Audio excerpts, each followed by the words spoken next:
Good morning, chat. How's everyone doing? Hmm, something's missing.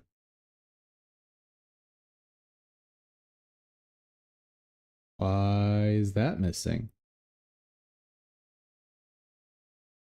Just a second, chat. That's weird. Obviously that works, but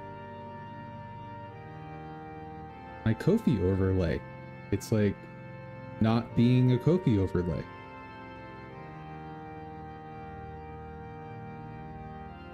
What happened?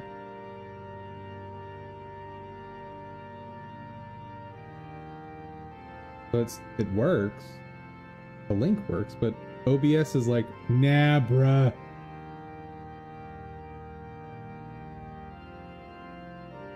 Where? Why is it giant?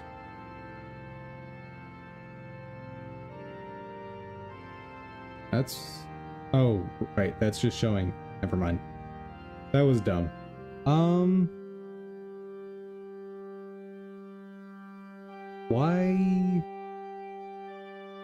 Why did it just decide to stop being an overlay? Huh.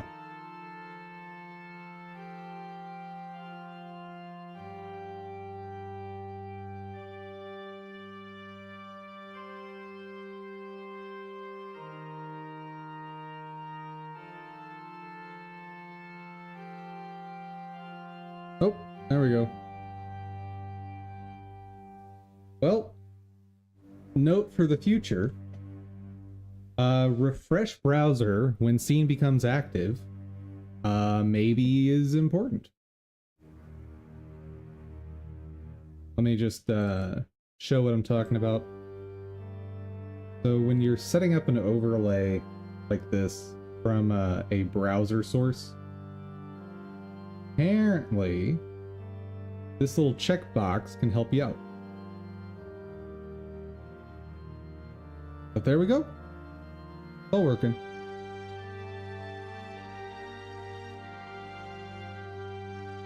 And today, I've been really trying to think about how I want to tackle automating the process of some of the stuff we did yesterday.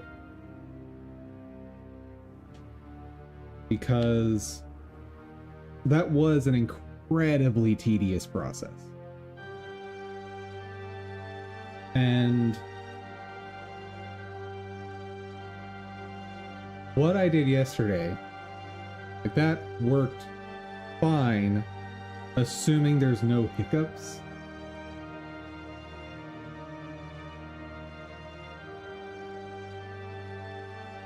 Yeah, so if I need to do re-imports,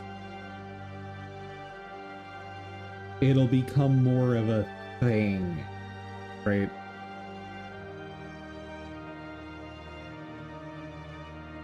So I'm thinking maybe a full add-on isn't a bad idea if I don't plan on releasing it. Like, if I just make a quick and dirty add-on just for me, it won't take nearly as long as I predicted yesterday. But I'm willing to at least spend some time today getting a feel, like planning out what that is going to be. Yeah. And maybe I don't even do the retargeting thing, right? But maybe I do. Who knows? I'll have to think about it. And then again, maybe I just build it into Rococo.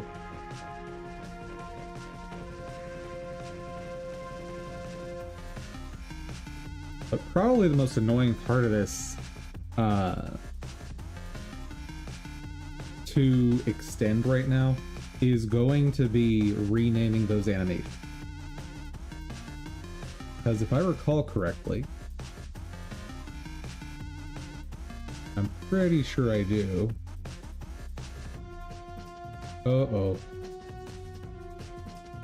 Blender?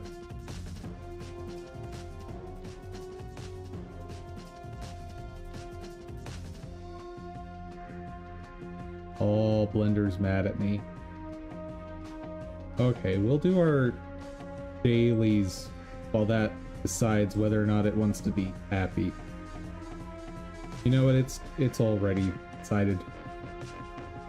Blender chose chaos this morning.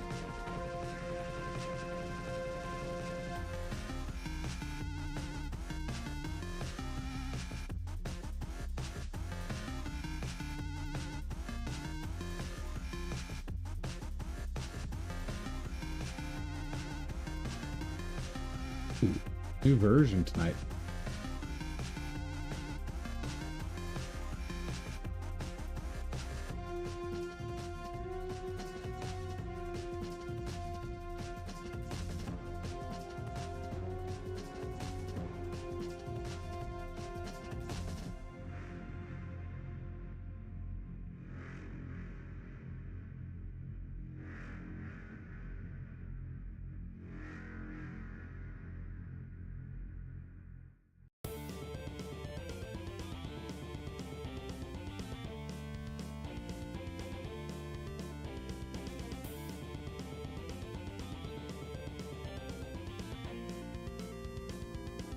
Oh, right. I forgot about the question from Zlad Supersonic last time.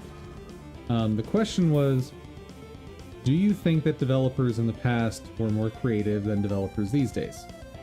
And I gave a sort of weak answer yesterday because I was trying to end stream when he decided to join.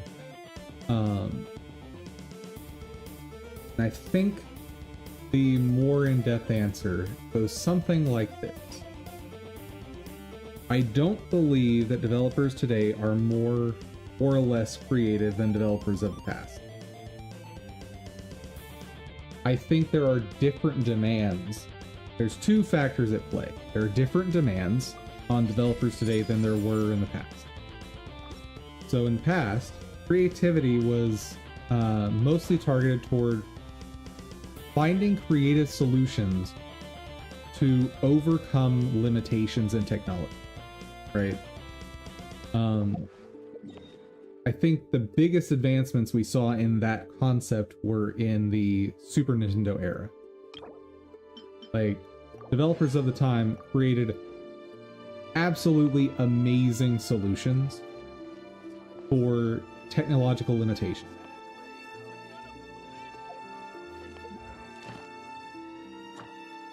And in that way, they were incredibly creative. Now, I look at games today, like Fez is an excellent example of what I'm going to point out.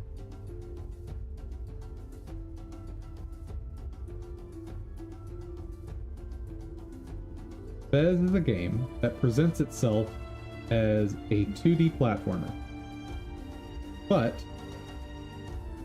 you exist in 3D space and are able to rotate the world as you interact with it. This type of game, one, would not have been possible back on old hardware from the Super Nintendo era, right? Just, it wouldn't have happened. Two, I'm not sure that developers of the time would have been creative enough in this way to produce a game like that. So I think there's two measures there. Hey there, Flavius. I am doing quite well. Just revisiting the question from Zlad from yesterday. How are you doing? The other factor I think at play here is there's more developers, right? So you have a much broader pool of people because games development is so much more accessible. So by that factor, the, I guess, average creativity is going to be lower because the bar to entry is so much lower. Or barrier to entry, sorry. Ever decide to start working again? No, you didn't. I'm gonna have to kill the process, aren't I? Anyway. You're working on your Game Jam game? Very cool. Very, very cool.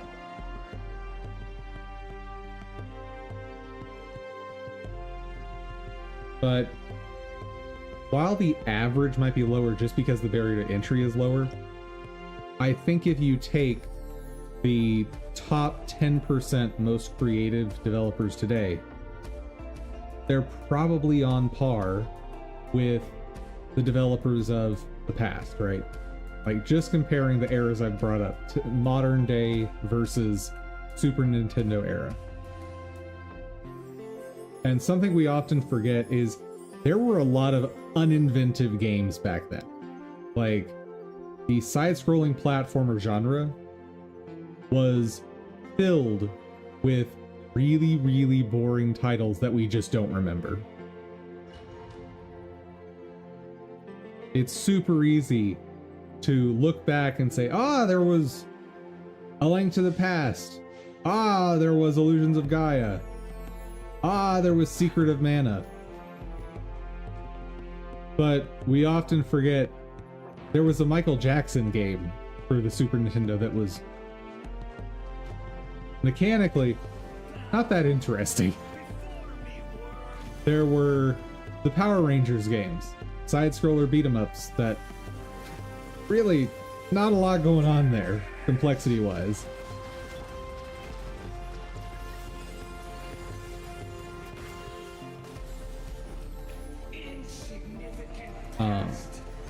And I think a big part of what's buried in the question is rose-tinted glasses. We have this idea that games were just better at whatever era we were playing games as a kid. And it's just really not the case.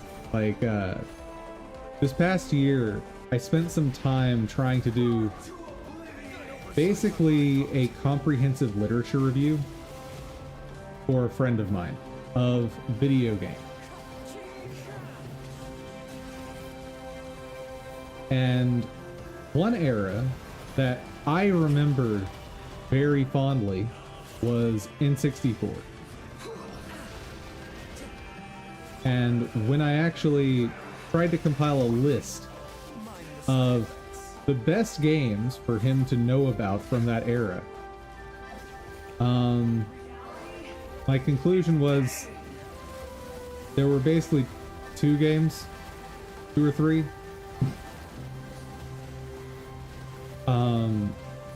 There was, of course, both of the Zelda games, but he had already played Ocarina of Time, so nothing to do there.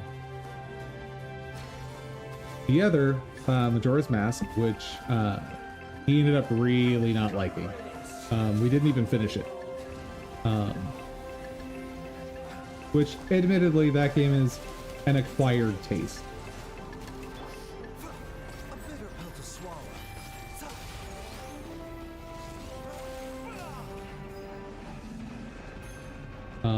And I think the only other one that I felt was really important for him to see, just because of my nostalgia for it, not because it's necessarily a great game, was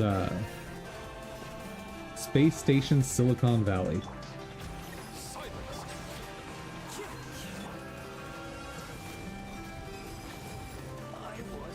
But, like, if you go back to that era, the games were not good on N64. And I know that's my hot take for the day, right?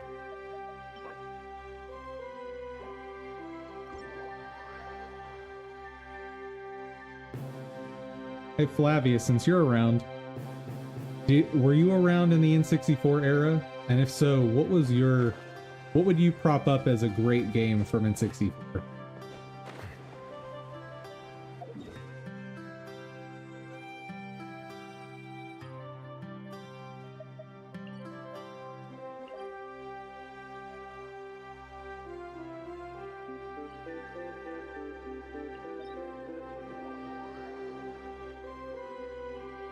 one other I would say was good. I don't know if I'd call it great. Was never had one, so cannot say an opinion. There. One other one I'd consider as good, but not like fantastic, is Super Mario 64. It's a fun game. It's a decent platformer. But let's be real. The amount of interesting level design, the overall precision of Super Mario Sunshine just blows it out of the water. And as far as 3D platformers,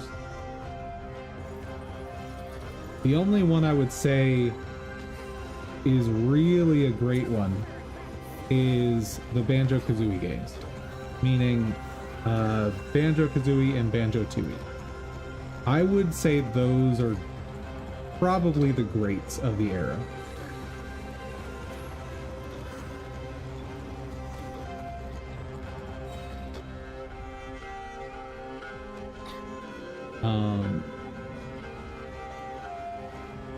That's kind of it.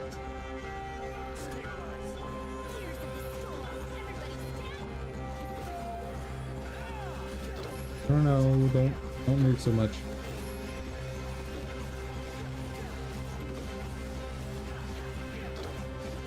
Dang it!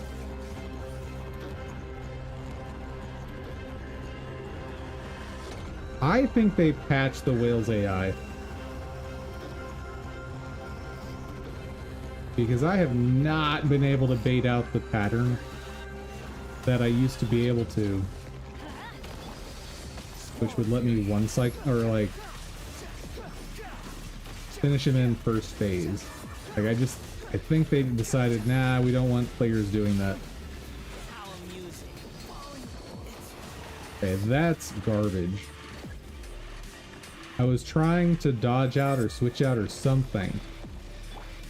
But the game just decided, nope, you're stuck in the knockback animation, and so he's dead.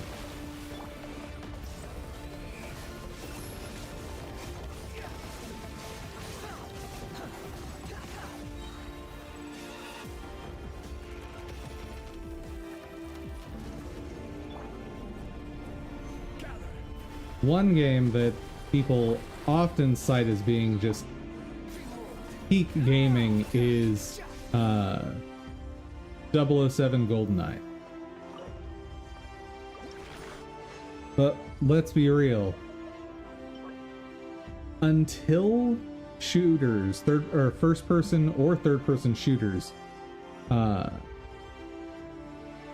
develop the concept of twin stick controls, the whole genre was really awful to play. And like we just sort of accepted the mechanics of it. That didn't mean it was good, right? Like just because we accepted it and were able to soldier through the genre does not mean it was good.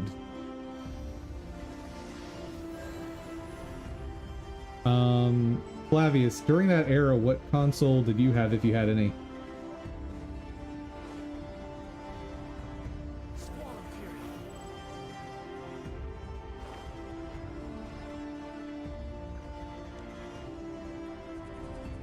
No consoles?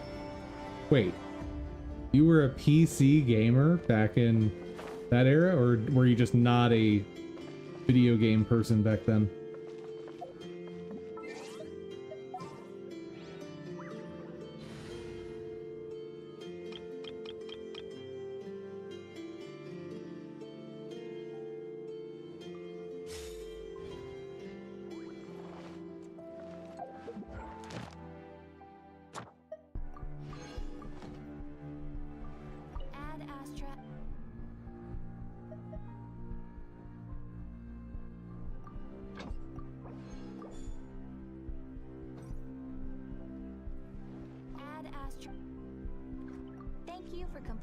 But I proceeded So I've gone through several consoles doing that sort of literature review for my friend, and the one era that seems to be an actual golden era of gaming is GameCube. Nintendo GameCube had banger after banger after banger.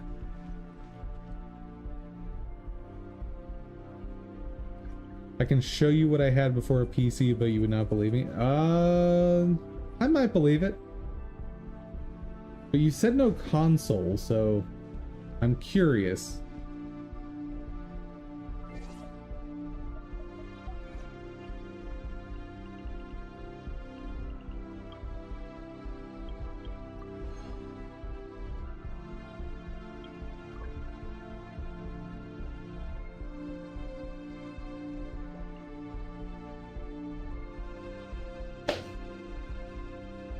Well, next Imaginarium Theater, I can finish out this achievement category. Nice.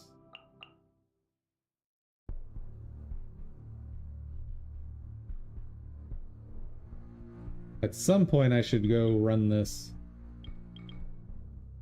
Oh. You have to do each of them 3 times? Yeah. Alright.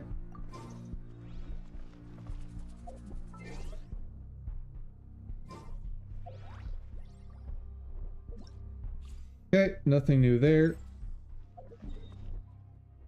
Fine on that. What else am I missing?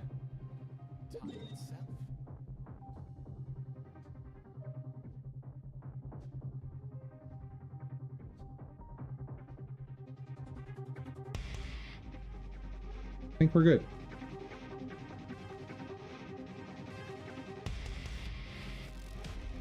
You had a Famicom clone keyboard console. Well, that's a console, right?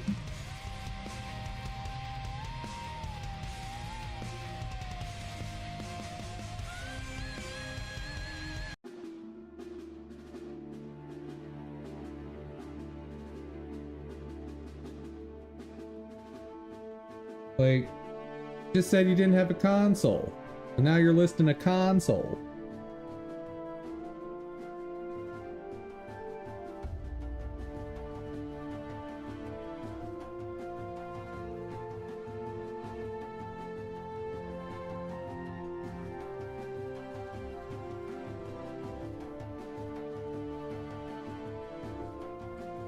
What kind of cartridges did this thing take?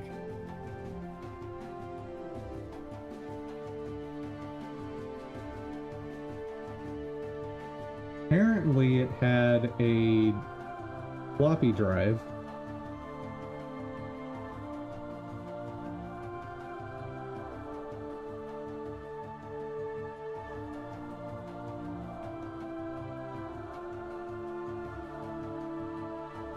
And whatever this thing is, it looks maybe proprietary because I don't recognize the form factor.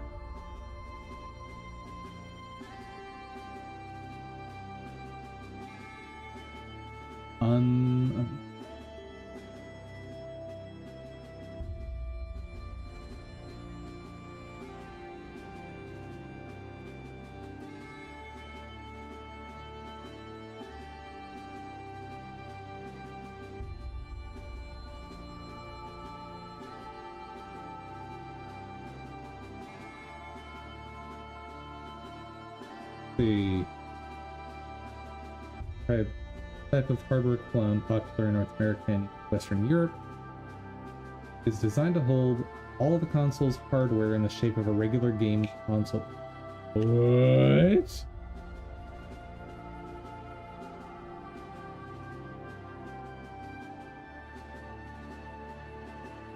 It's a controller that has the full console in it? I had no idea this existed.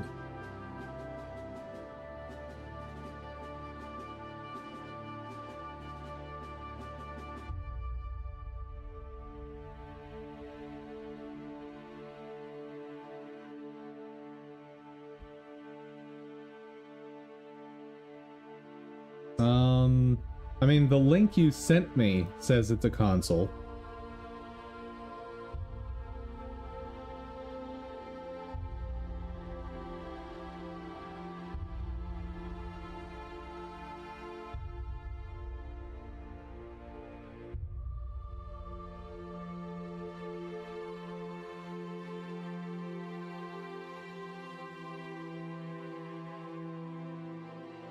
Keyboard? That doesn't mean it's not a console, right? Like, I was just playing Genshin on a controller. That doesn't mean the thing I'm using isn't a computer. Like, it's definitely not a console.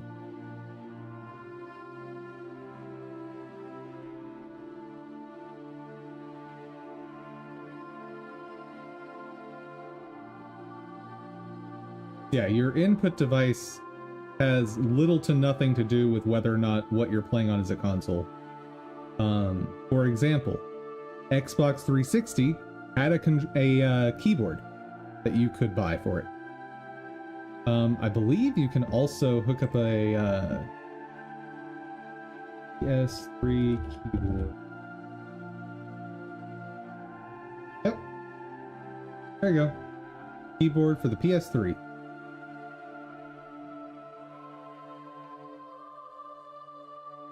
Gaming console. Wait, let's see.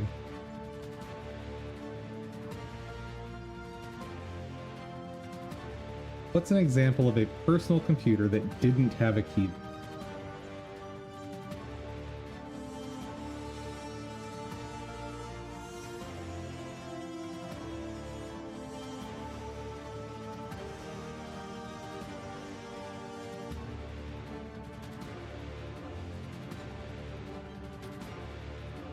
The keyboard was not only for input, the console itself was in the keyboard.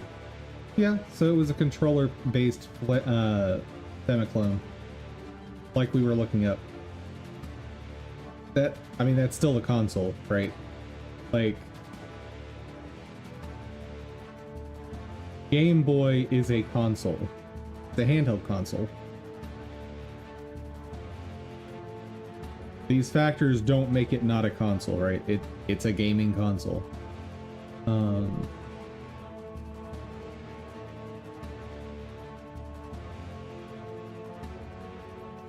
So could this play N64 games? That's what I'm trying to figure out.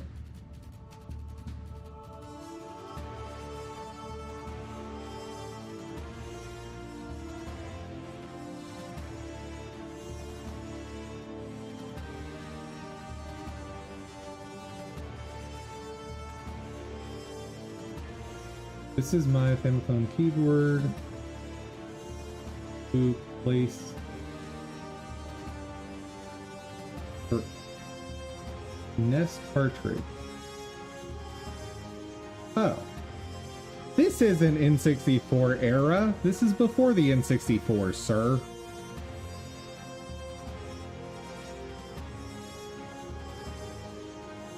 Liar! You're lying to me, Flavius.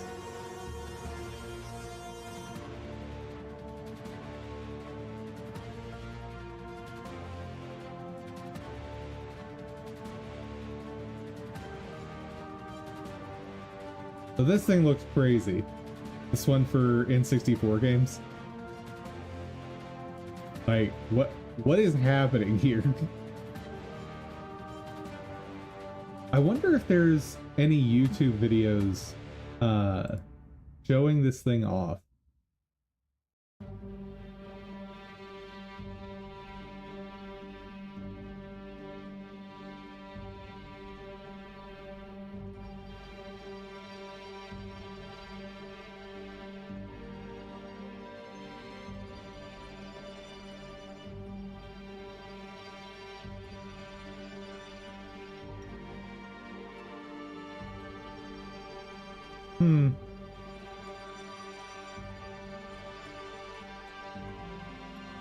Fly with what? I did not have an N64 console, I just had that keyboard. Right. But that's not from the N64 era. So my question was, did you not have a console of any kind during the N64 era?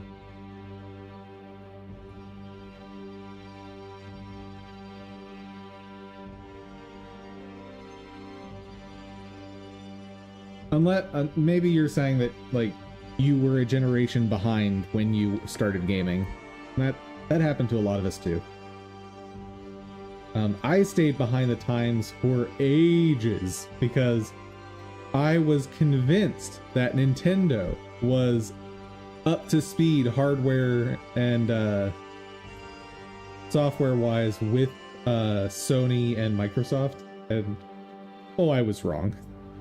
I had to finally admit that with I think PlayStation 3. During N64, you had a Pentium 2. There you go.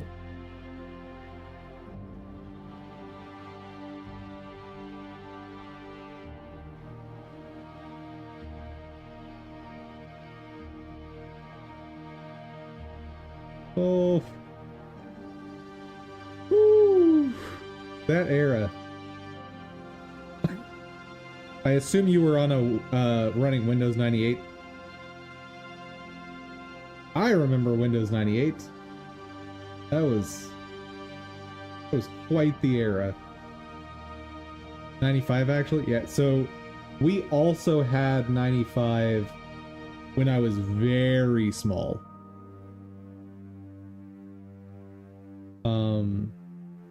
I don't remember when we upgraded to 98. But I'm pretty sure we had 95. Let's see, I would have been at least 7 when we lived there. Let's see, I would have been about 7.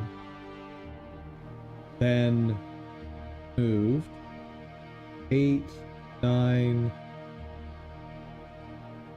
I would have had to have been like 9 or 10-ish when we got 98. Would have had to have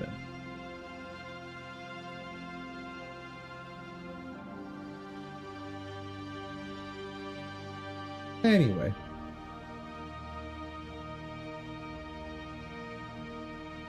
Yep, that was the era where computers were magic. I guess for me, computers continued to be magic even through a lot of high school.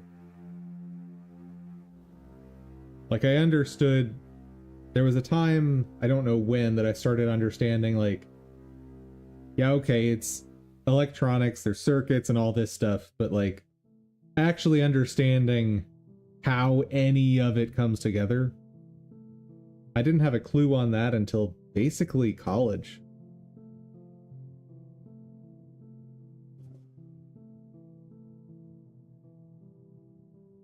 Anywho, let's see if we can get Blender actually running.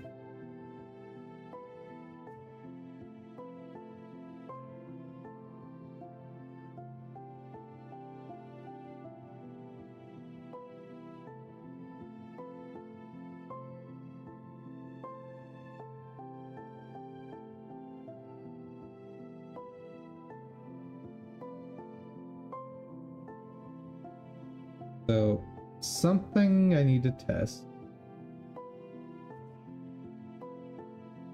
I need to know exactly what form the import takes.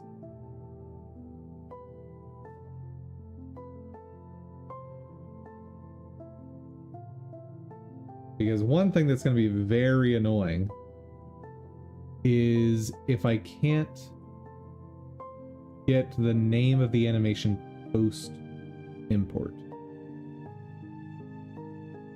That will be the worst part of this.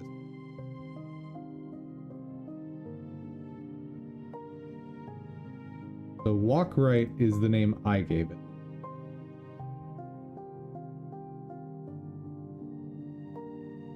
Go ahead and import one of those again.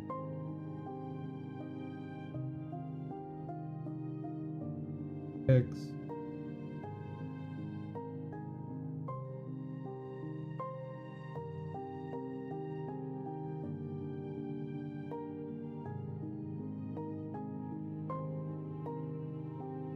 Ooh.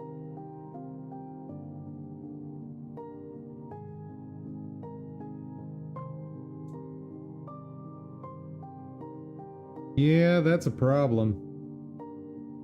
That's a big problem.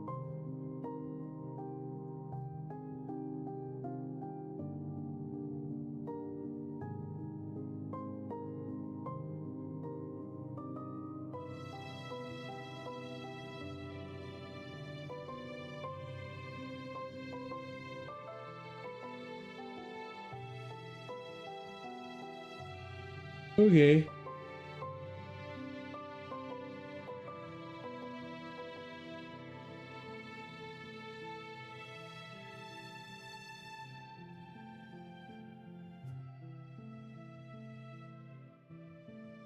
There is just nothing unique, is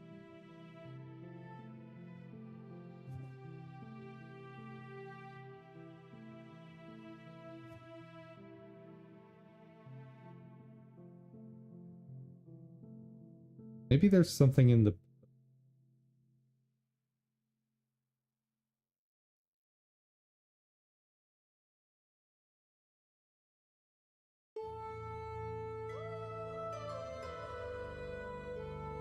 Yep. All right.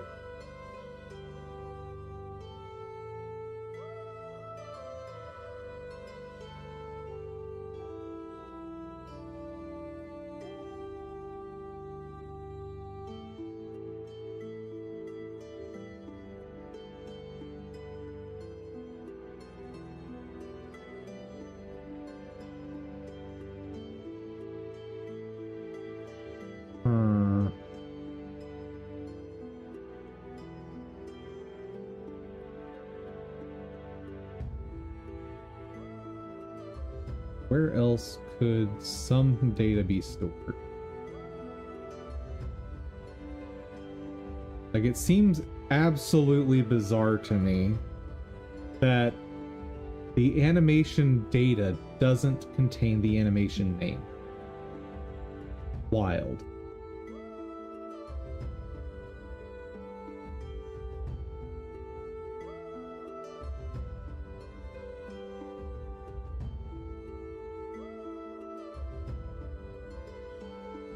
But apparently that's the case.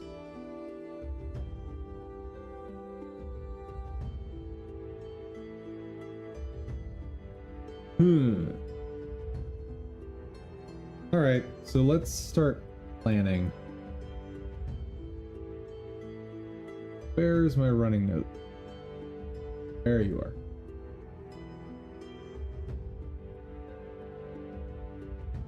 Automating EU asset port.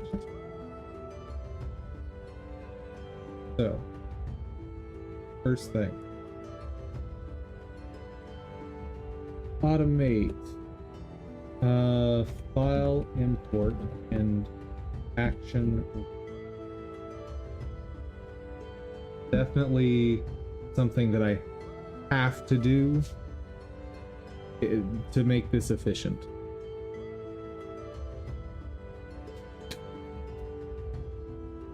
Then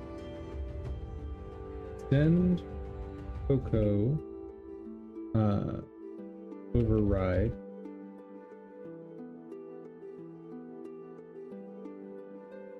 to allow multiple source.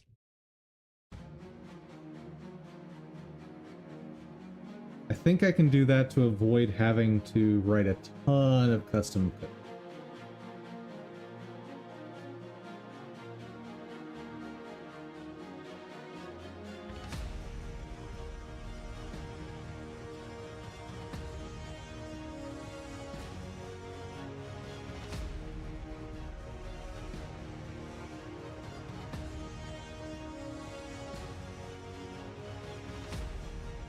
Okay. So I think I should just do this in one file, just to keep it simple. It'll be ugly, but I'm just trying to do something quick and dirty for this. Scripting.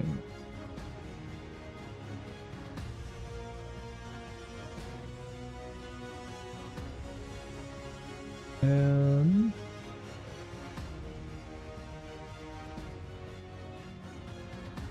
text data.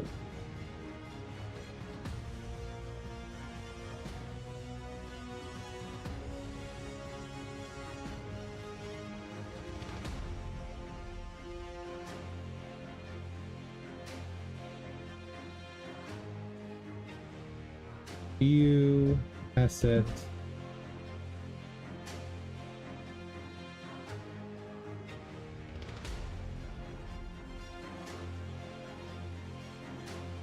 .py.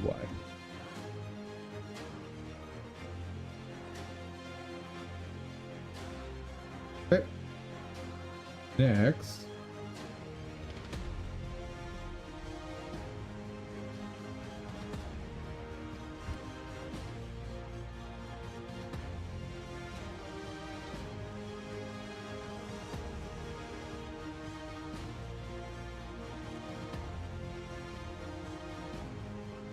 Oh, that's not right. There we go. Okay, then let's also open my init script.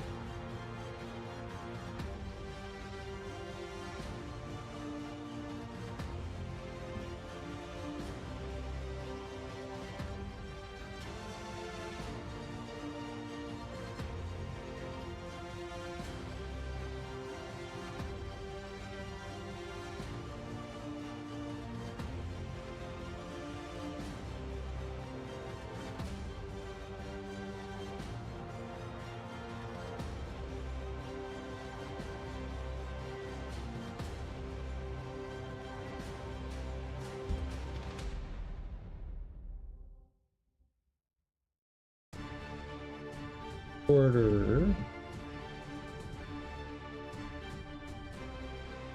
internal tool LC for recording. I wrote that backwards. Unreal Engine, not European Union.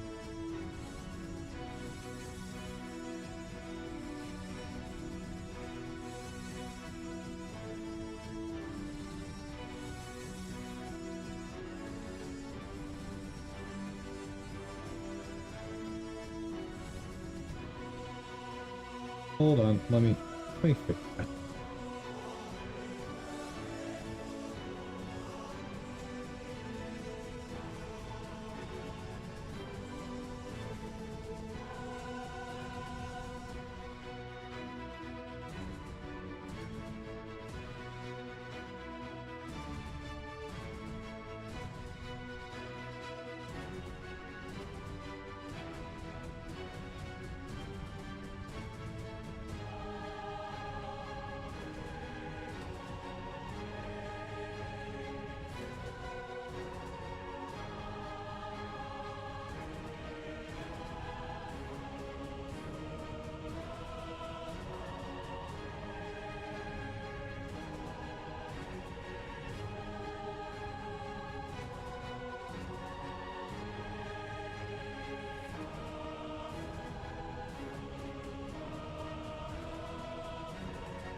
Import FBX files produced by Unreal Engine and rename ported active.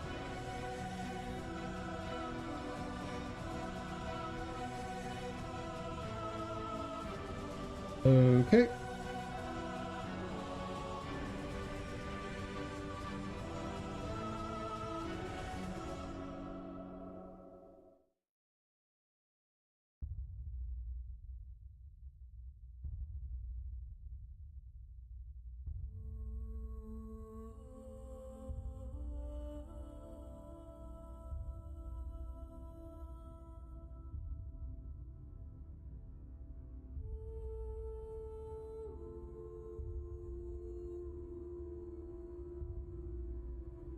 not need that in Node Editor.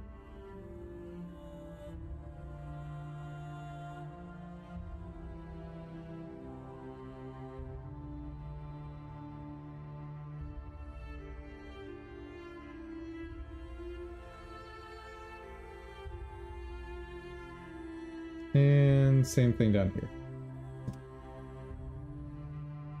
Okay.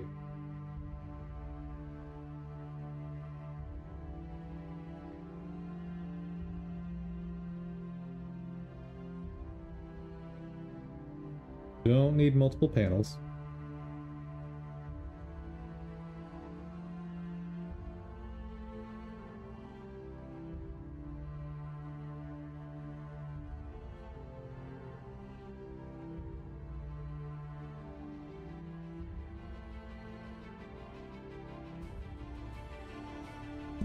Just need the one. I might need a list though.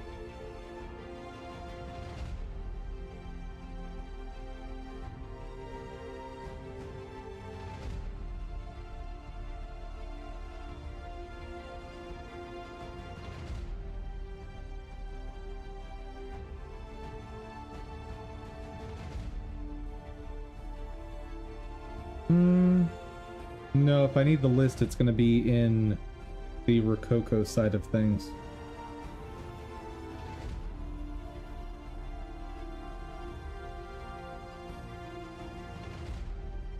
So I should not need the list.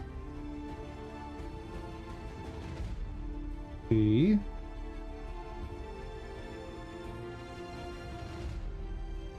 Didn't need any of that.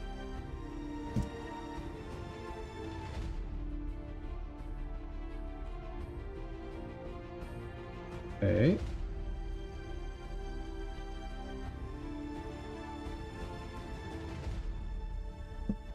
None of that.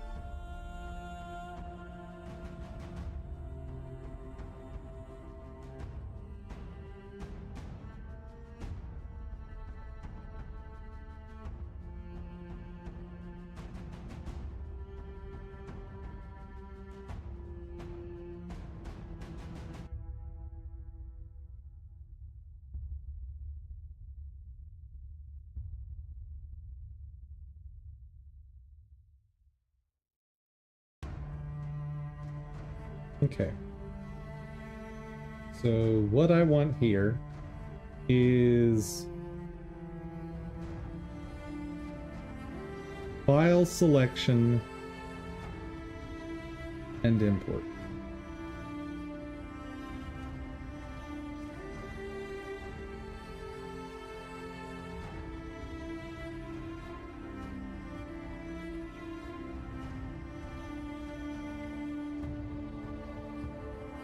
Under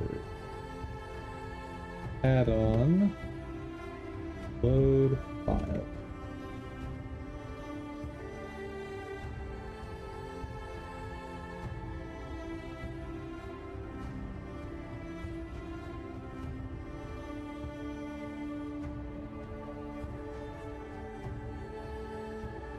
File input operator.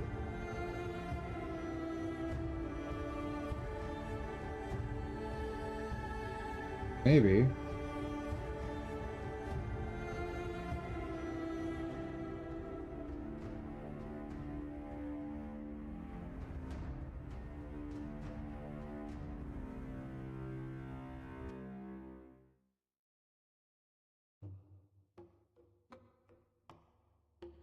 Yeah, that's how you make an operator.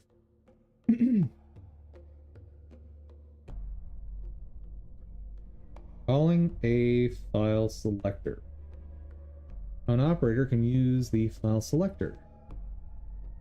Notice the invoke function calls a window manager method and returns running modal. This means file selector stays open. The operator does not exit immediately after invoke. File selector runs the operator, calling operator.execute. The user confirms the operator.pull function is file selector runs the operator. Calling operator execute when the user confirms. Okay.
File export end min.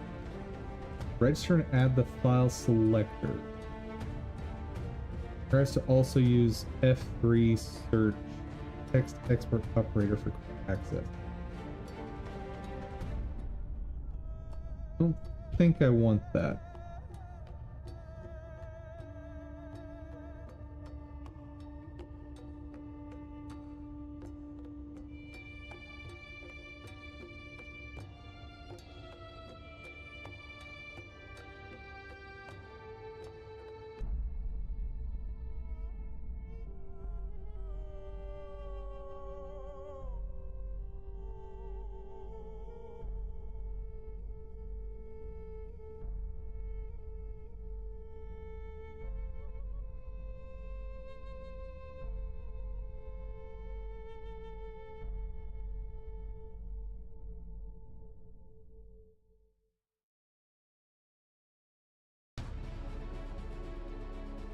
Okay.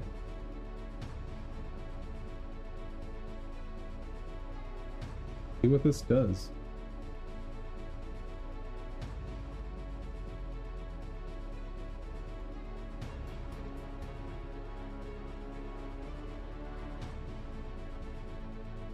Where's the set default?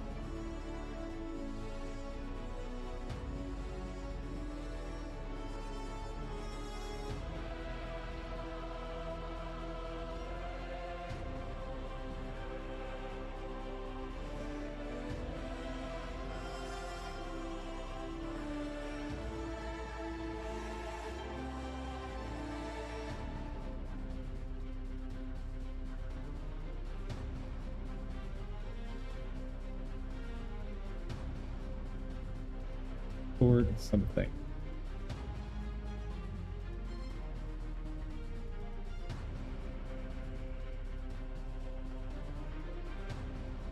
Line 140.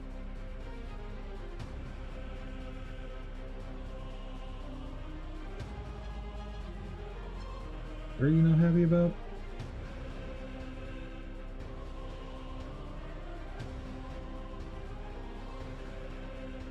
PDSS put up base.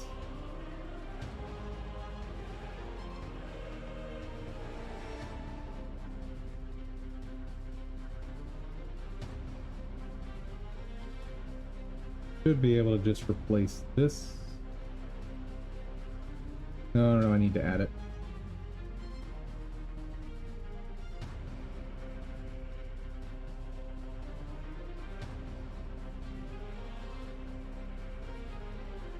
What do you mean it's not defined?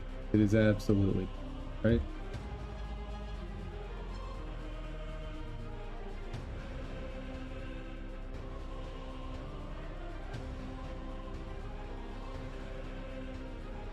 Oh, nope, it's not defined. Oops.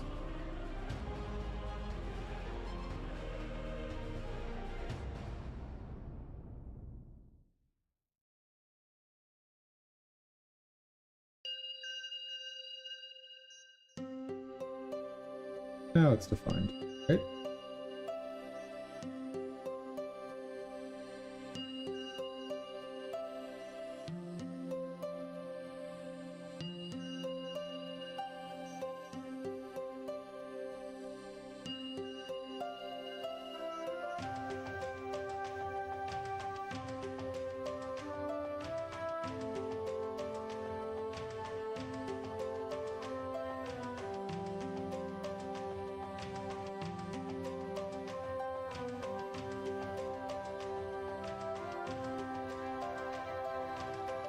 Okay. 396.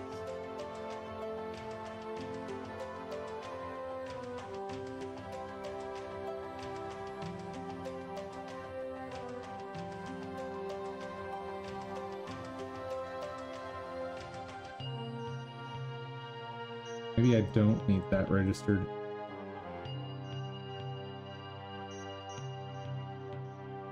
Okay, there we go.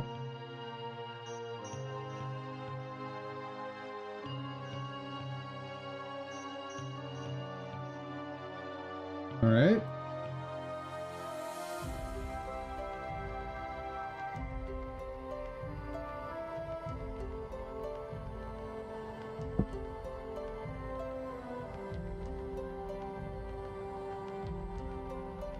Awesome. It does something.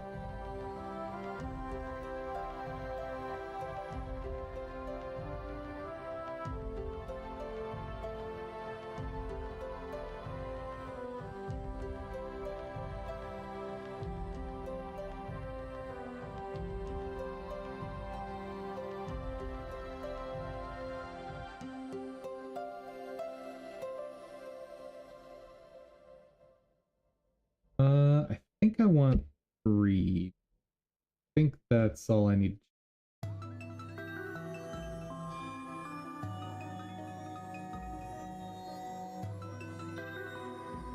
Line 65. Not happy with? Makes sense.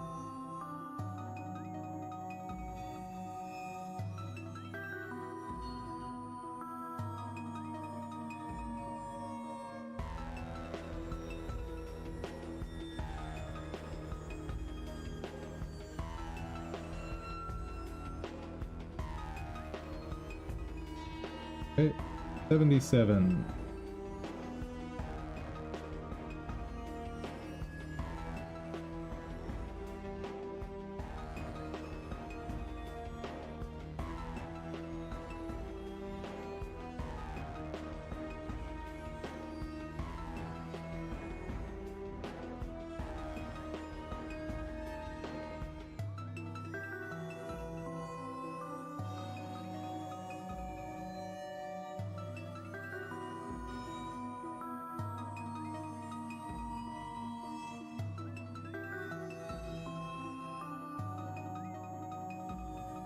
Awesome.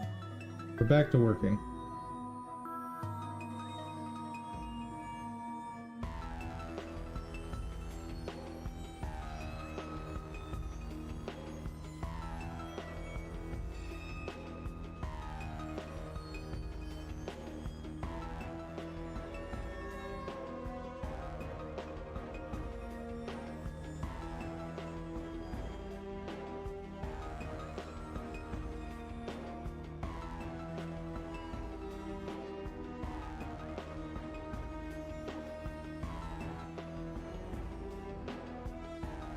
I assume this is gonna scream at me.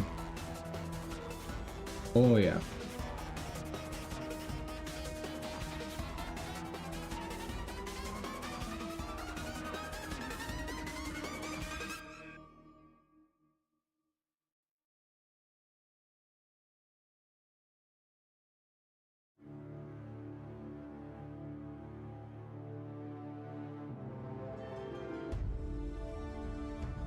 Okay, let's take a look at the open function.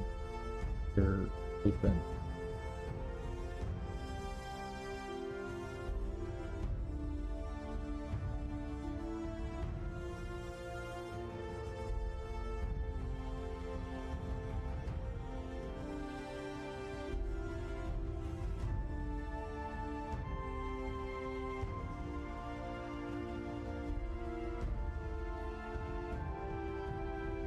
Is it possible to open a script which contains a...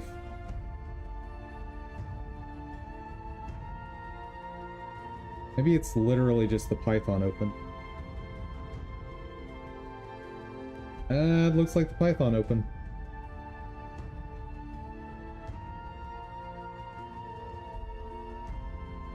Okay. Python. File object.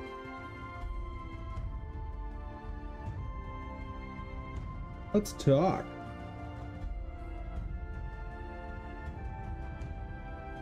Wait. What? Opens a file for both reading and writing. Opens a file for both writing and reading. Excuse me? Excuse me?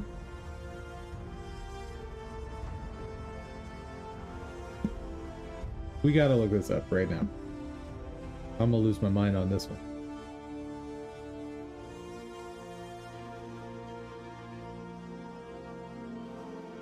W plus versus R plus.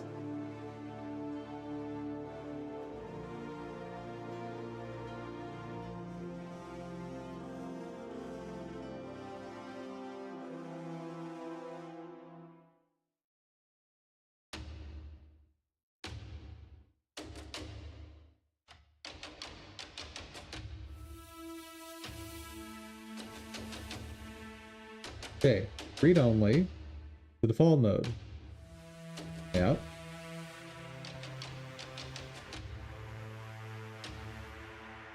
Read and write for R plus mode is an extension of read mode.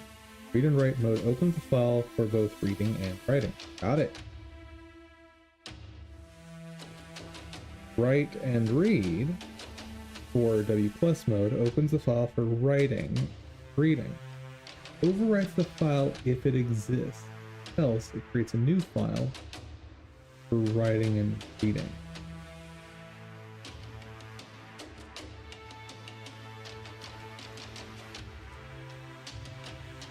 What? So when you're opening a file, R plus does what you'd expect. W plus deletes all the contents the moment you open it. So what's the difference between that and write?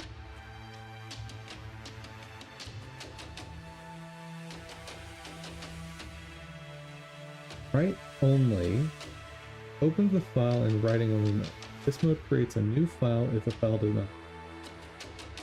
Otherwise, it just overwrites the existing file.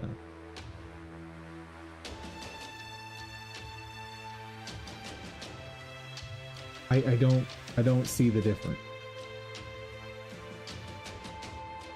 Like, am I confused? Like, am I missing the boat completely here?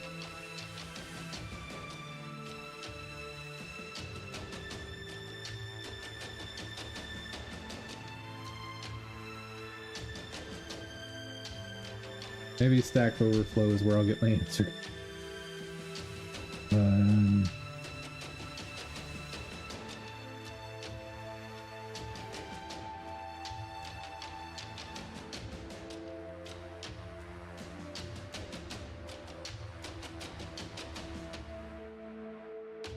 These are the same thing, right?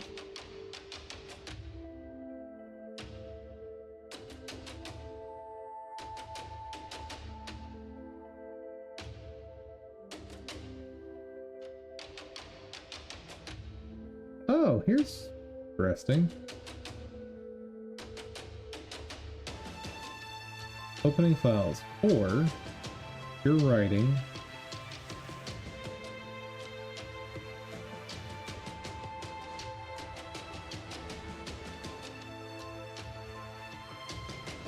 What?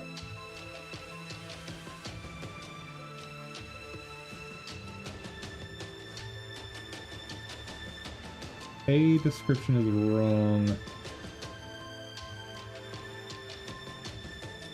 Writes are always positioned at the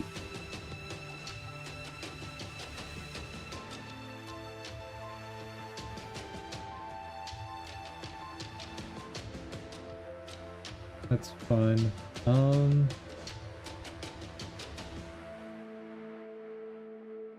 Writing, do you want to truncate? Yeah. So what's the point of W plus? Python file what of W?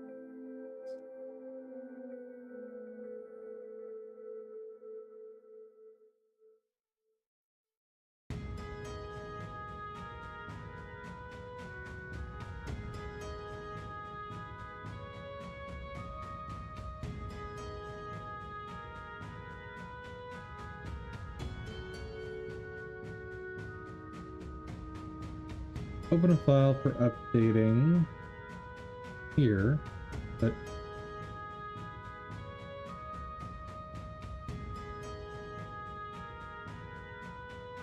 right.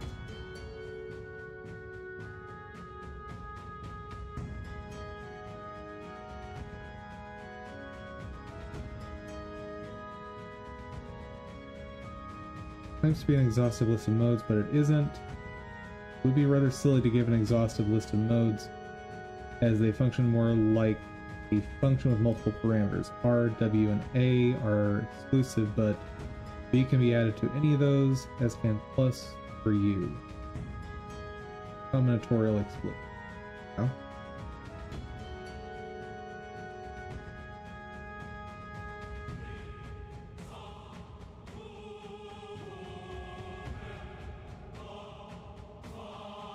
Right, but what is the purpose of W plus? Or is it literally just there for completeness?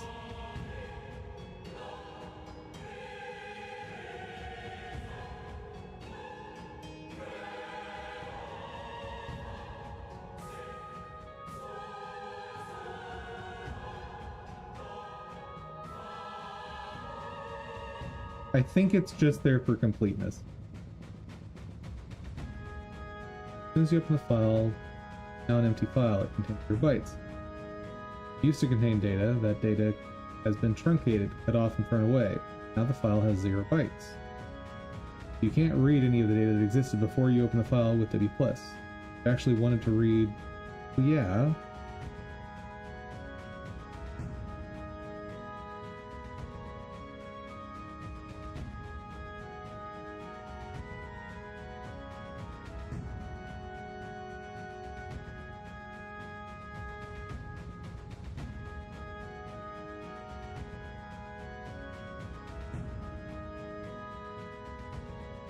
Okay, so I guess if you want to read the data after you write it. But pro tip to any junior programmers out there, if you're the only one writing this data to this file, and you're wanting to keep the file streamers open, you should absolutely not have to read it.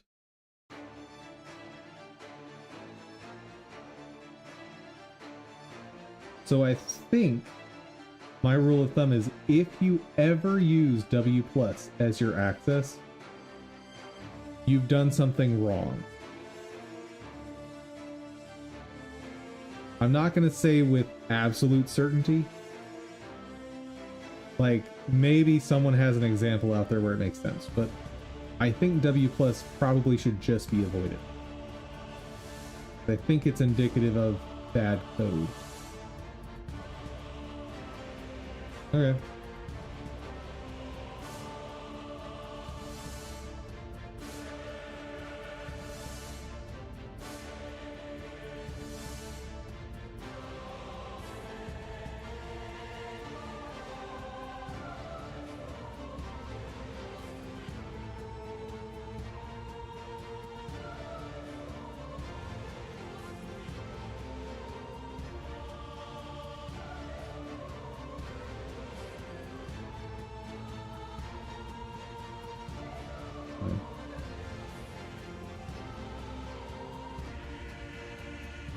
File object.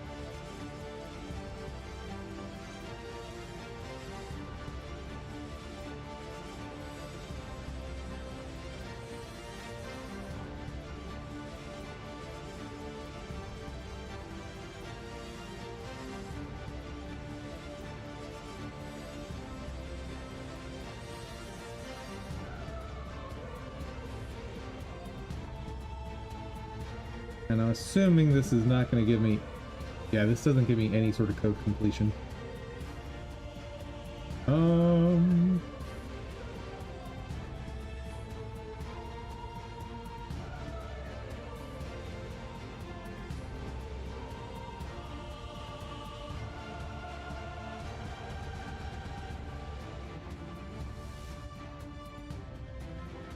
PPY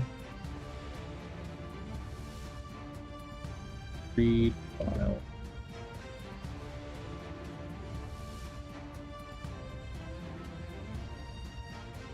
Import FBX.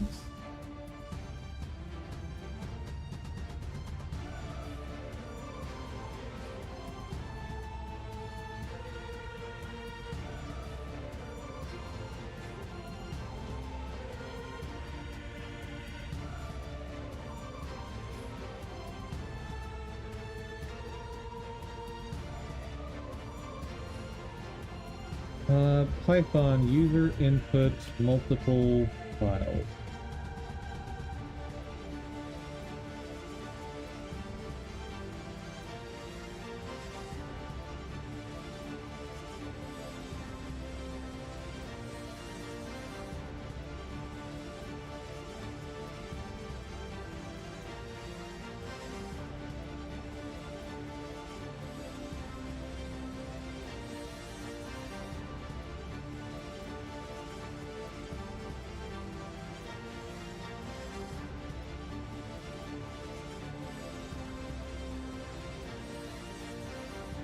Let's try running it in T.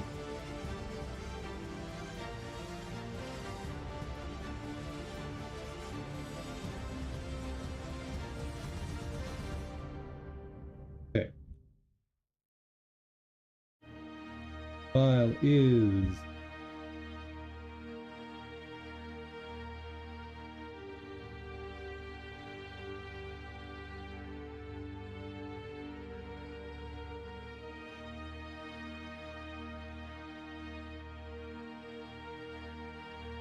open.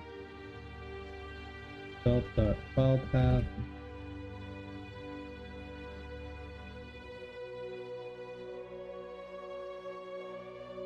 Not gonna like that.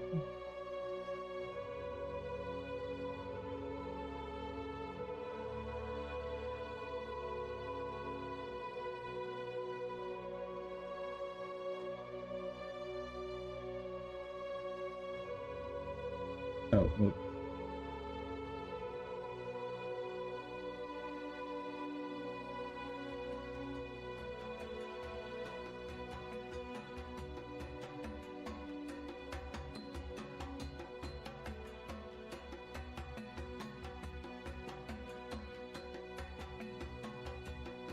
Unterminated string literal.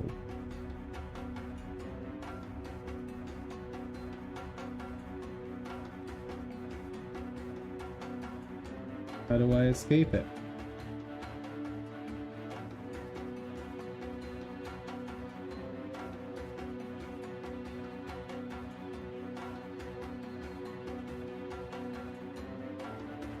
Okay, let's just cheat a little bit.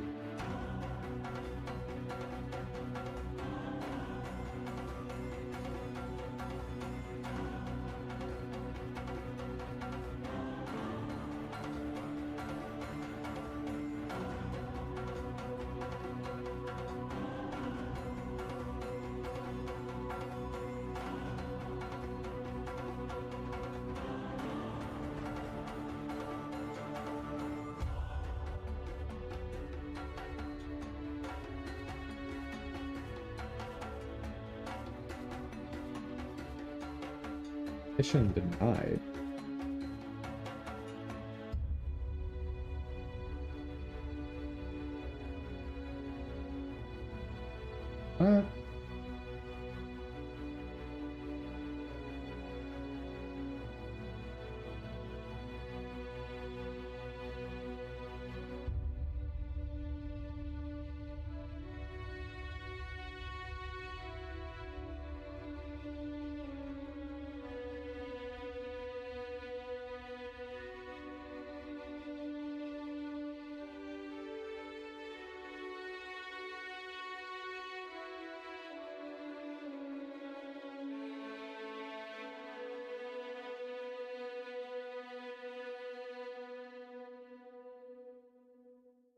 Come on.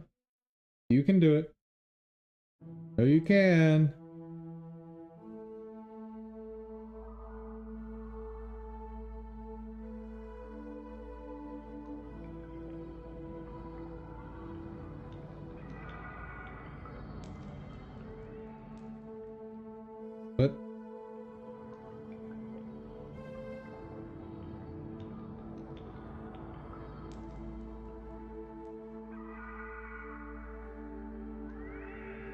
This is not what I want.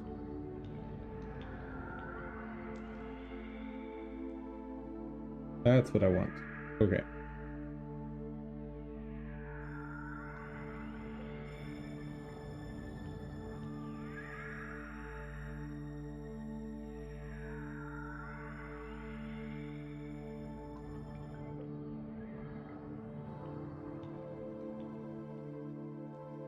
Oh, it saved it.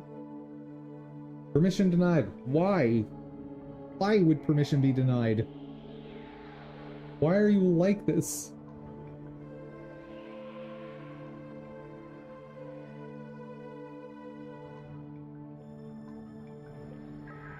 Okay, oh.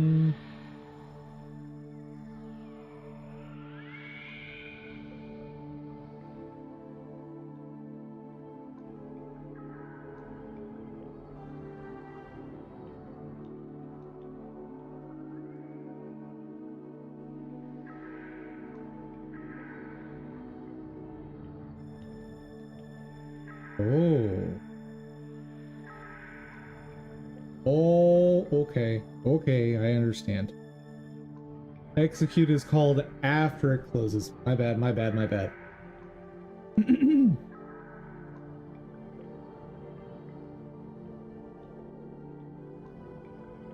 So bpy.context.window.file select add.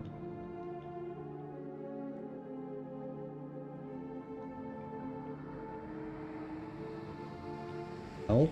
Oh, not gonna like self here.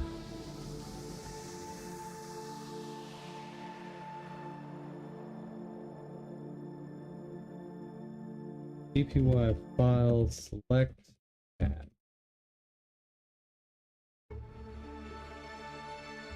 Needs to take in an operator. So I can't use it from here.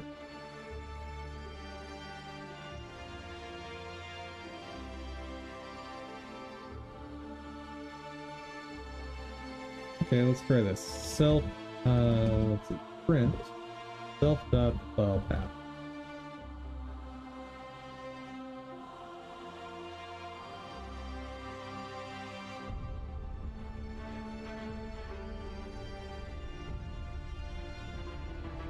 Maybe that'll answer all my questions.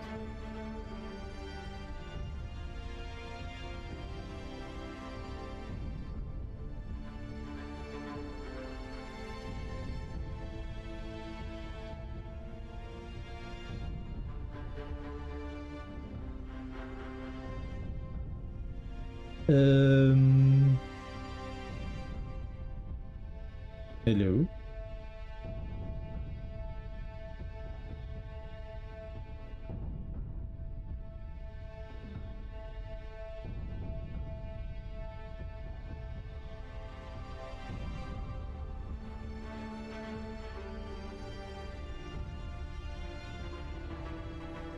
Why is it not creating the tab for me?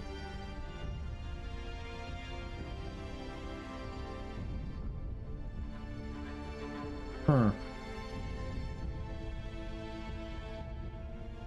What did I do?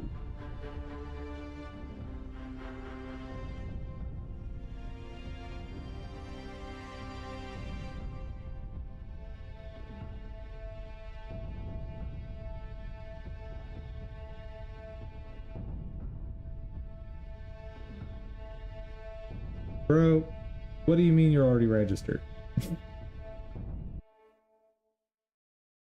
Whatever. Whatever.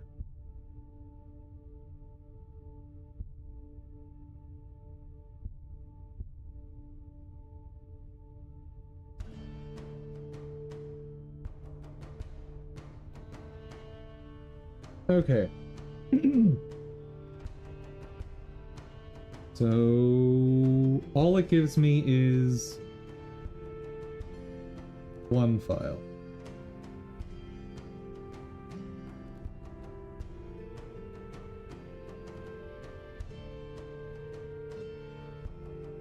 So the thing I need to change is this. No. Yeah.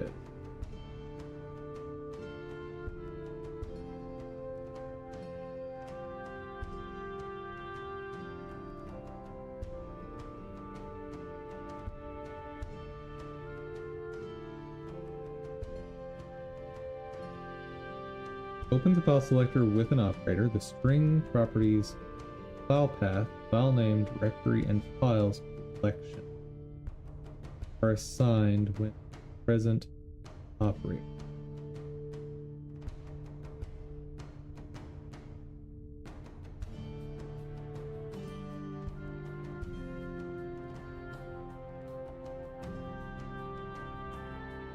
Okay.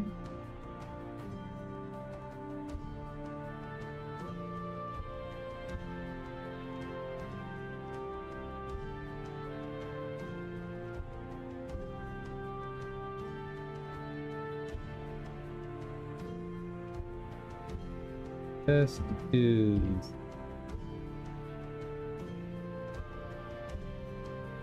size, then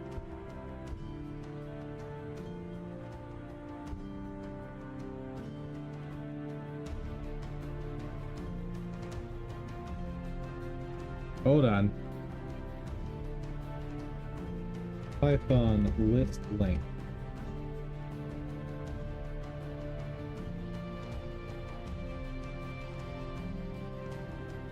Good morning, still needs work. Do len closure. What I did.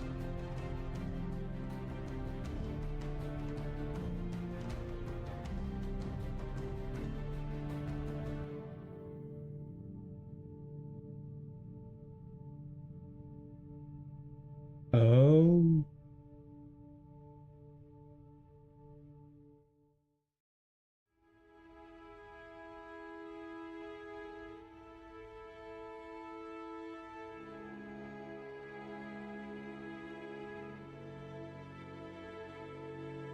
What do we got?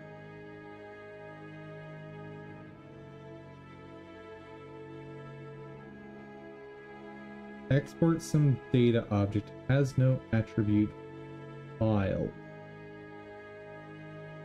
Are you sure?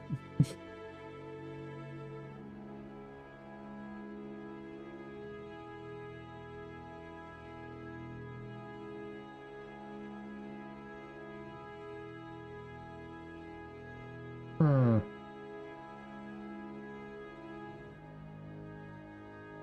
Okay. Operator. File path. Ooh. Files. UI.props.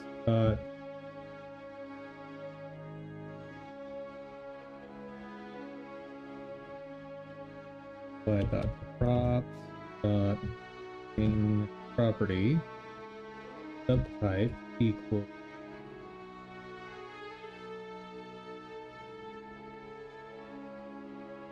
PPY string property subtypes. How am I doing? I'm doing pretty good.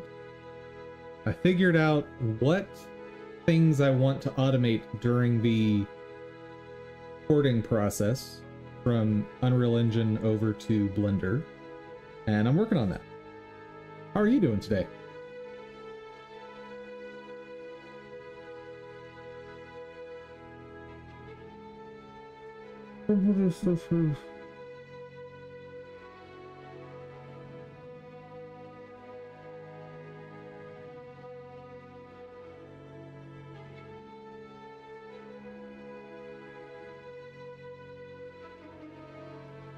What?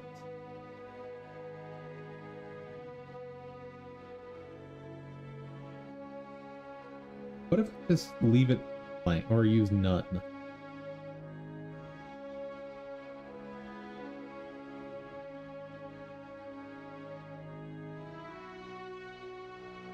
Yeah, let me try using none.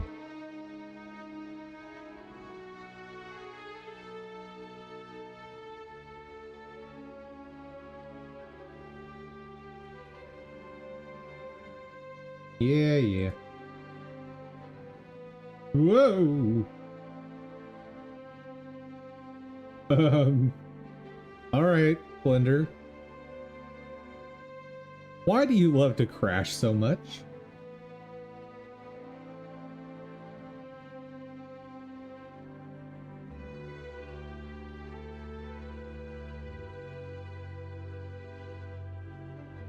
Whoa!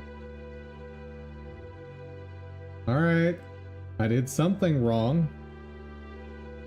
It's a good thing I don't need to have any explanation of what went wrong. I guess I'll make this a file path?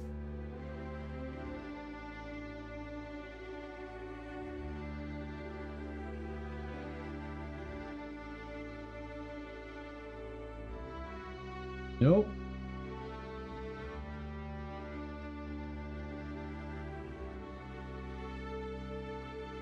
What the heck? Okay, what if I just don't give it a type or subtype?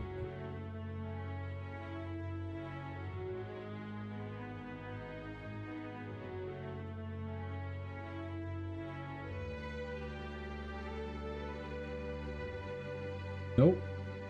All right.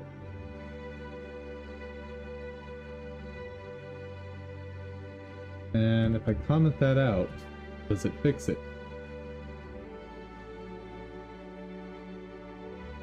Yes.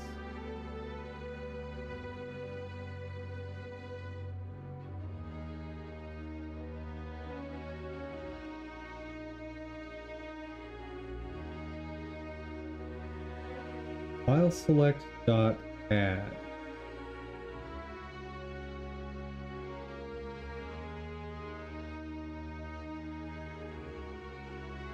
Opens a file selector. Creates files. Ooh, what if files is an actual collection? Ooh, how do I do that? How do I do that?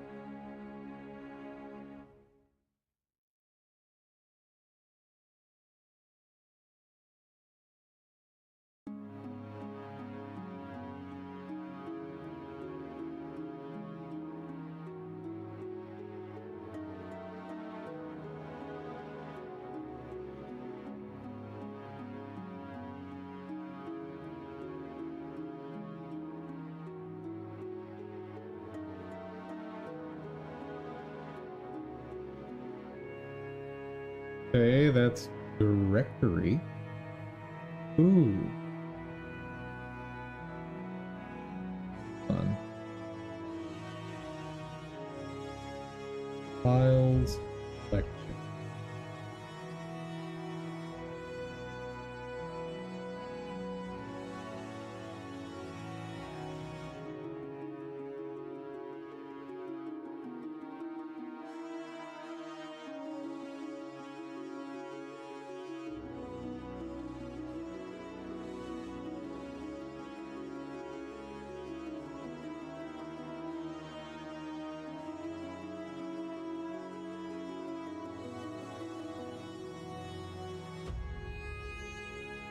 Don't think there's documentation for this, but I dug a bit there. Came up with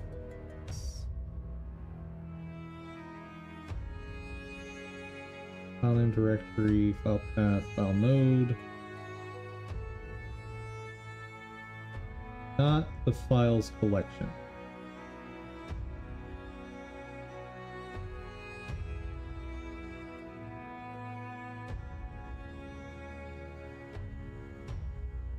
Files object is what we need, but that's only present in if you also have the correct property present in your class.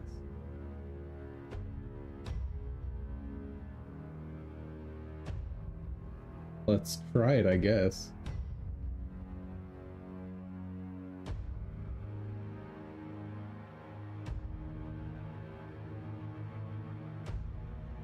Access this in your class's execute method to iterate through all the files in your selection. Okay. Sure.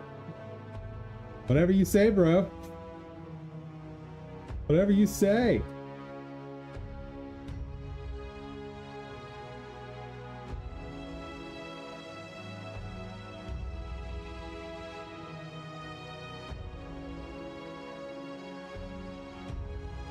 Oh, it didn't crash. That's cool.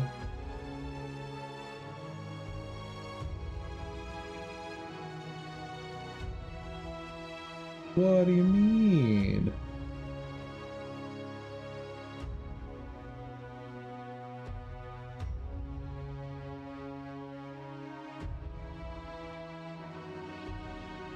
$303.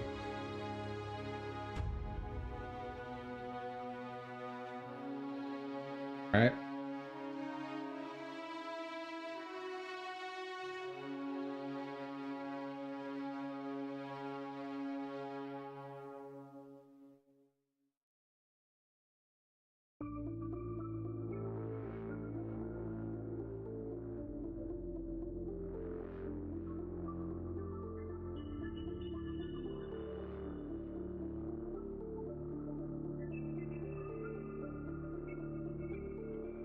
Okay. Guess I'll import that.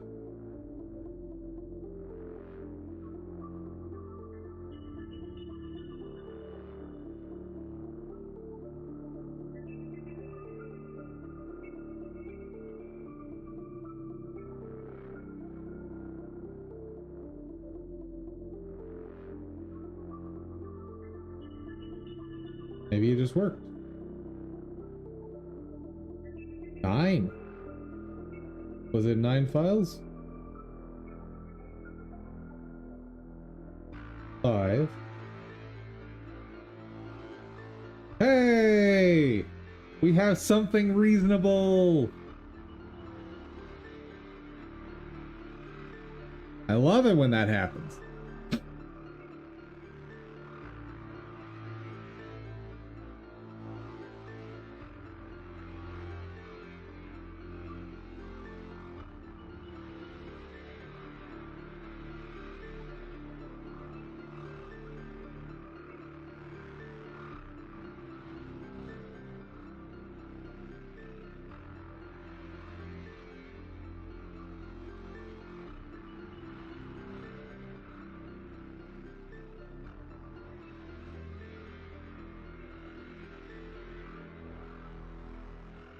Now,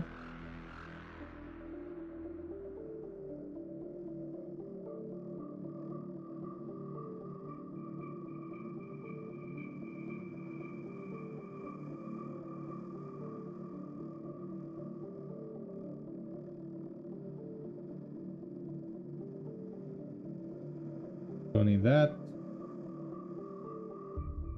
Don't need that.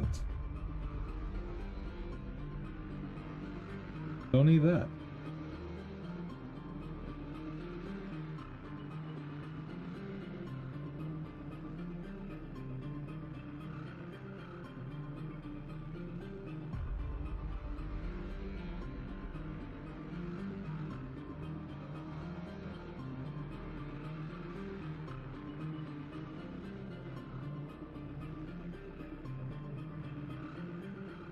Do this.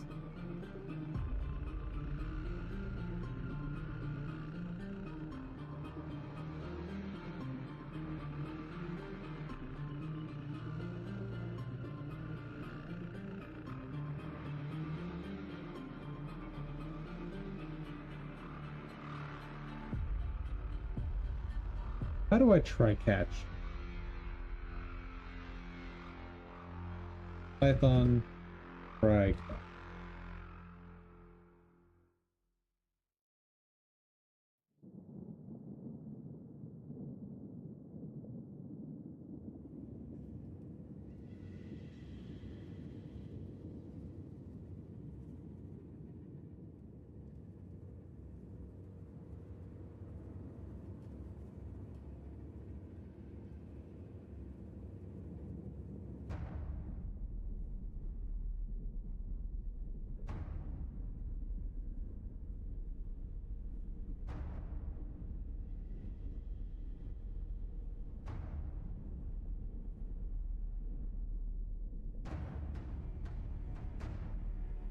Awesome.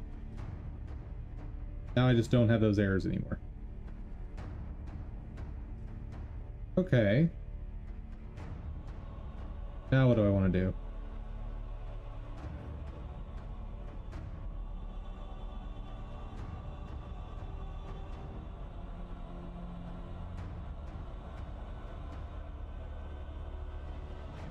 For file in files.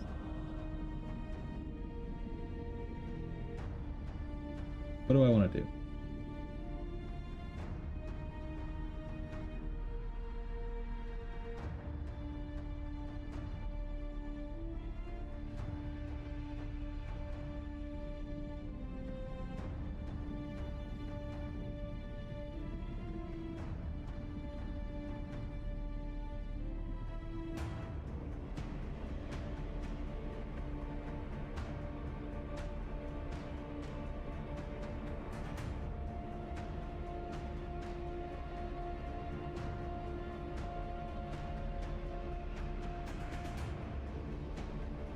File info is what I'll call that. Path equal file info dot name print file path.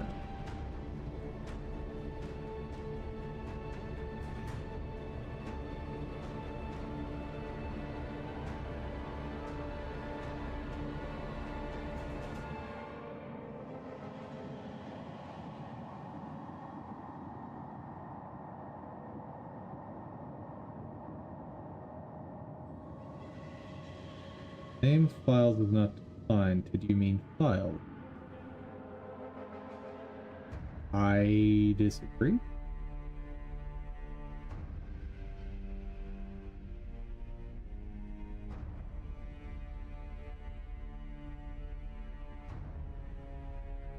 What?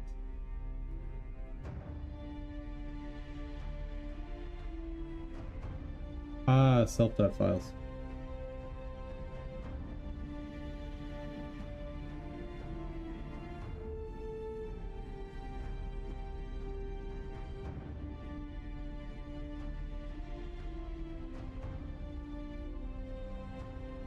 Cool. But don't think that's gonna be enough.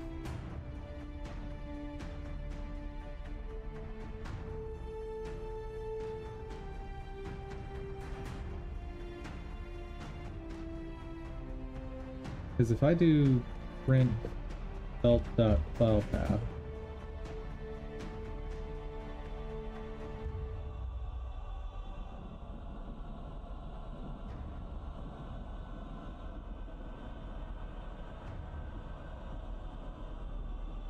I get a full file path.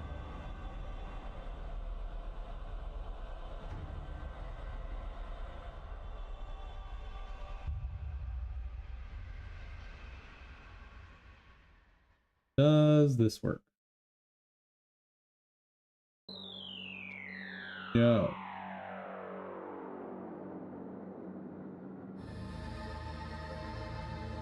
Operator file list element.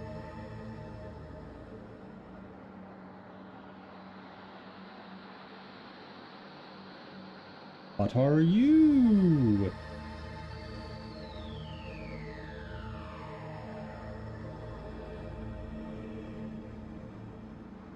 Name of the file or directory within a file list. Okay.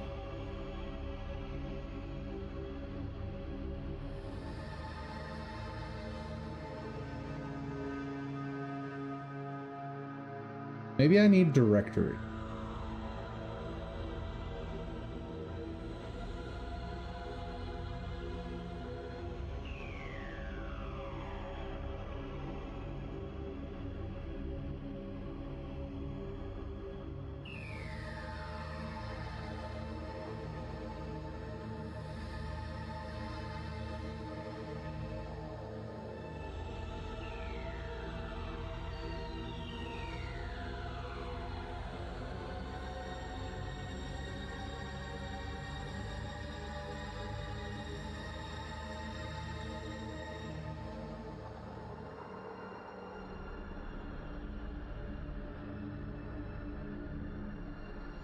Trajectory path.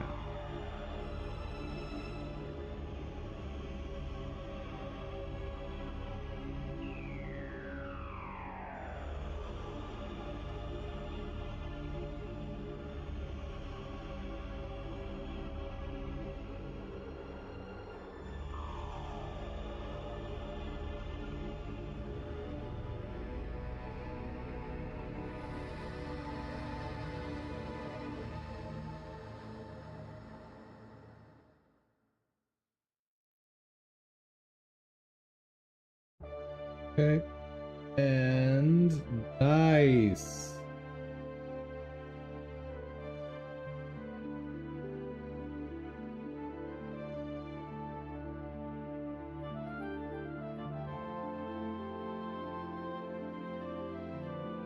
Very nice.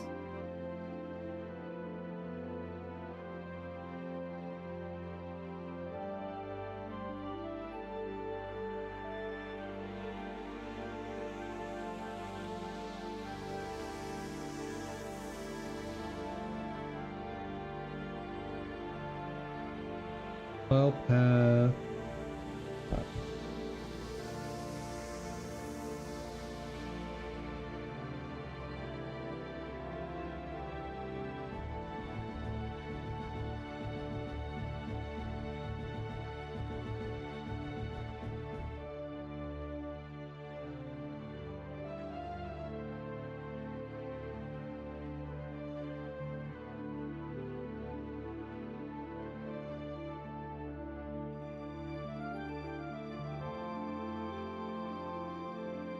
Excellent. I've got my file paths.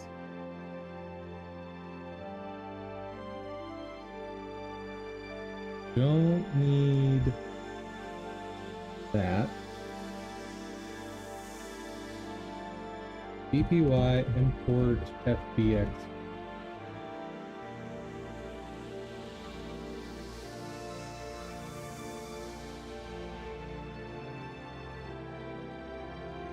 I don't want to do it with an operator, ideally.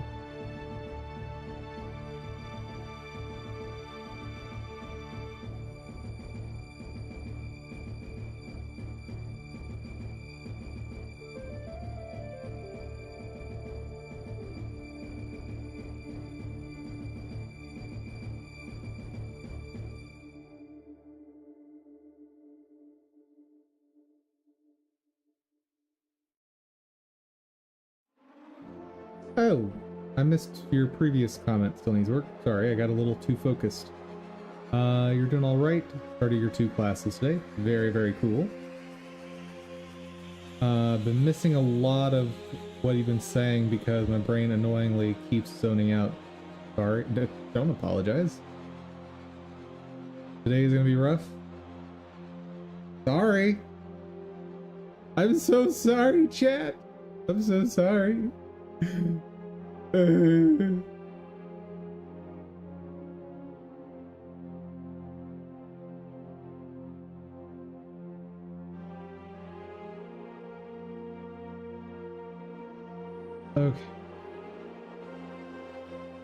How do I do this?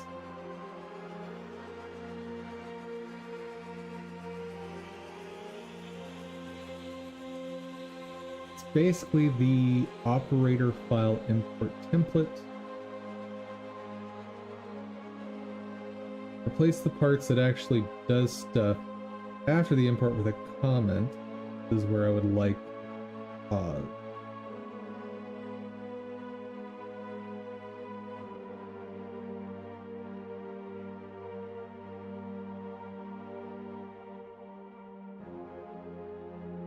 Not sure I understand the issue. Are you saying that calling that doesn't finish importing the models before your operator continues?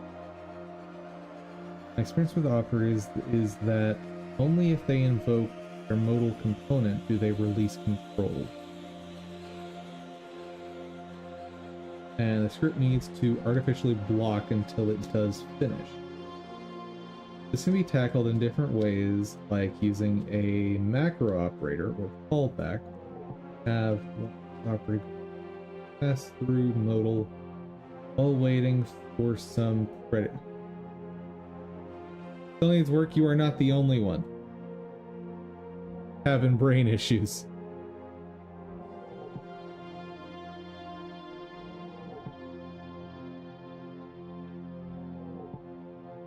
The first time I tried it, it didn't work. Then I did a hack by adding a timer that sleeps and waits for the number of objects to increase. Wouldn't recommend using sleep because nothing can be interacted with during that period. Blender will lock it. Yeah, but Blender locks down regardless. Hush you.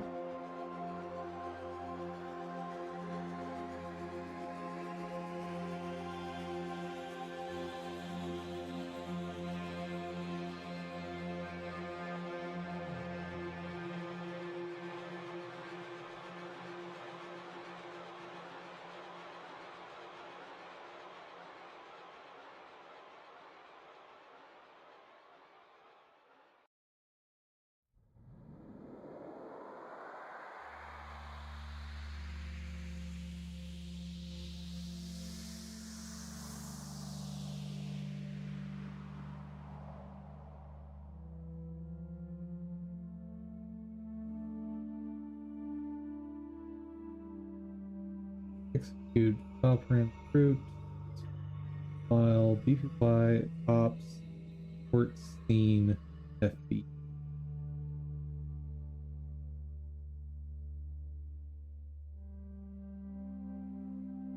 bpy ops import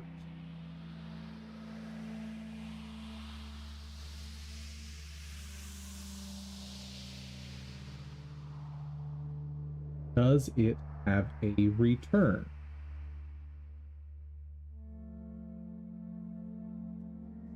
Yo.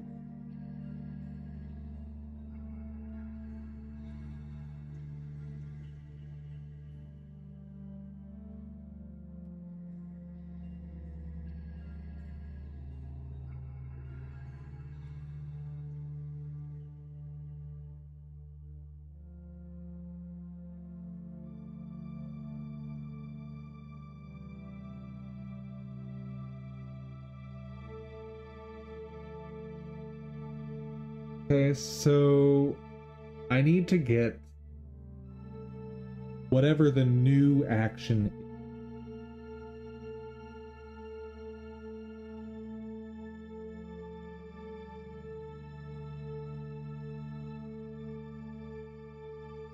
I can do that. There's a dumb way to do that. I like dumb ways, you know that. py.data.action.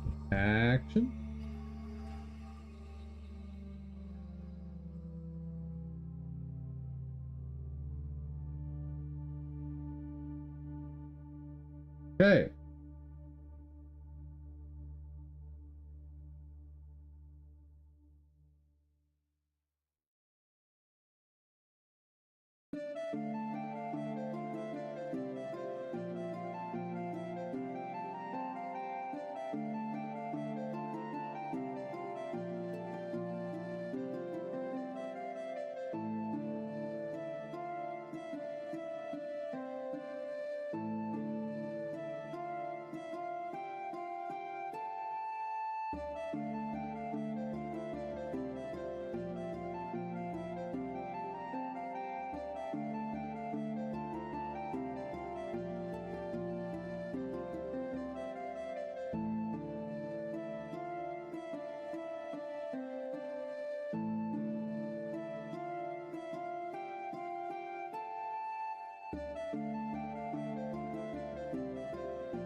Yeah, I'm gonna need quite a bit of custom code in here, aren't I? Yay.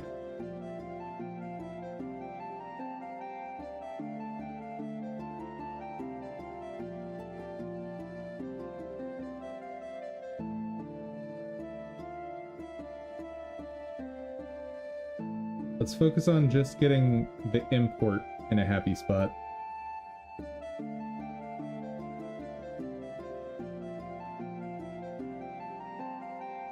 Import FBA.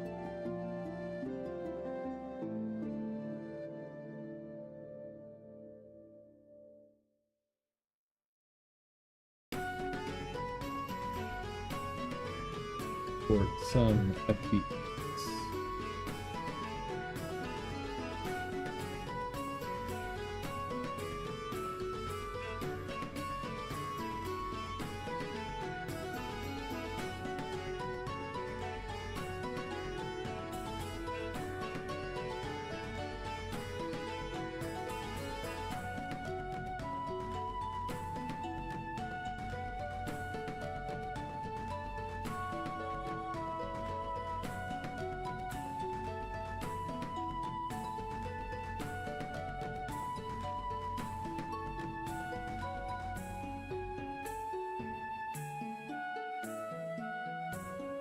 Real shame that there's no name in here.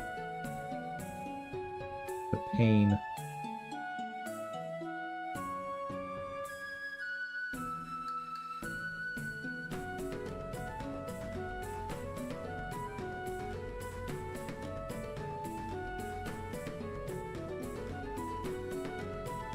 Let me see something real quick.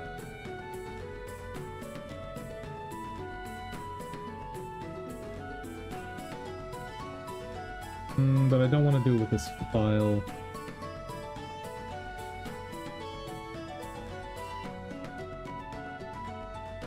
Should be safe if I do it like this. Animation.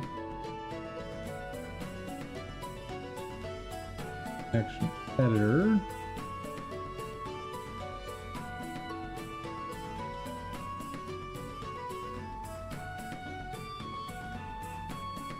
Huh. That seems wrong.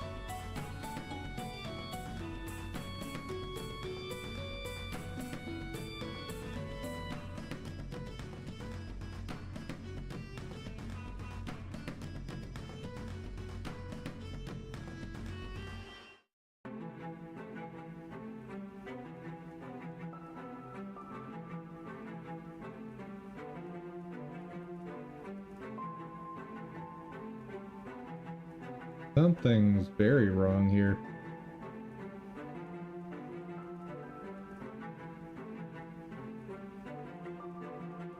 Anyway.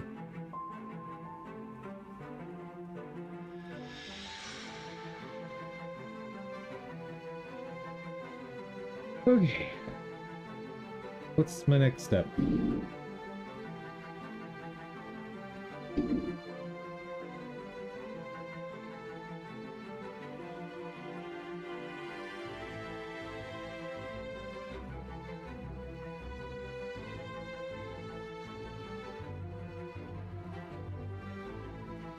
Got file list.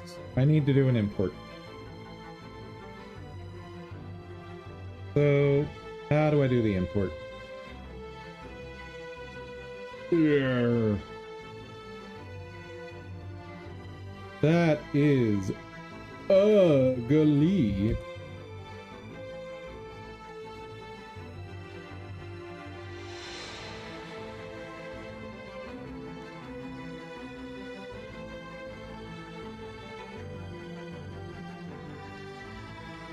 Holy cow.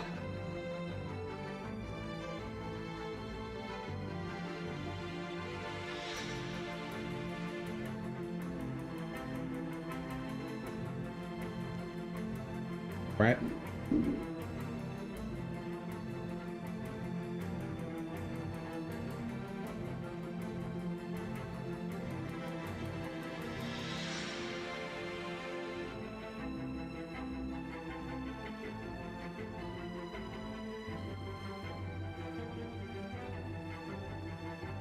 So directory and filter glob should be unnecessary.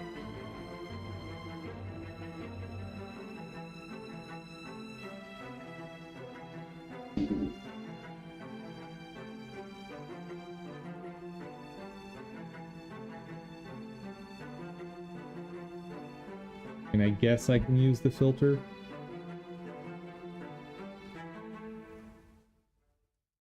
File.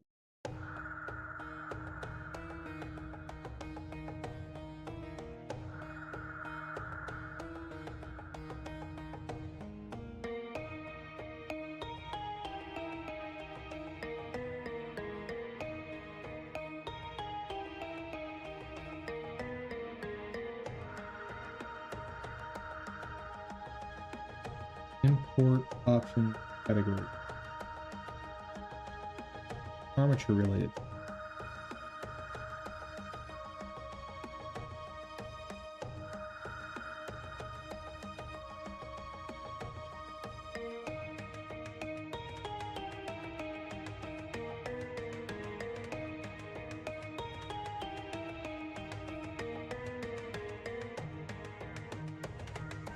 I really don't like this.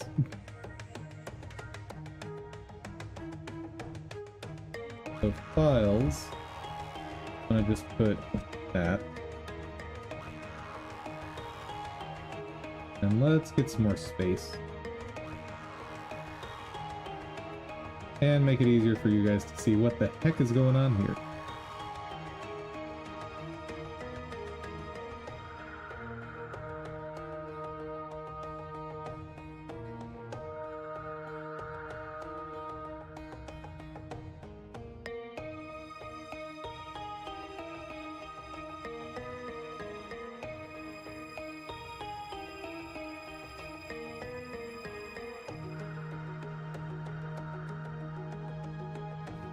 You know, sometimes you have too many parameters and you should stop.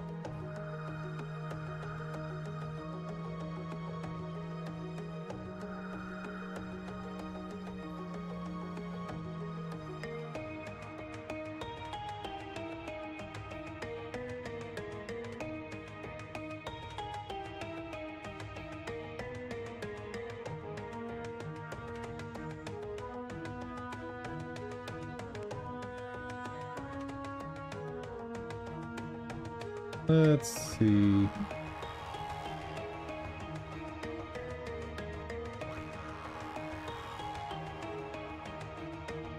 UI tab pane.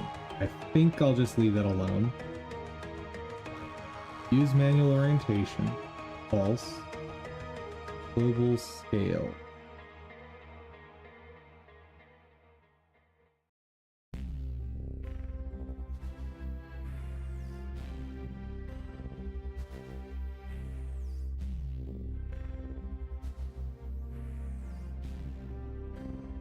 Auto. Bake face transform. Where is that?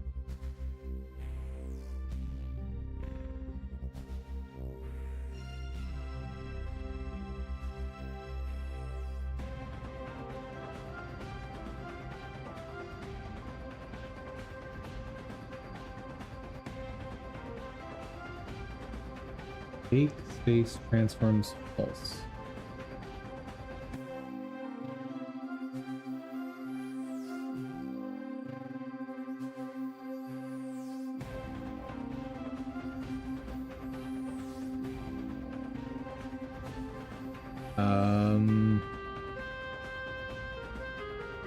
Don't know what that is. Apply transform, bake space transform into object data, avoids getting unwanted rotations, object. Target base is not aligned with your space. Warning, experimental option. Your own risk. Known to be broken with armature's animation. Okay, so don't do that.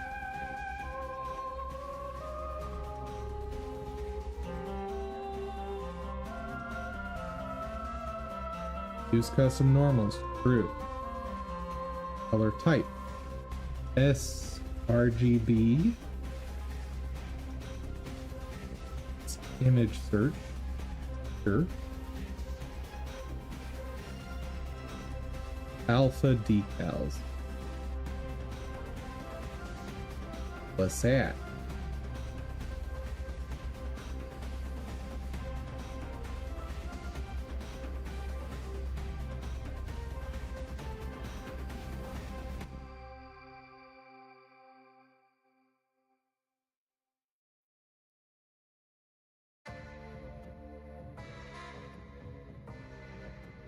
Alpha decal. Treat materials with alpha as decal. No shadow cast. So I don't want that. Right?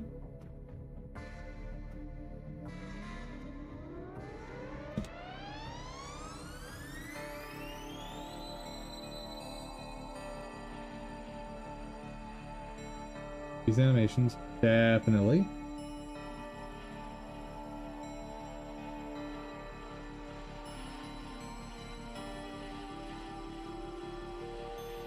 Animation offset. 1.0. Use subsurface. That's not a thing over here. Oh, subdivision data. Okay. I have it set to false.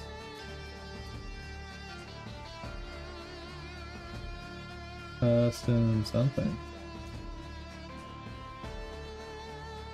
Custom props.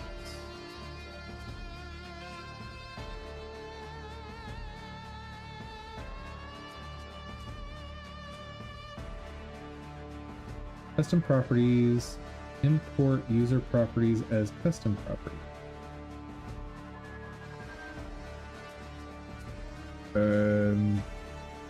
Right.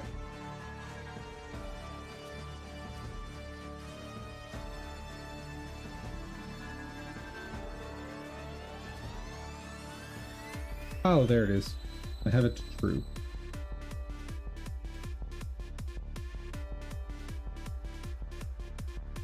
For enum string. Have that true.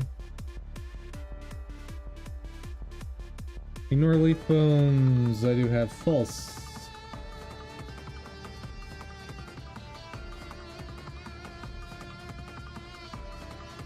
Force connect children is false. Automatic phone notification is false.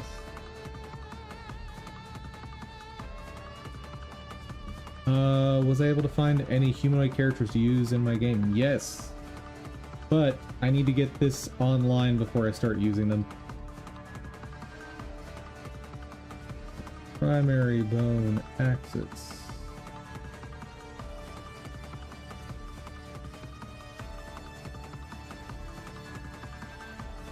Pre-post station.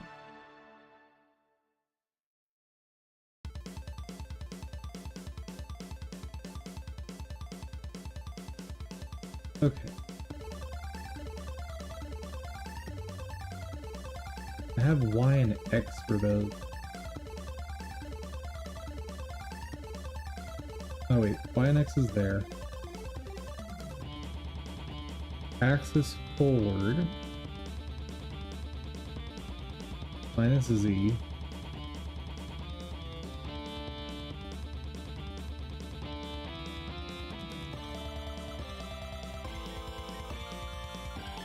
Don't know that that's actually what I want that to be, but... Right.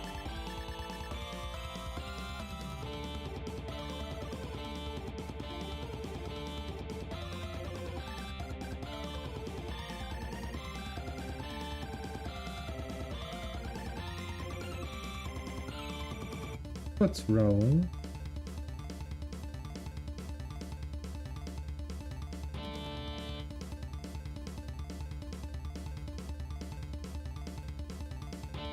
Oh, cool.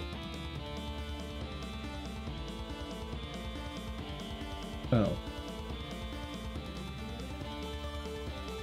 That explains some of the problems I had.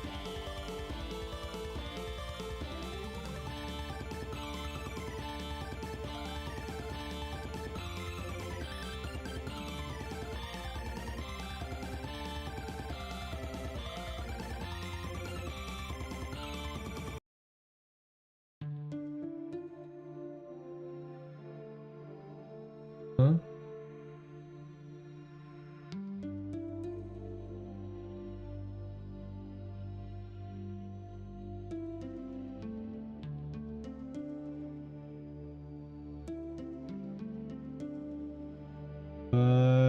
grayed out now.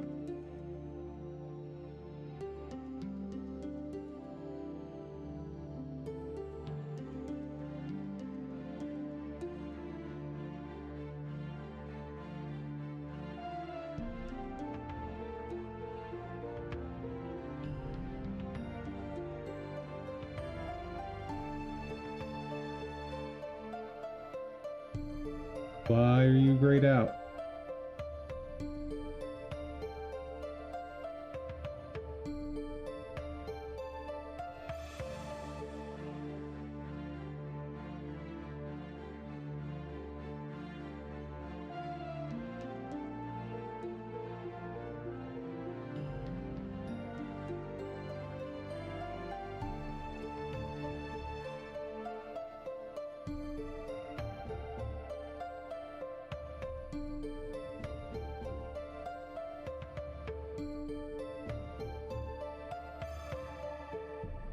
Oh, I know what it is.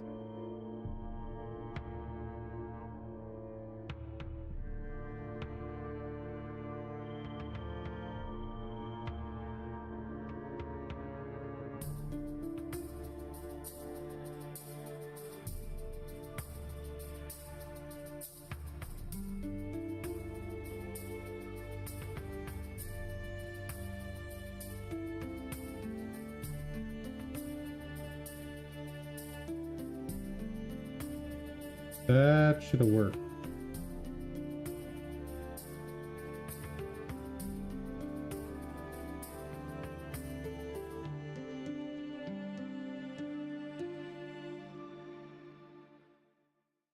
Dang it.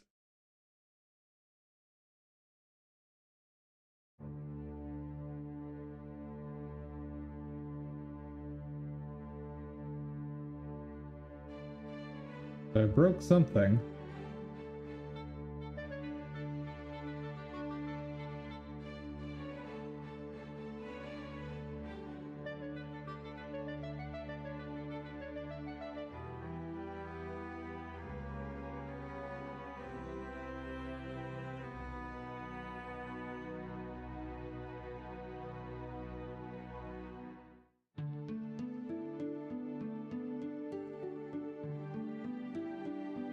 I don't get it, guys. What did I break?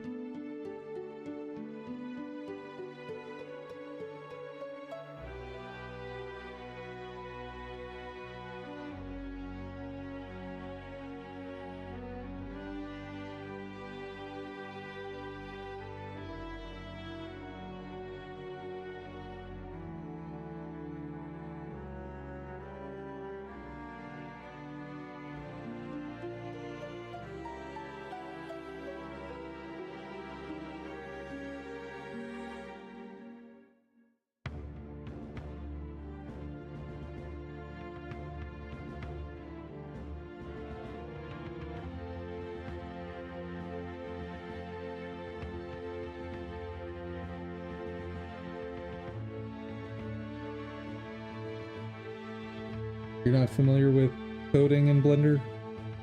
Yeah.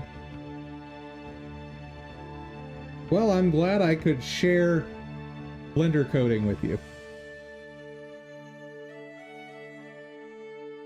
I have no idea what I broke.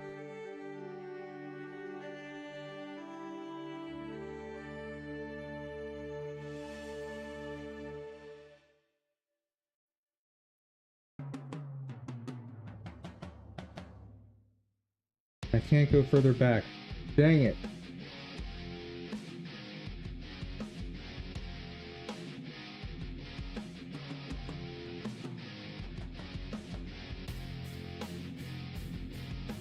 And it doesn't have a redo function, so I just lost all that as well. Blender, why are you like this?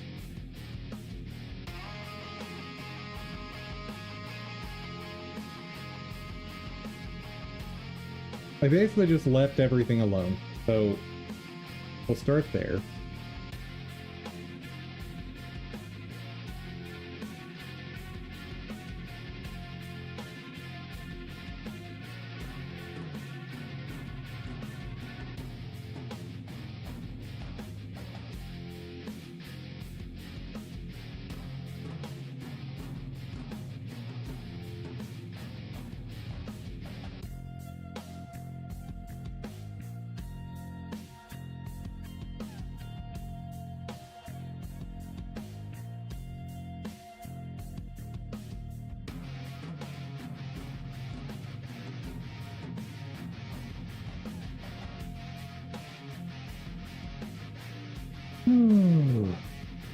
What have I broken? What have I done?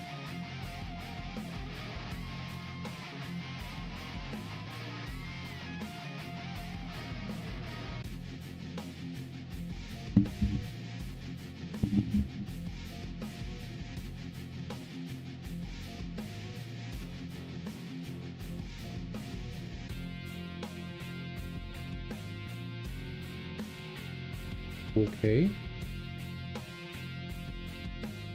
So it's gotta be part of the rename that I missed. Has to be, right?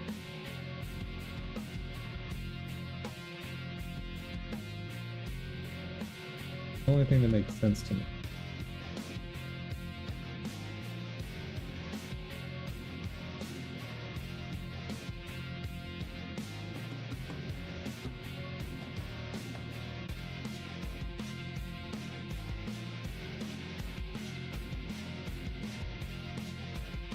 Huh. Is that it? No, that's not it. Or X. No, that's not it. Make sure I've got the ID right. Correct.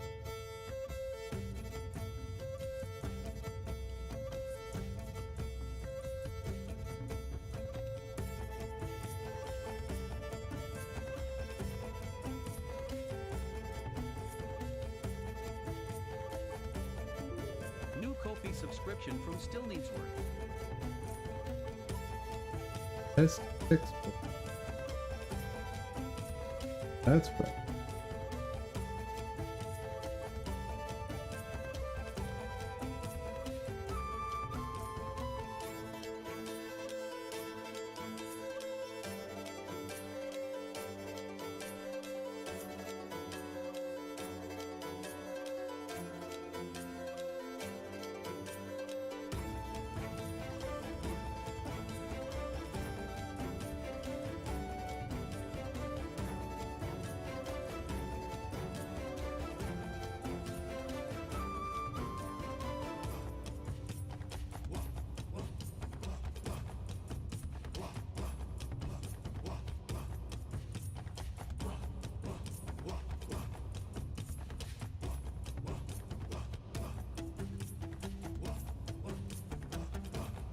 Okay, here's what we're gonna do.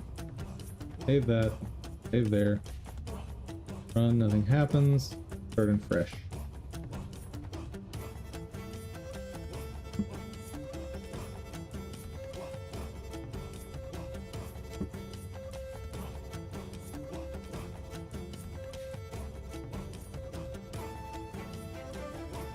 Okay.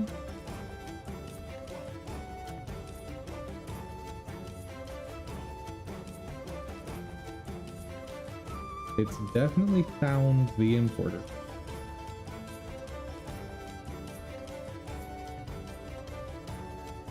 This thing can go away.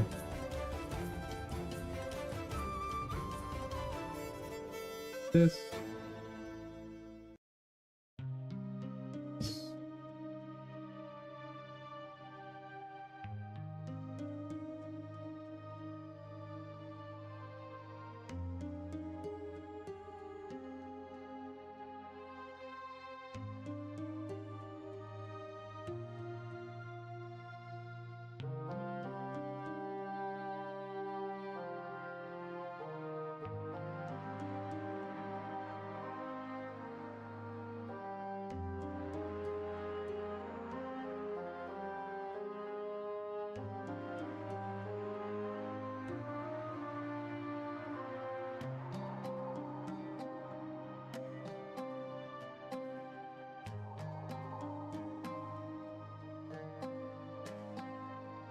What?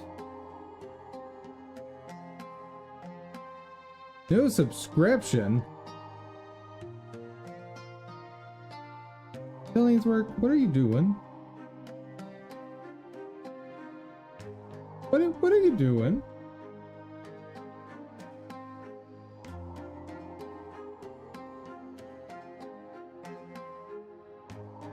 What?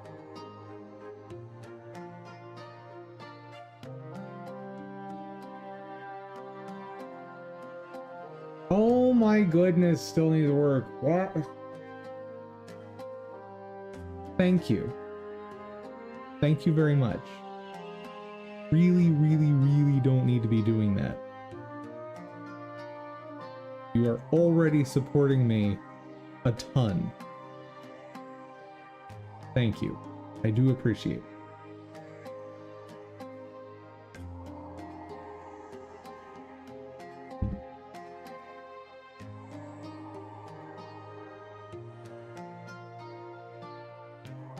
Now I just have to figure out why this stopped working.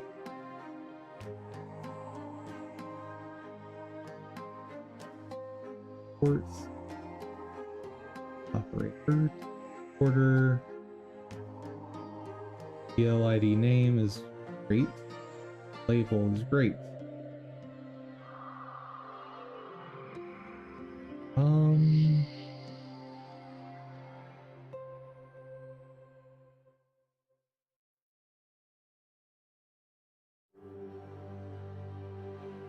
Why?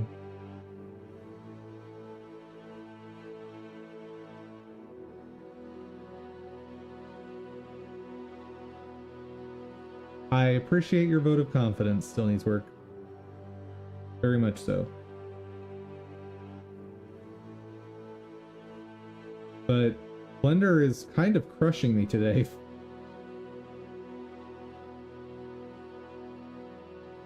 I have no idea why.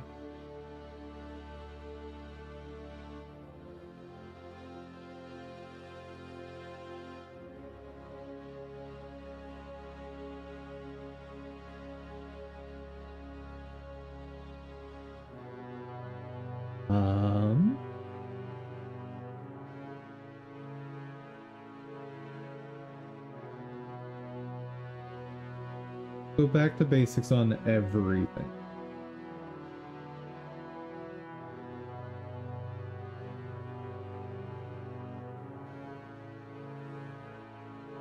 BBY operator button is grayed out.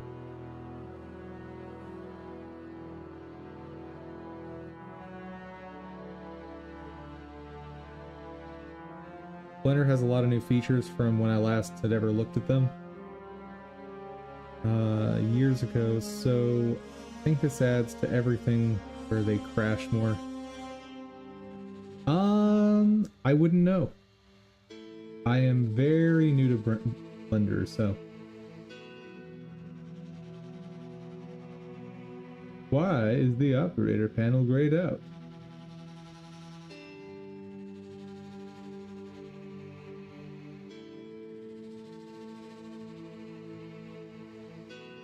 Oh.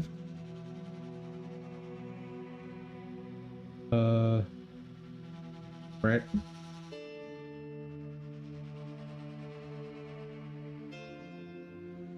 If anybody else is facing the same problem, the solution to delete your preferences folder, that's not happening.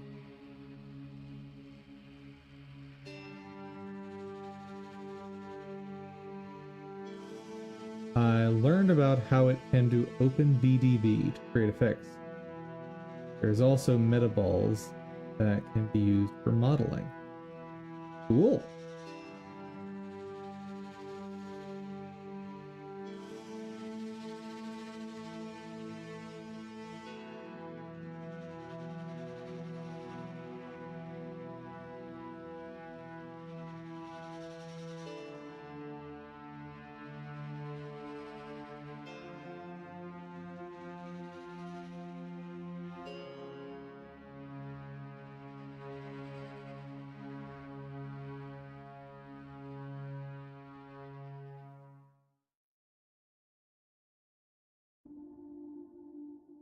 That's all fine.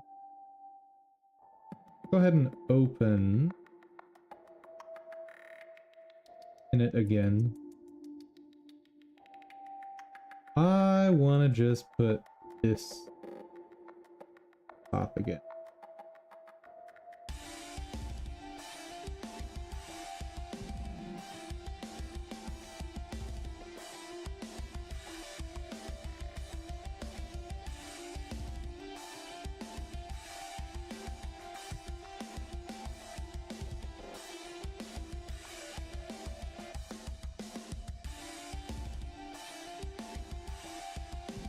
Oh.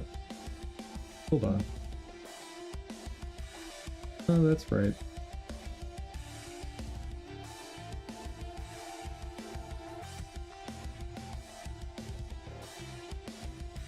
Okay, that still works.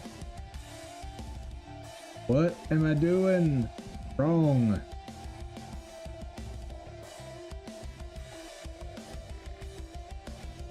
I need to take a break and come back with fresh eyes.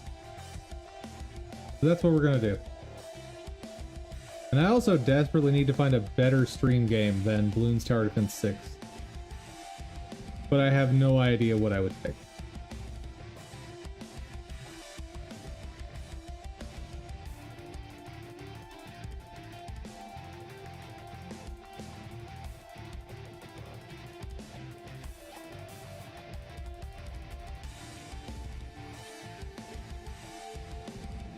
What am I working toward right now is one question. Guess I'm kind of working toward that. Oh, right, monkey money. Because I need to do monkey knowledge stuff.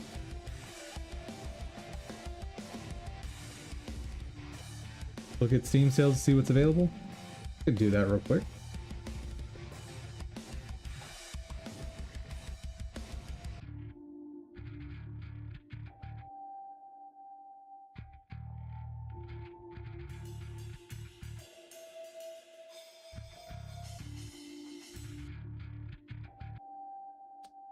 New free game on Epic.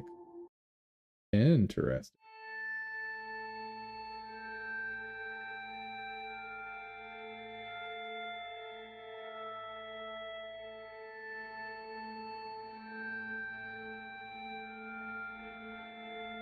Tomb Raider 1, 2, and 3 remastered. I never cared about Tomb Raider. Maybe it's cool, but I don't know.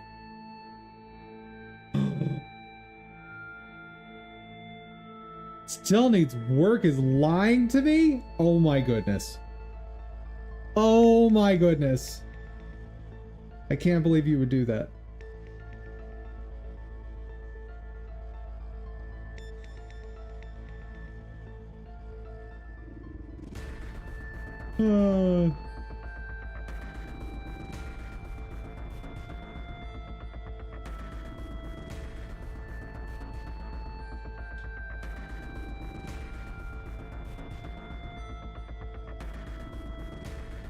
What do they got on their, like, cool special offers?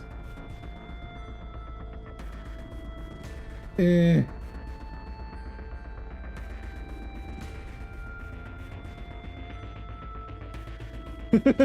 Yeah, I'll stream it on the 20th. Yeah. Yeah, that's a day I stream. One depends on how long it takes to download and whatnot. But one thing to consider, I subscribe to Humble Choice.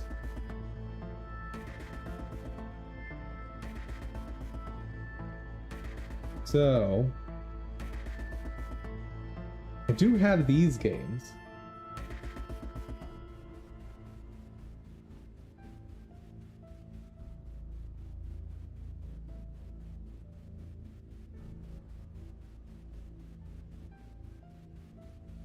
I tried Remnant Records, did not have fun with that. It was like a really boring Phasmophobia.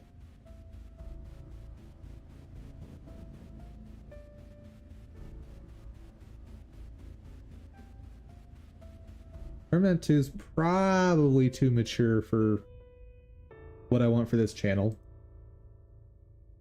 Possibly same for Persona 5 Strikers.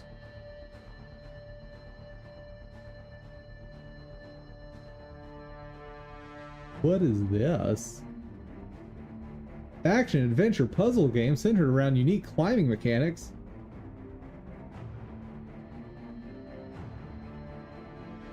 That might be a thing.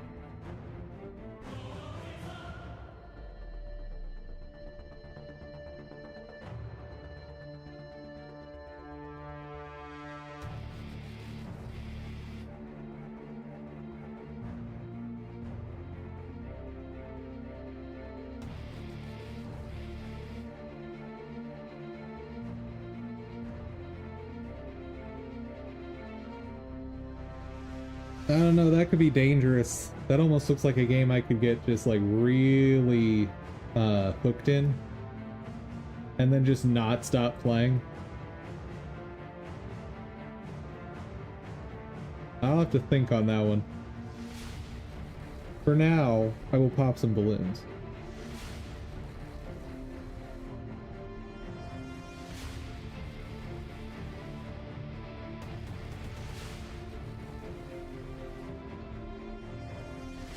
So I never beat any of those?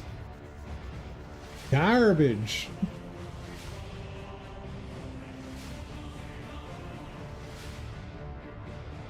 Apparently I'm not that good at this game.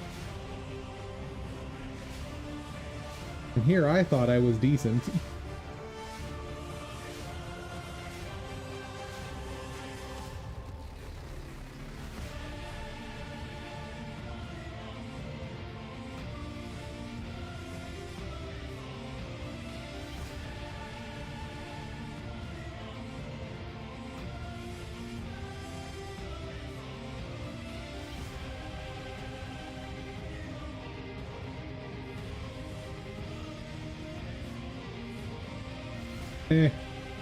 It's fine. I don't need to get a perfect run. I just need to not lose. That's all. Main priority right now, get Psy.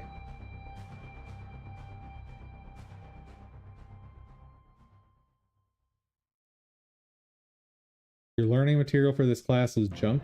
What do you mean? What junk did they give you?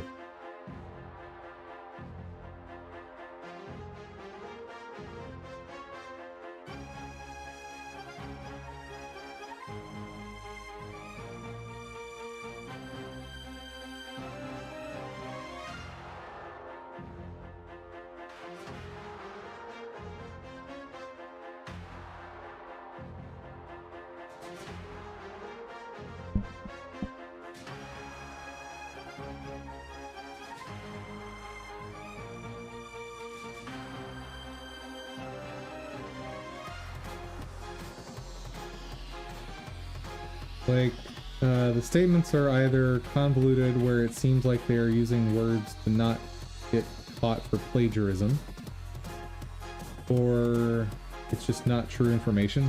Well, that's always fun.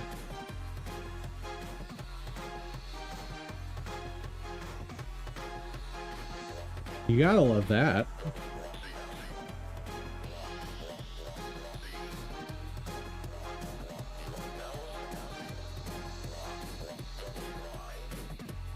Hold on. People are scared to swipe their cards, and rightfully so. People are told to use cash or checks to reduce the possibility of their identities being stolen.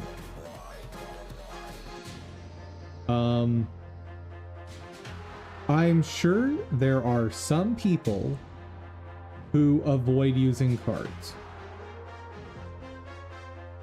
I doubt it's that many. Ah!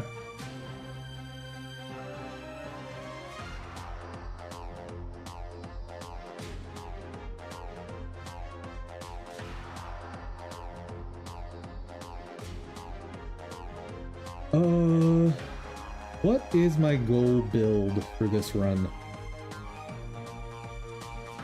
I have no idea.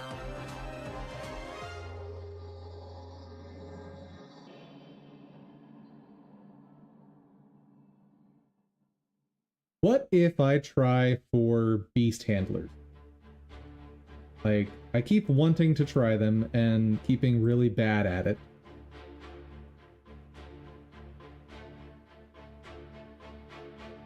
We're gonna make it happen.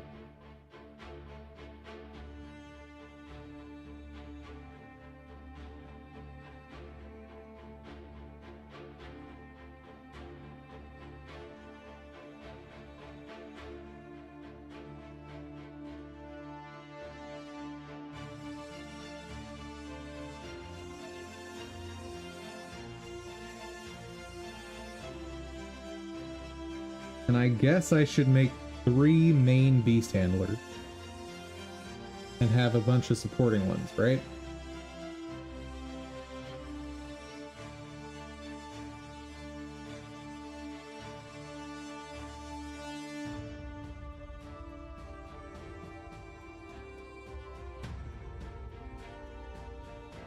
What?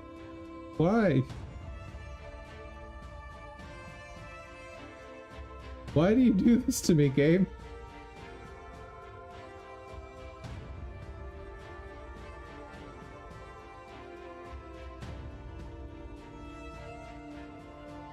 Okay, let's sell these and just invest hard on this. I think Microraptor is the way to go.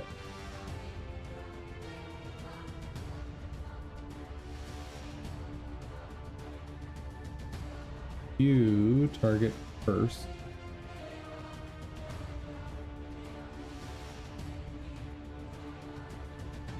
Hey, that worked.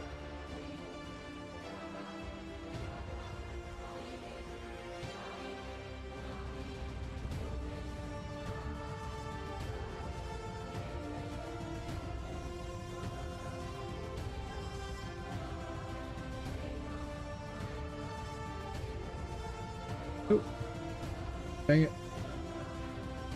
I wouldn't hate this class if the stuff they were having you read seemed useful.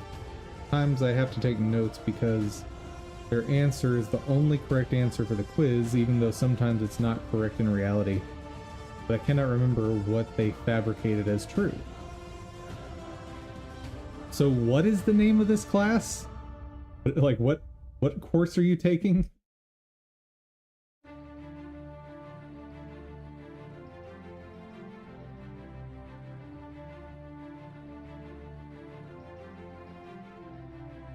Network security. Huh. All right.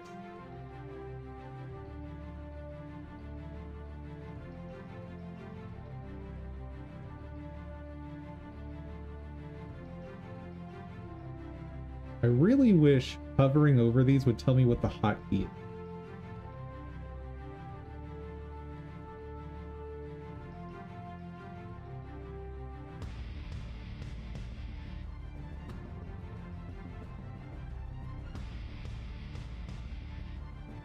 Oh, we're in deep trouble.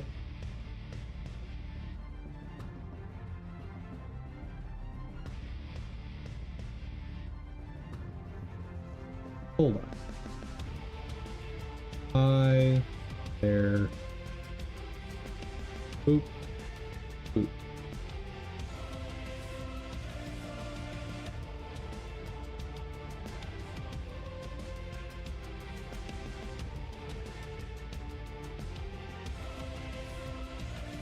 Okay, so the piranha seems to be all about taking out big things. Not so great at the small stuff.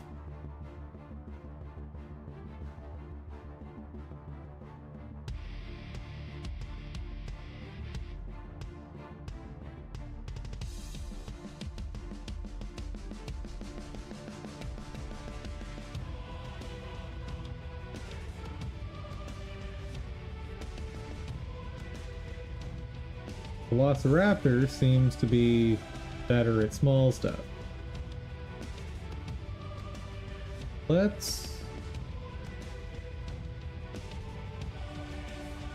I'm just gonna sprint through the material and put my brain firewall to delete everything after the test. That's fair. That is extremely fair.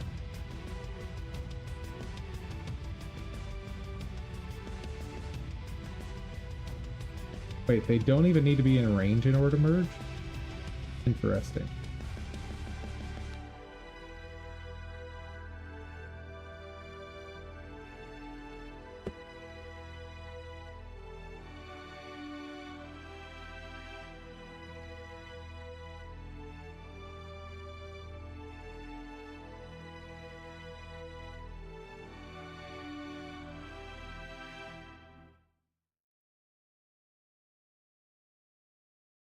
Darn.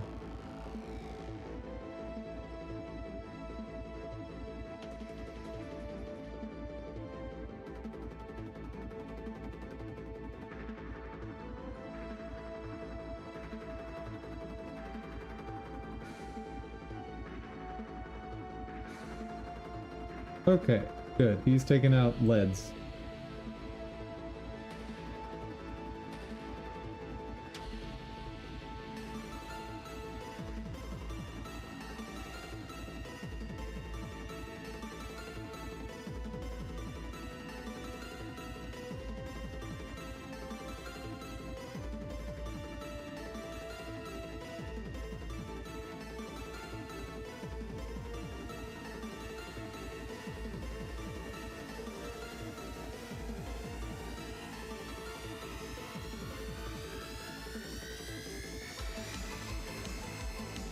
This is just a weird unit.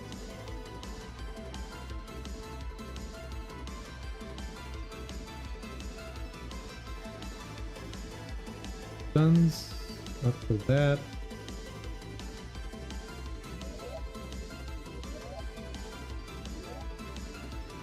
Okay, so if I get the 10,000, maybe that means I just guarantee win on 40.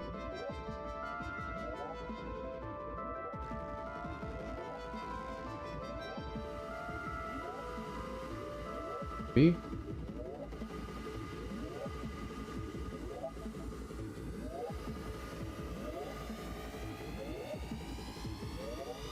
But I don't think I'm hitting the 10,000.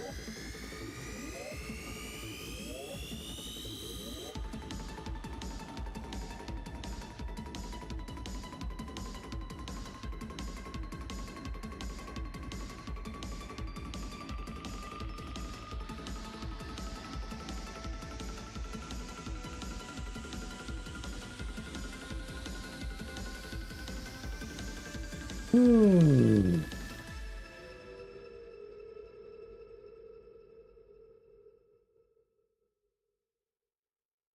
Yeah, did not make that.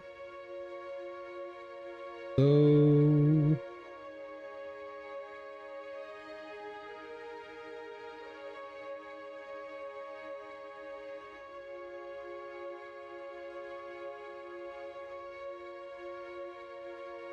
Alright. T-Rex, let's go.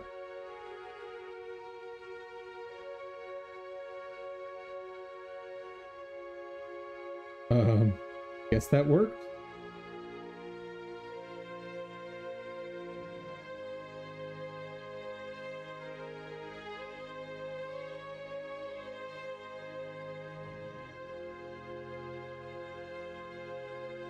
Sure. That's working. I think what stinks is that people who are not familiar with network security are going to take this information as if they know the subject and talk to other network people and look foolish in front of them. Or worse yet, try to take the CompTIA cert with what they know and waste their money failing. Yeah. I mean, when it comes to network security, anything you learn in a school is probably useless compared to just going for a certification.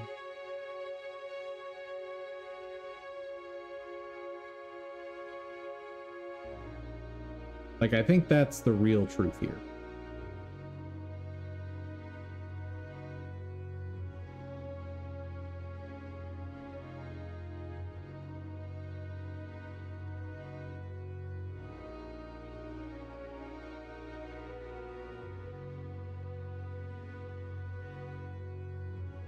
Okay, so apparently T-Rex just don't care.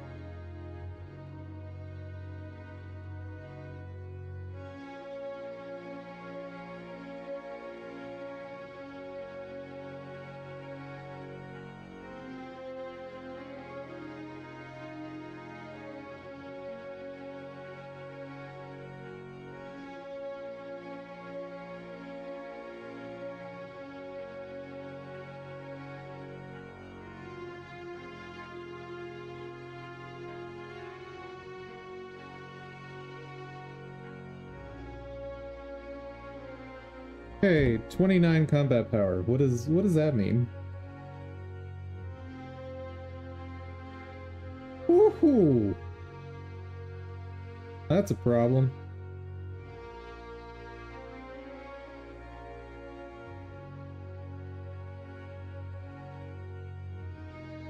So So I need camo detection real bad.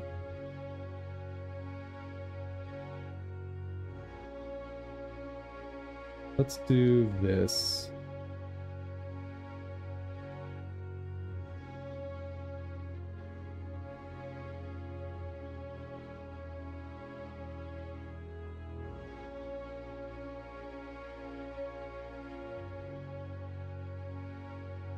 That works. That did not work. That did not work at all. No.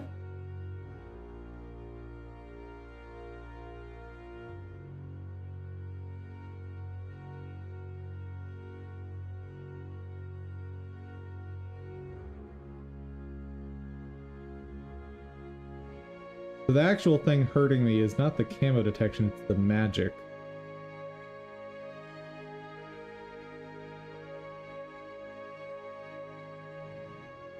So my best bet, probably just throw this here with both of these and should be good.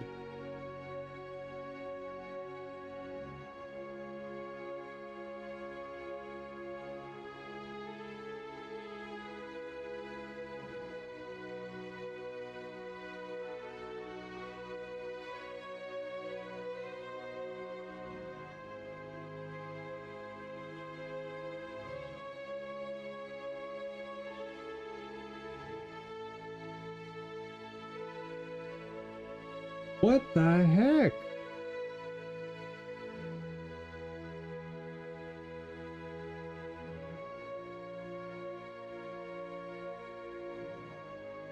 I thought I was good for sure on that one.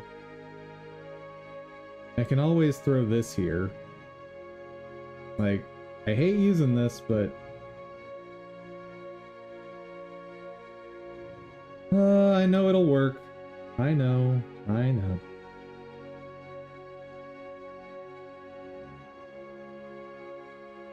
Yeah, there we go. That did it. Lame. So lame, dude. So lame.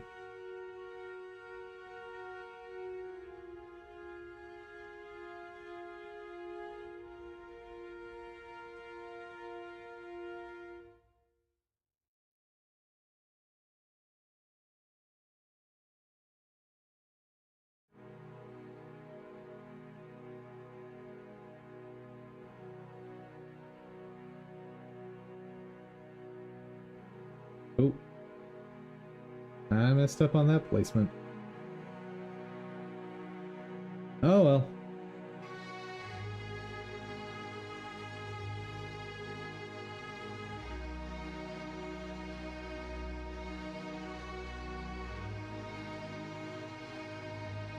Go ahead and put that there.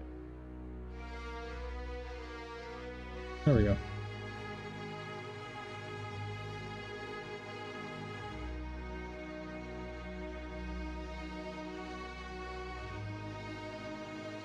Gotta test this. Merge. Okay, so I don't even need them to be over here.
Okay, much better.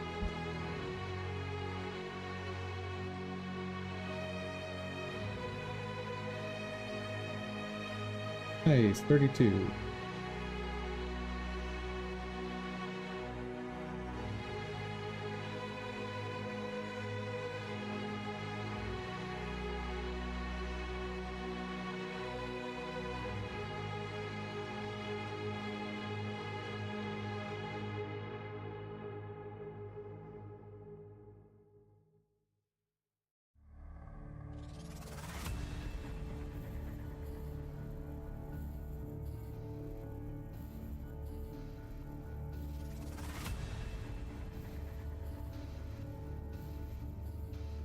Okay, 41.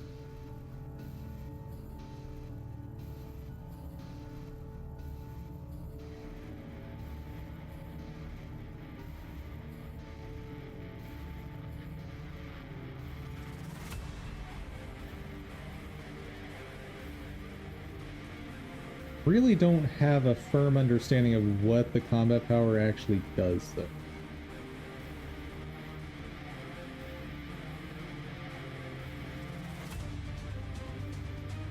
Like, I assume it's not just a pretty number.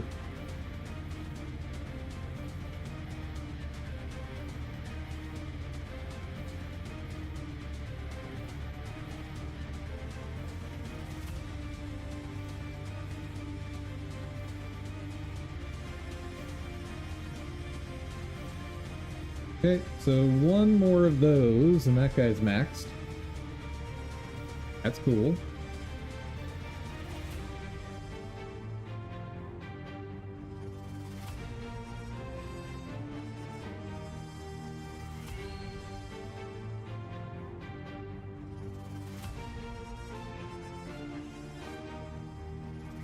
Cool. That worked.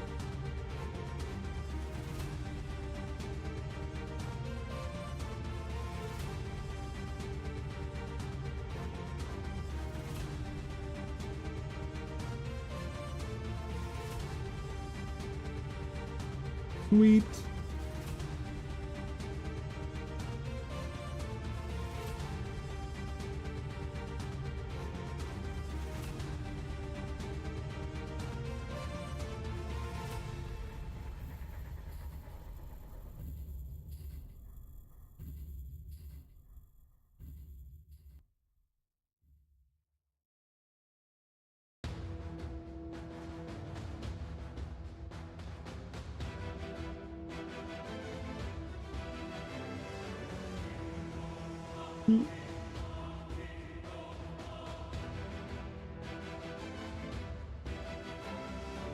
I'm getting rid of the helicopter.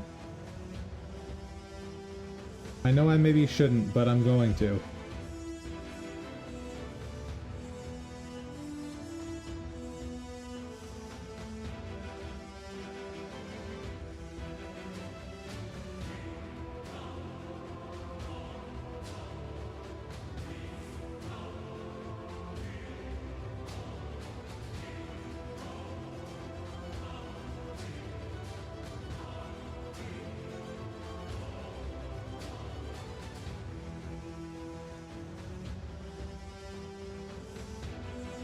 Nice. Give me that orca.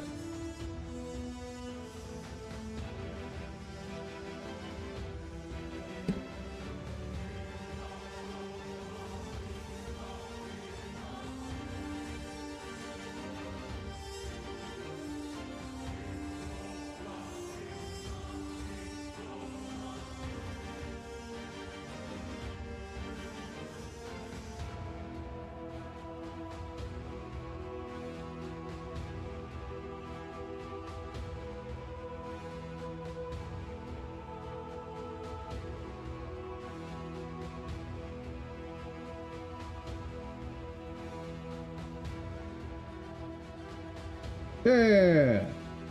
Ooh, big boy. Loving that. So 6 of them is what I need.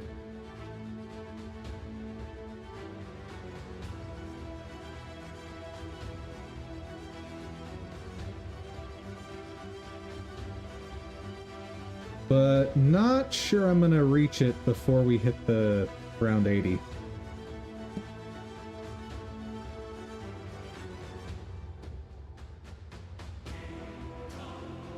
But the T-Rex kind of just has this in the bag.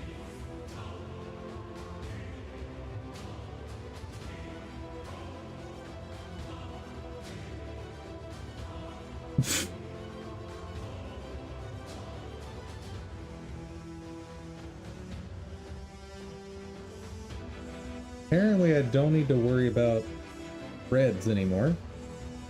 That's fun.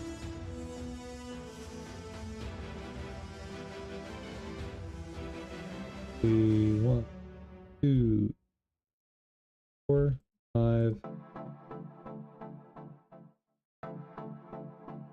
Oh. Needs water. Interesting.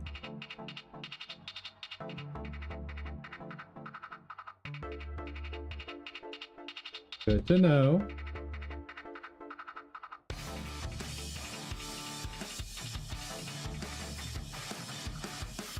One, 2, 3, 5.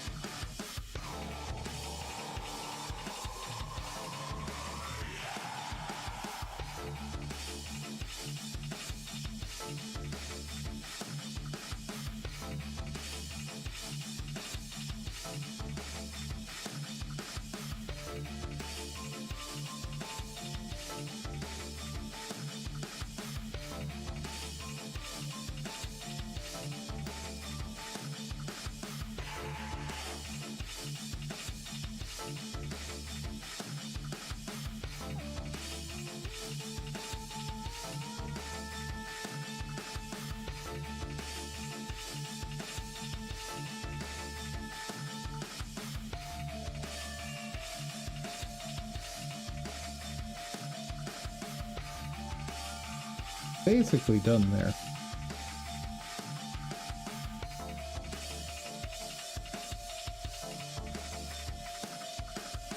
Ooh. Definitely not enough money for that.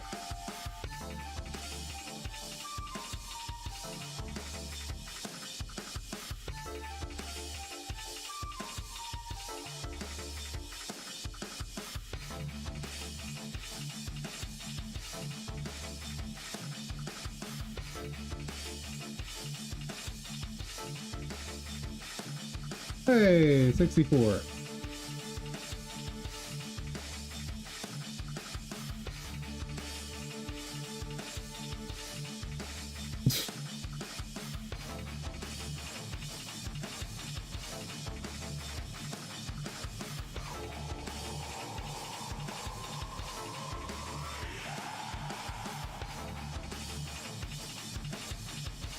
Alright, now let's watch a one-hit kill. Assuming this works as advertised. And it does. Nice.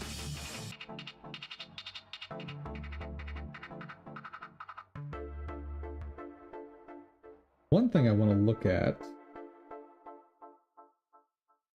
there any monkey knowledge related to those?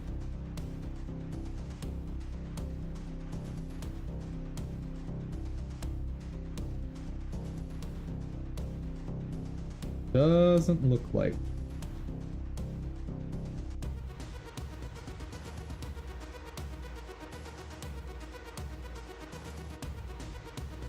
Name.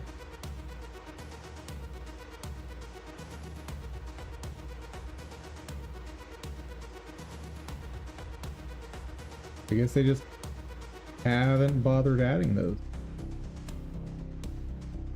Noted.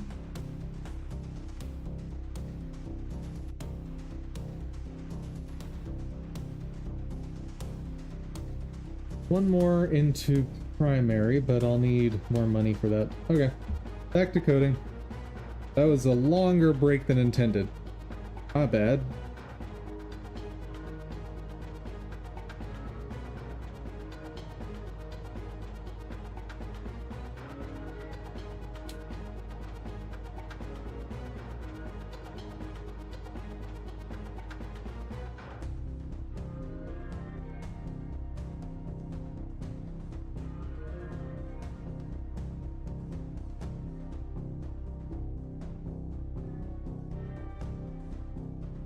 one small difference. No, that's not it. That wouldn't make any sense.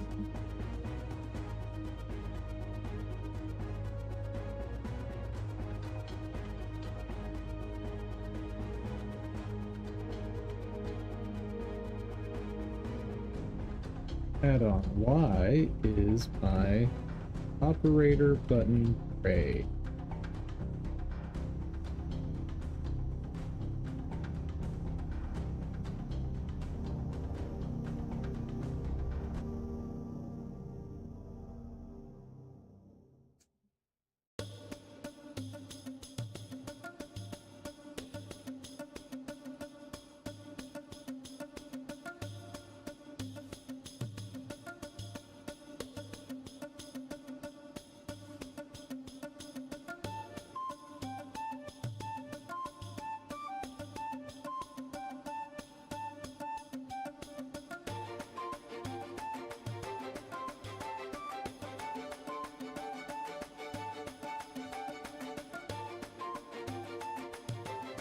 Okay, PPY operator import, no.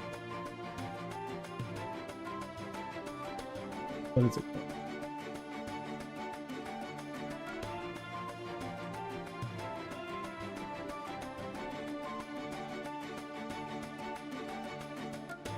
File select add.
Okay.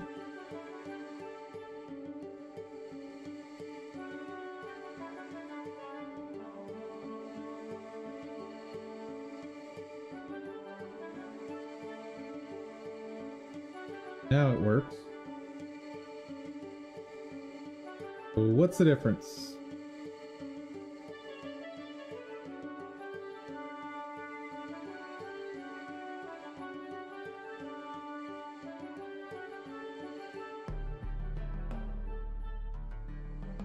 Need that. Tooltip. Fine. PL ID name. Great. Simple object operator. Label is fine.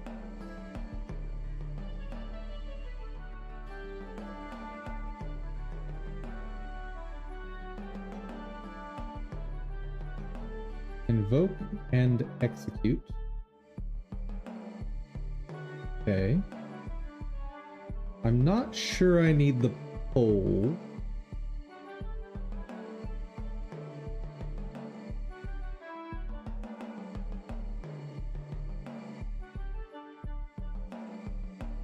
Do this.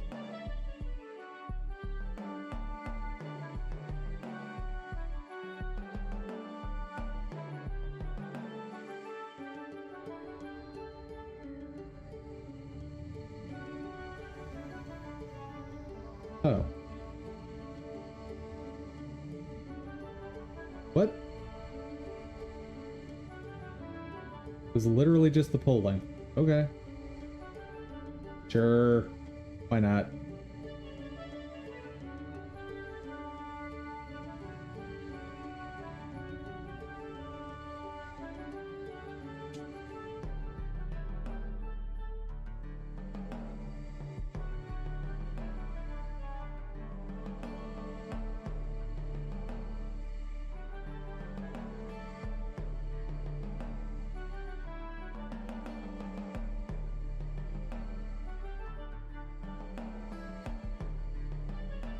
So, how do I get whatever object was created from this?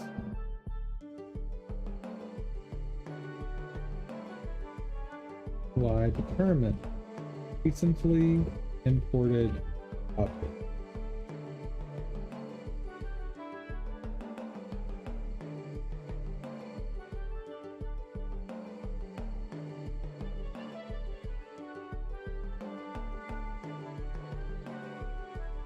We import objects from FBX file. The import objects are usually selected by the importer, so you can get the objects by looping through selection.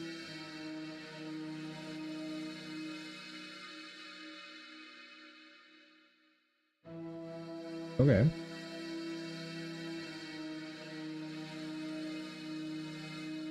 Let's try that.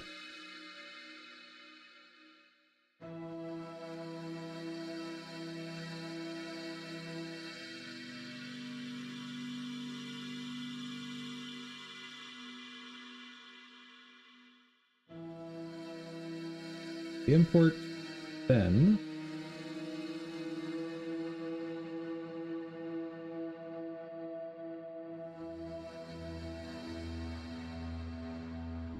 I guess one question is, how do I know it's finished?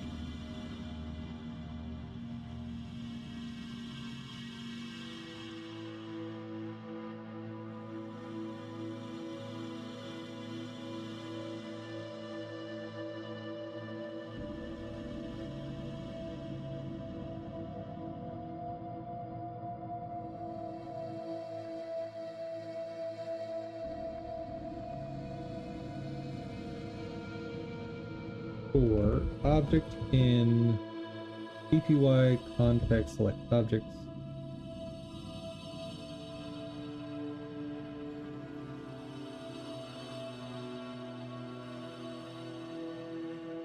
Do something. Context selected object.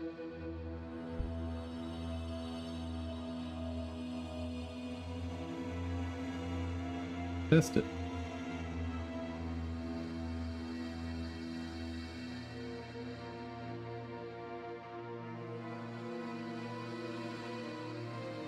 Root 5.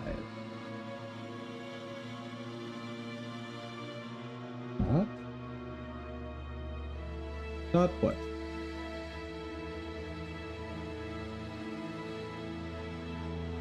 Nation data? That'd be awesome.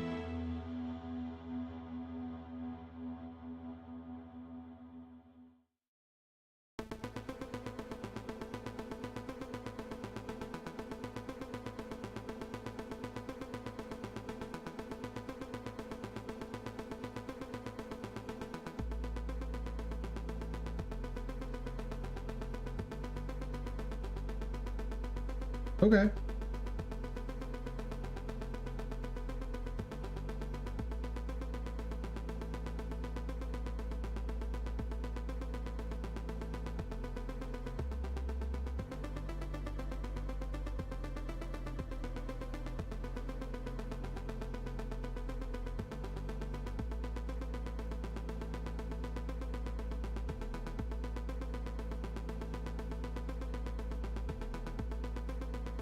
Hit type of object.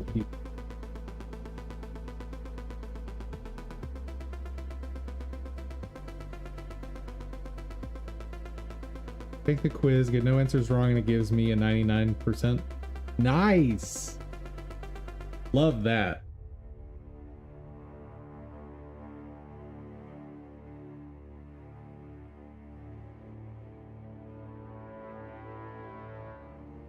Aren't online quizzes just the best?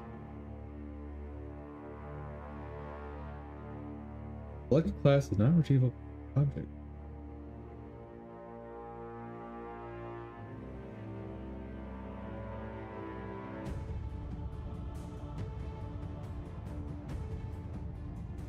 Right. Armature. Nice.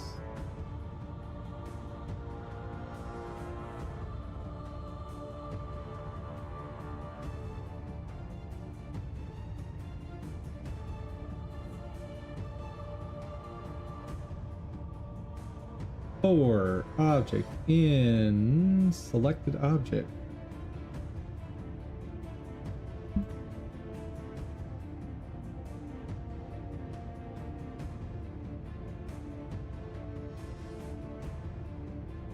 First, let's do this.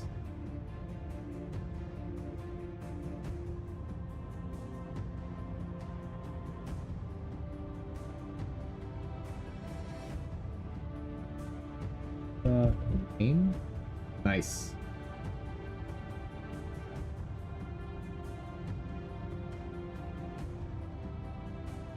This is going to tell me something.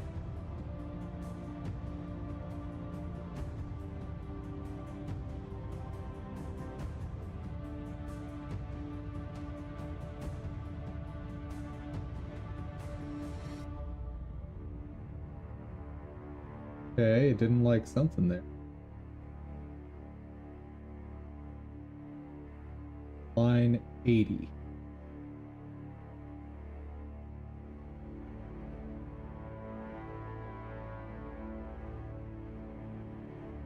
All right.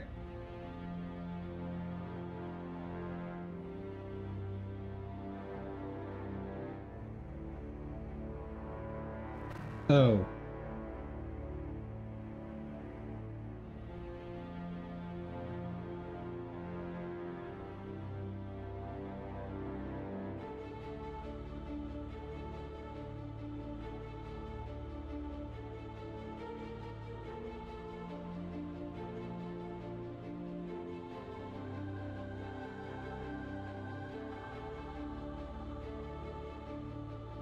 Okay, so that maybe worked.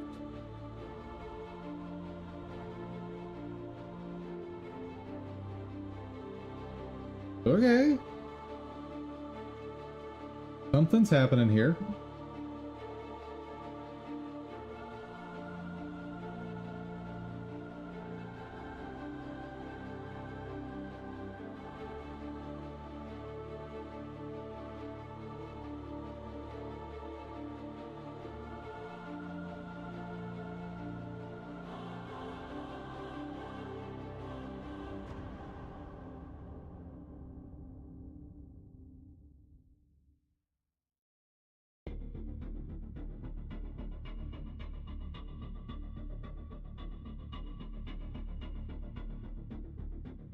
Okay, what if I just say that is equal to test? Okay. How do you know what parameters to just type? What do you mean by parameters? Because in a literal sense, I have not typed any parameters in what I've done in the past, like, 10 minutes.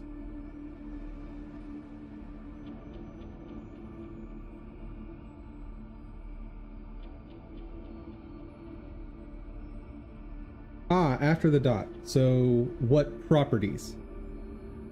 Or what accessors in some cases. But properties is probably the best term to use for what I'm doing. I don't.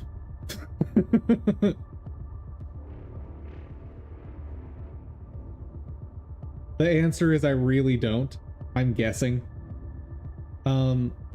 So I knew this was an armature from asking it, right? So I did bpy.context.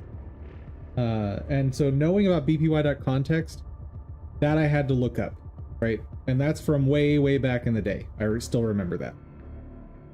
Selected objects. That's new. I just looked that up online.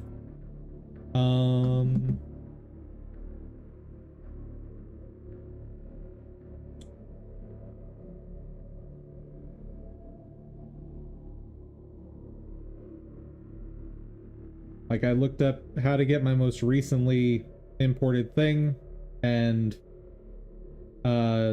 this person said this.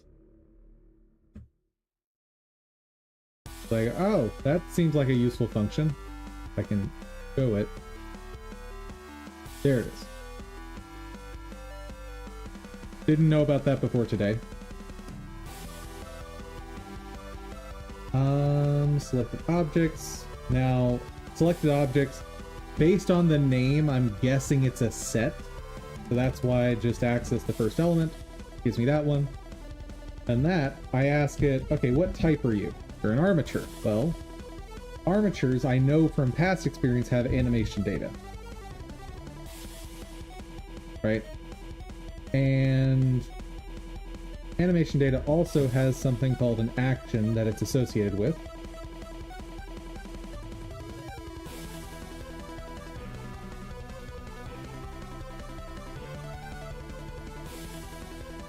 Then finally, I say, okay, dot name full.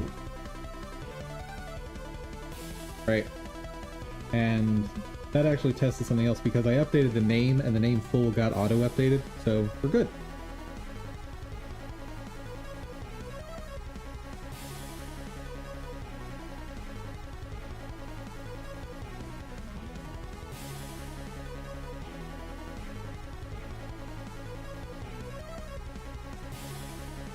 Okay. So we import a thing. We print out, or we don't need to print out its name anymore. For all of the selected objects, if object.type is an armature, then what do I want to do? I want to set the name of the action associated with it. Object dot animation data dot action dot name is equal to file info dot name. I have to remember this methodology as I normally rely on reading documentation solely to understand functions. Yeah, and you may remember my endless rants from before. Blender's documentation is some of the worst I've ever seen. Because the documentation doesn't tell you how to use their function at all for most of it. And I was wondering, back when I was working on that, if it was an issue of just, I'm unfamiliar with this style of documentation. So I decided to have a friend of mine who's like the highest up tech person in a very major company. I can't tell you who or what company, but like, suffice to say, he knows his stuff, right? He is the highest up tech guy for a product that's like sold worldwide. Company is like, I think now hundreds of thousands of employees. And he's like the guy in charge of the infrastructure in the code. Had him take a look at Blender's documentation, and his response was, well, this isn't documentation. This one function in particular is, but I showed him a lot of their other stuff, and his response was, well, this is useless.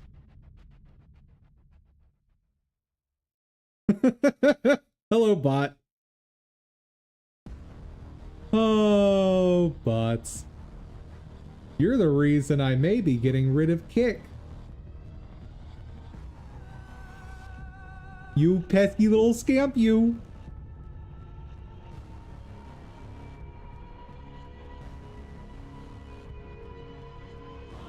Yeah, the only person from Kick who hasn't been trying to scam me, I'm pretty sure was Anhing.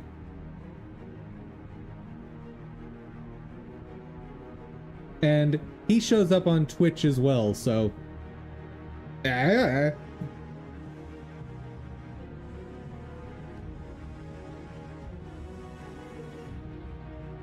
Yep.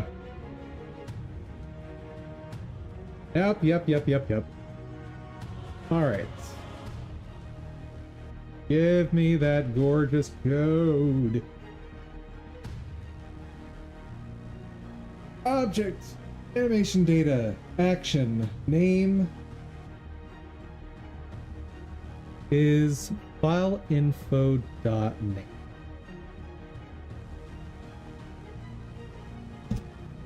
Okay. Here we go. Here's the big test. Save. Save. Run it. Import. We're gonna do 3 of them. Oh. Work. Animation. It worked. Oh my goodness, chat! Can you believe it, chat?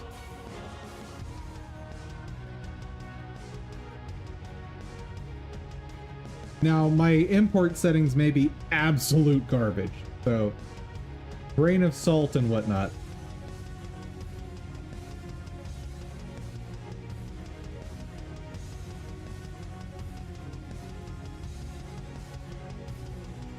So one thing I'm gonna do is wipe out all of the action. Gotta remember how to do that. Blender file, action.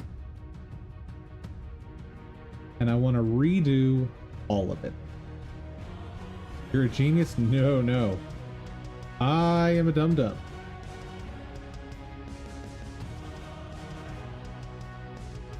I say that because you guys are perfectly capable of doing all of this just as easily.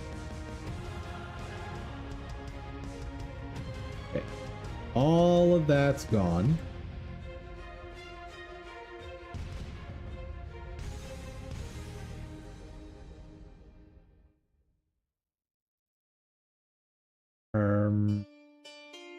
Looking at the...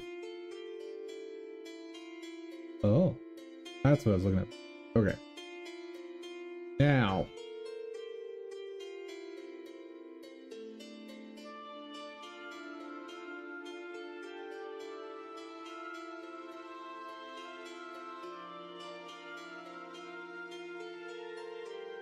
There's a Taiwanese streamer I watch who says, I am a genius, whenever he gets something working in Unity.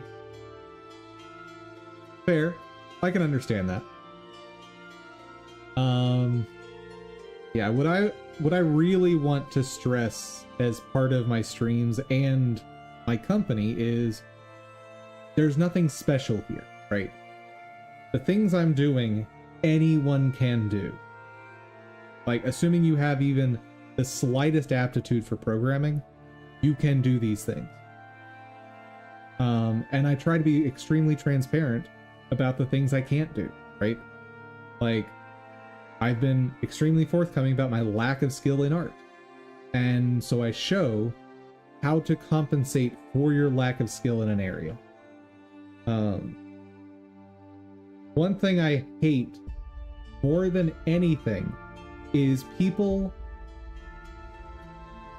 allowing this misconception that there's something magical or something special about programming or about programmers.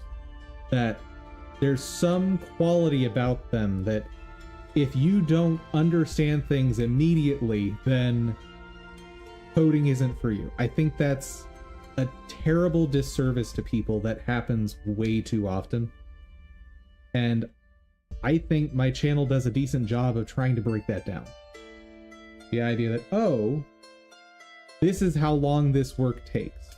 So this developer, me, Dum-Dum, who's been developing, like writing code, developing software for 10 years, I still sit here scratching my head, right?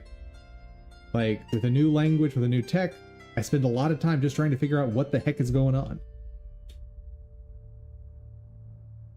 Hey there, Cupix. Welcome to the stream.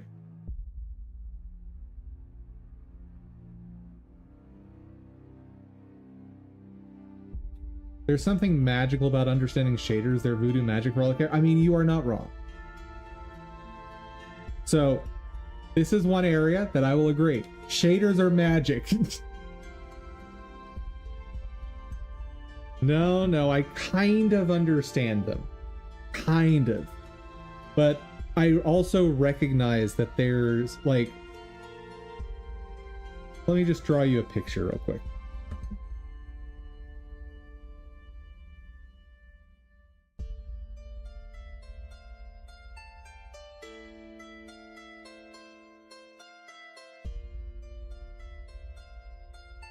Apparently, you don't like drawing things that big.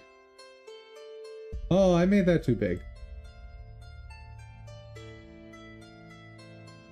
Still too big. That's plenty. That's plenty. Okay.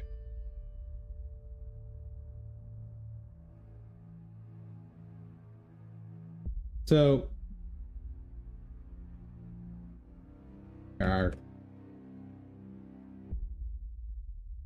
Shader.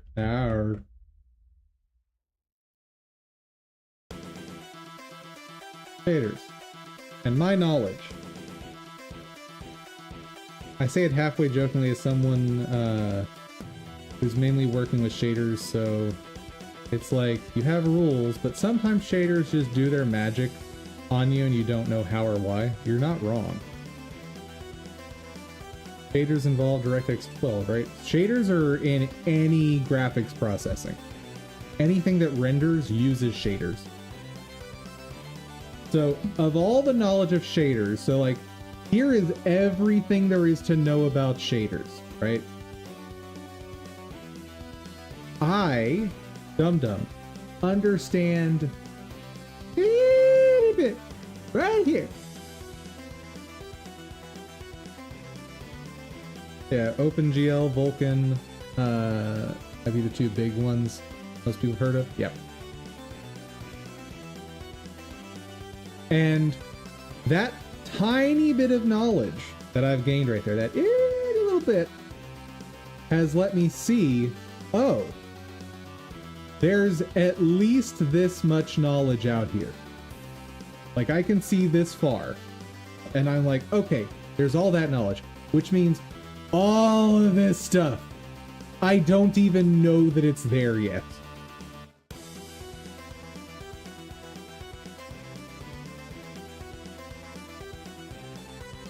Well, that's better than me, where I understand that a word exists called shaders.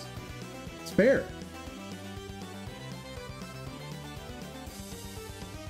Like, I have learned to resize an object with a shader. Cool.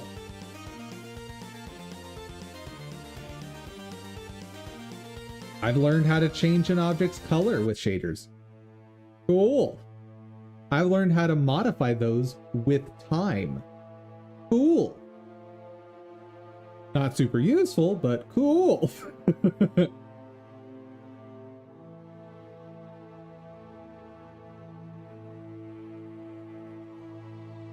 Okay. Here we go, Dum-Dum. Import some FBX. We're gonna import all those.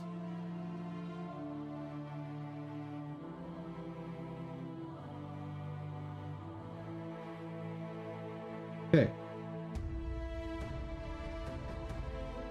Oh ho ho.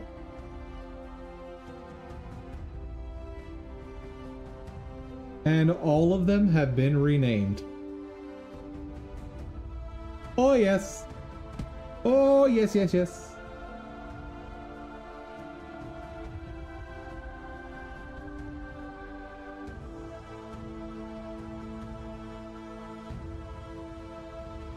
For you, you thought shader was coloring an object. Nope.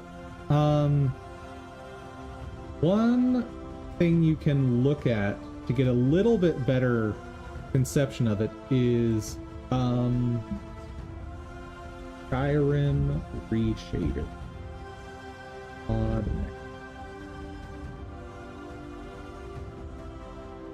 So if you've done modding on games, you'll have seen tons of reshades, right? And what these do is, the vast majority of them, what they do is they change some parameters that go into a shader. Now, what is the shader? It's a couple functions that tell the computer, okay, for this context, like this asset, this image, this model, this texture, do some operations on the appearance before you show it on screen, is basically what it does.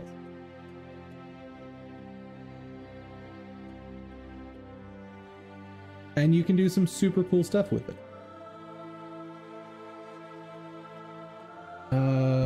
Most things I do for game dev, probably shaders related to grass, water, fire, sky, clouds, terrain, weather stuff like snow and rain, lighting, reflections, and also just computing on the GPU. Yeah.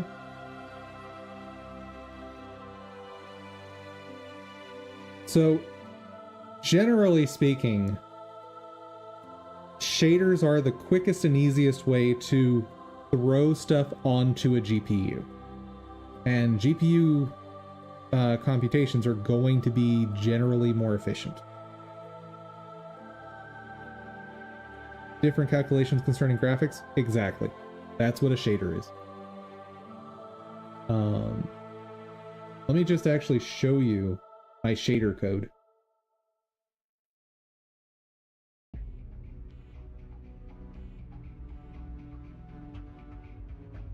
I think I have a simple enough shader to show off. Come on. Come on, Godot.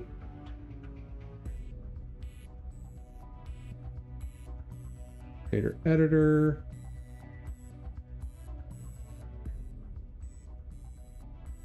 See, that's fragment. I also want one that shows vertex. Okay.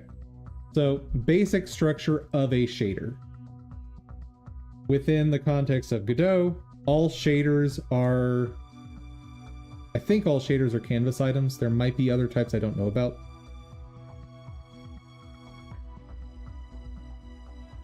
I learned that baking is caching calculations. Yep. It's or it can also be pre-computing. Because caching is more general than baking. Not all. Most actually should be spatial for 3D. Oh, well, that's true. I'm doing a 2D game, so mine are all canvas items. You also have sky as a unique type. Nice. So here I've got some parameters that can be plugged in for the shader. Here I've got the vertex function, which this is the weird one to me. Vertex translates positional data. So let's say you want to have a like wavy effect, right? Let's say like in Skyrim, you've got a visual effect for when the player is drunk, or when the player character is drunk. And so what they do is they put an overlay in front of the camera and they apply a distortion effect on the screen image using vertex here. Vertex, I thought was just a dot. That's what it means mathematically. Yeah, vertex operates on the vertices of an object. So that the things I've seen people be able to do with vertex as a function don't make a ton of sense with that definition to me, at least in 2D games. Because there's a lot more than just vertex manipulations happening there. Vertex here is a function, not a class. So here, my class is this whole file, right? That's my class. vertex is one of the functions in that class. And it operates, as Cupix said, on vertices. At least ostensibly that's what it does. You can also do, I think, some types of color manipulations in there, and it gets real wonky. Then finally, fragment is the other main function you'll care about. And that is, again, ostensibly, pixel by pixel calculations. So if you have a plane with 100 subdivisions, you can now pick at each vertex point and move them up and down, and thus create waves or create terrain. Yeah. So that's also very much analogous to almost like a bump map, right?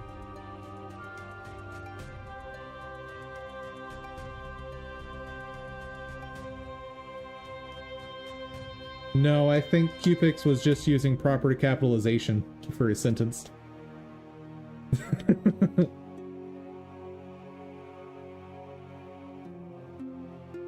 So, the issue I take with the whole vertex and it modifying vertices thing is, one thing I wanted to try and do is create a shader that would enlarge my image, but create separations between pixels, right?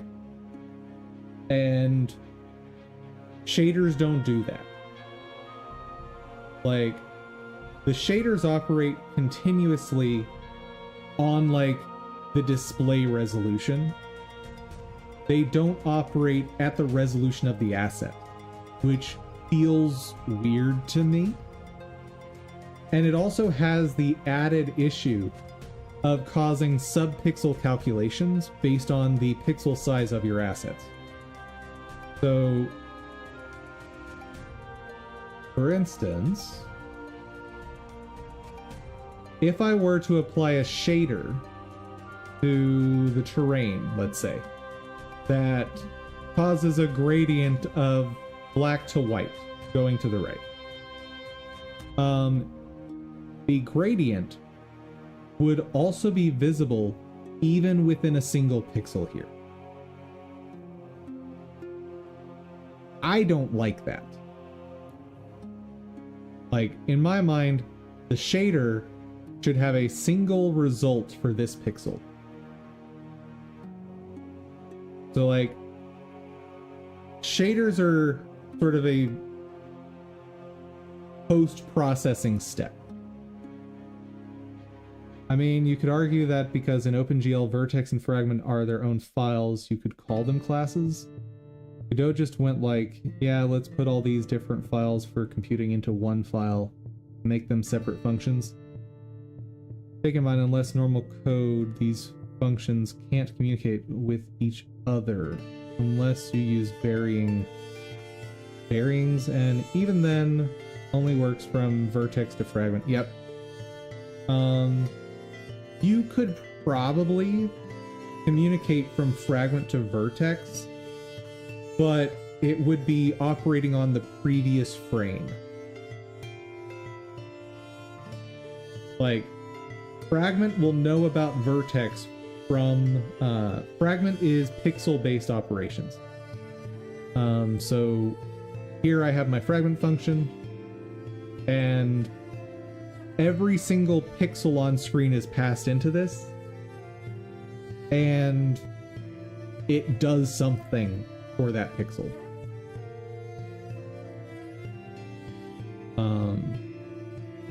Yeah, if I'm remembering correctly, vertex executes and then fragment executes after it. And that's the cycle for every single frame, right?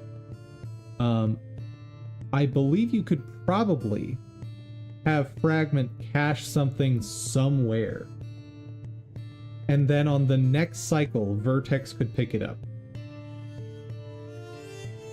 But you'd end up with like that. You'd have to really take into account that offset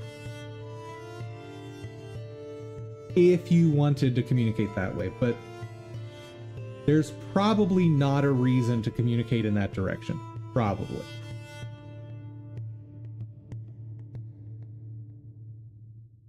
I mean, obviously someone somewhere. Are vertices then the corners of the pixel? Nope. Vertices are in 3D modeling, vertices are exactly what you think they are. In 2D, I have no idea what it means. It doesn't make any sense to me. For a while, I thought vertices are points in space. Yeah, so it's weird though with 2D, because in my mind, the only vertices for this sprite right here should be the four corners, right? But that's just not the case.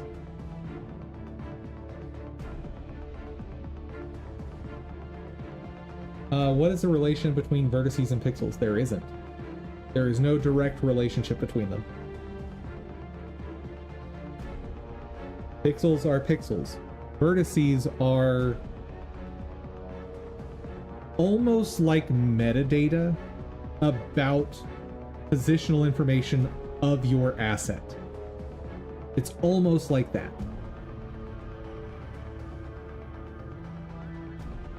So the vertices tell you about the locations on your image, right? Whereas the pixels are always static locations. They're always the pixels on your screen is what those are. But there we go. Okay, so the renaming was a success.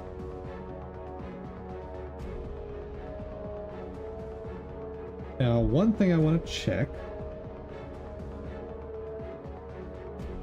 Delete all those. What happens if I try to play this? Nothing.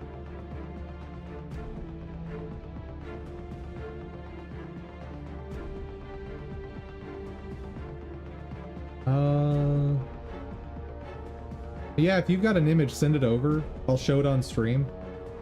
If it's the image I think it is, I'm gonna have some complaints about it. But it'll still be good for demonstration purposes. So yeah, send me the link.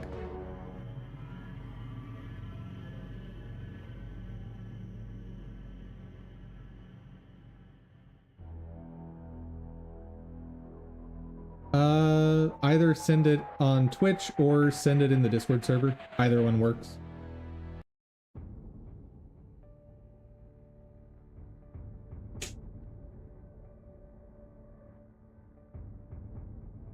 Whoa. Why you gotta be like this? Oof.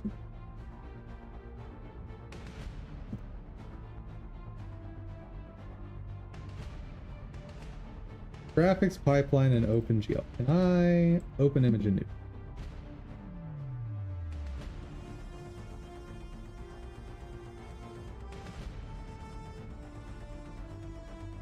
new? Ooh. Okay, this is probably the fairest representation. This is much better than what I found before. So here's the vertices. So you've got your application, you've got your game, right?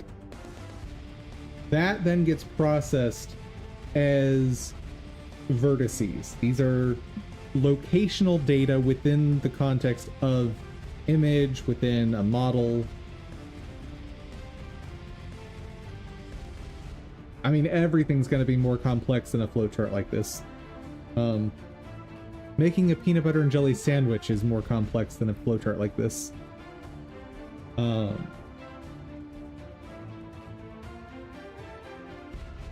So clipping and rasterization. I don't know that I want to try and describe that right now today. So you've got your game. in the next processing step, after your like physics computations happen and all your data is processed, then the engine says, hey, let's get vertex information, like all the vertices related to all the things that are visible, or all the things that are not culled, I should say. And culling is its own separate conversation. So let's just say location information for all the stuff that exists. That then gets transformed by the vertex function in the case of Godot. And that's the geometry program here, I believe, or the vertex program, geometry program. These are kind of the same thing in Godot, aren't they? And the result of that is what it's calling an emitted primitive here. It's the pre-fragment code, or pre-fragment display. What then happens is it says, okay, now I only want to care about the data that's being displayed, right? And it goes through a process called rasterization. Basically just means it takes all of the data that exists visually and converts it into pixels. But since we're not actually at the point of displaying pixels, what we have here is called a fragment. It is a baby pixel. It is a pixel in potentia. Like, we haven't gotten to the point of pixels yet, but it's really, really, really close. Then we get to the fragment function or fragment program. This then does things like recoloring those pixels, telling the software or the computer, okay, I have all of these fragments, here's how you color them in. And then finally you get to rendering pixels.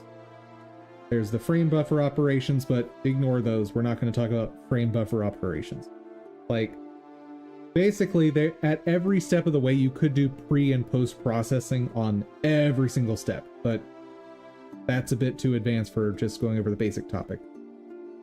The idea is you have your data, you have your transform data, that then produces your fragments. We're going to call them pre-pixels for lack of a better term.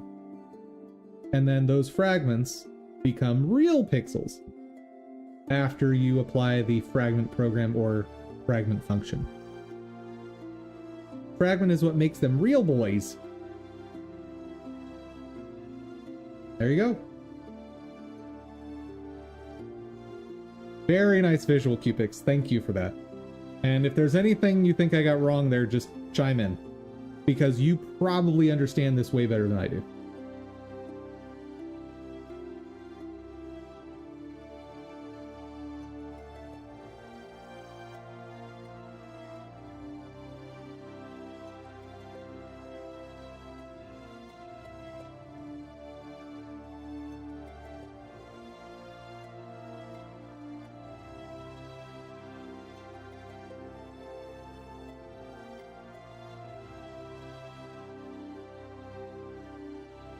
Couldn't open file.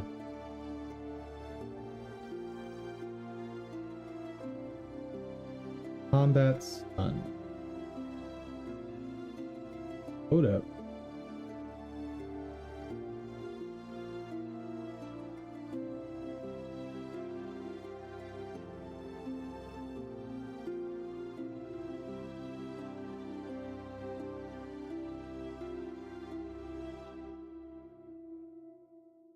Oh, it's a GLB. That's why I couldn't import it.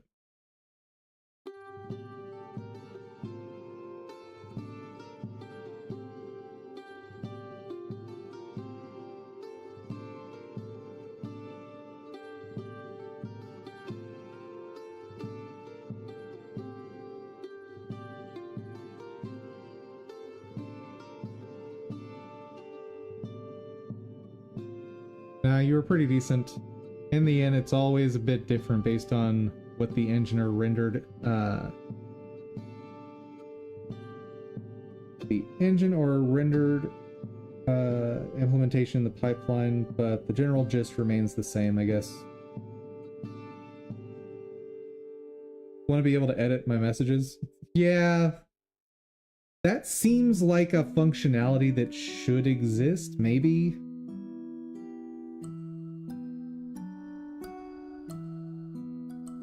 But then again, I also don't like the fact that someone can say something and then, like, I see this in comments on like YouTube and Reddit all the time, where someone will say something, they'll get a bunch of replies to them saying, "Hey, dum-dum," and then they'll go back and change their original message.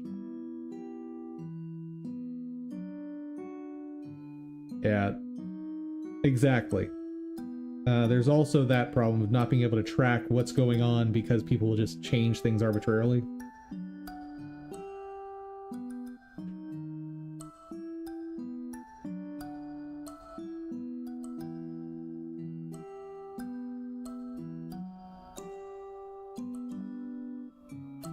Mods should be able to see the change history of your messages. Yeah. Honestly, with things like live chat, I'm kind of okay not having an edit function.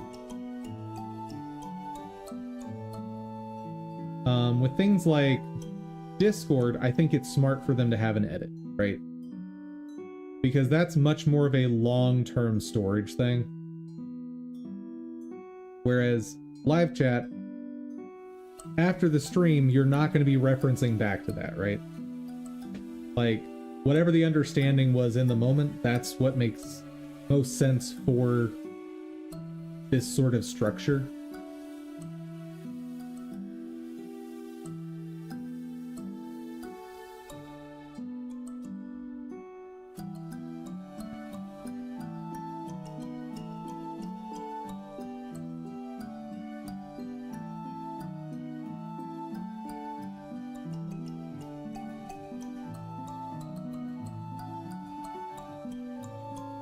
I mean, like, it's mostly because I often make some dumb typo errors because I'm not native English, and I don't want to constantly output 10 new messages that correct my first one's typos. That's fine. Don't worry about trying to correct everything. Like, as you've seen with me reading some of the stuff you've written, like, I know what you mean. But I want to. Yeah, like I'm saying, like, I wouldn't worry about it too much. I'm gonna do my best to interpret, honestly what you're saying. And if I get it wrong, then correct me. Otherwise, probably not a huge.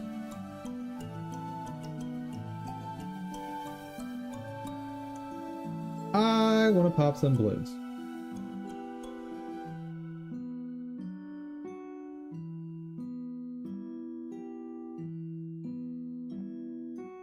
You interpret, not compel. Modern dum-dum. Indeed.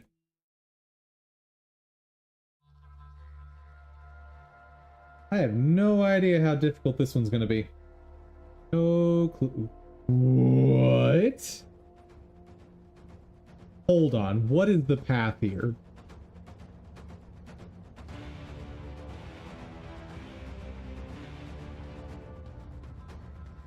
Okay. That's more reasonable.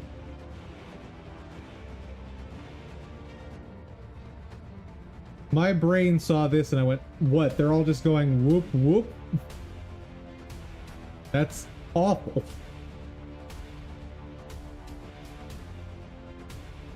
But I'm just going with my favorite monkey. That's what we're doing.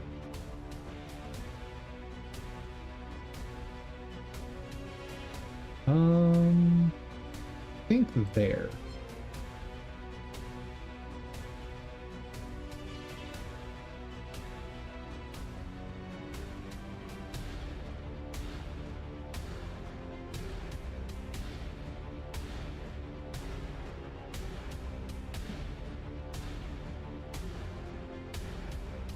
Woohoo! Well, that was not smooth.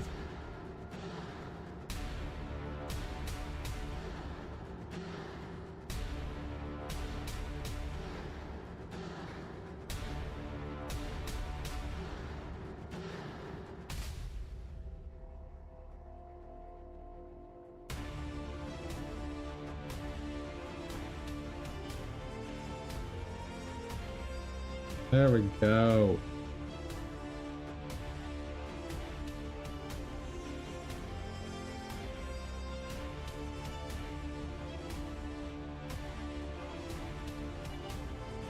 Huh. I may have to buy that later just to see what that does.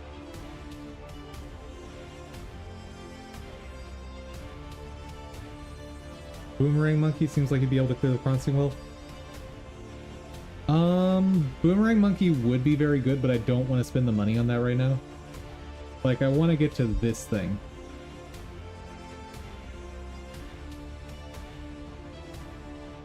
You will see why very shortly.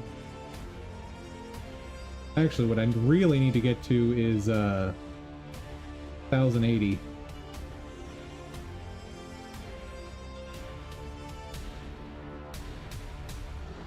I don't know that I'm gonna get there. Ooh, that was spooky.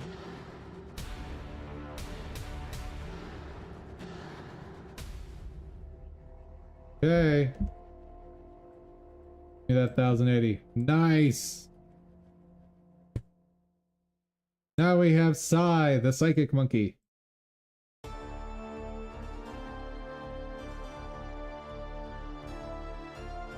And the run has become much, much easier.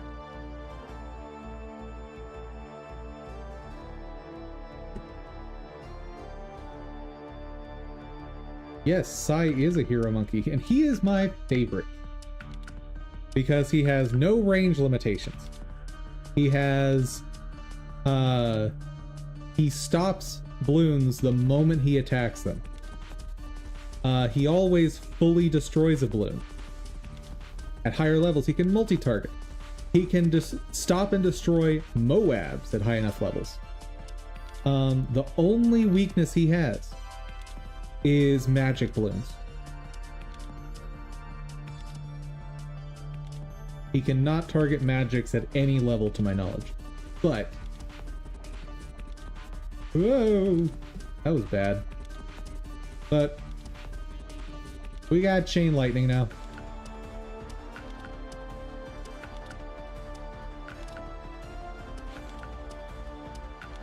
And...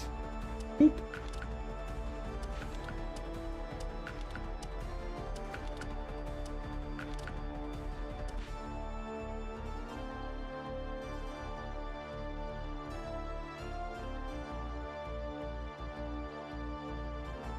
But the druid here makes it so I don't have to really worry about magics.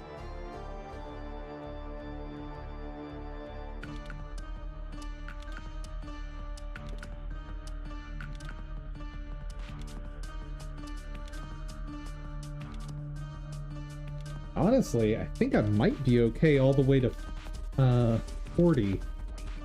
So I think I'll just see how much money I can collect up till 40.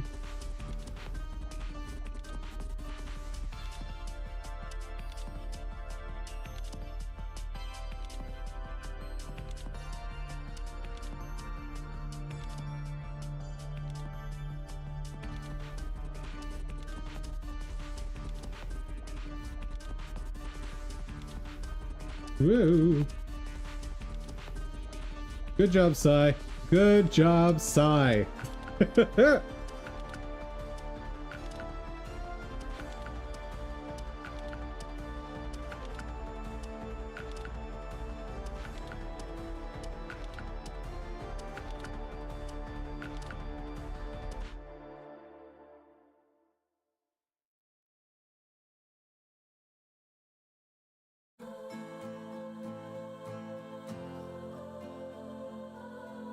Whoa. Hold up.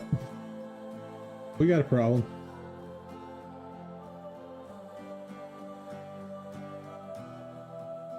Okay. I am not going to use the helicopter. I don't know how I'm going to avoid it, but I promise I'm not using the helicopter. Okay? Okay.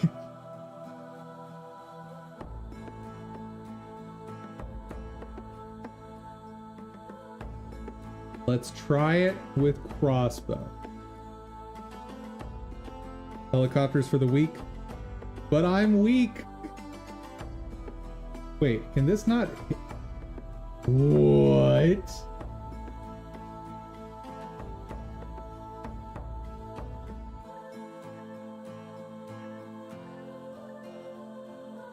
Also, helicopter's gonna have trouble on this map because it's gonna keep trying to go back and forth.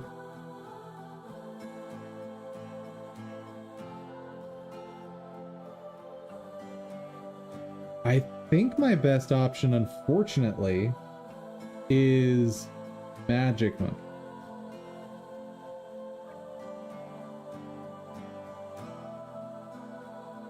The frame rate just went whoosh for a second. Oof. I think that's my best option. But what other options do I have?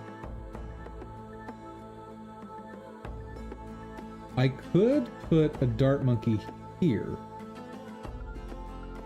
So that's not exactly a good solution.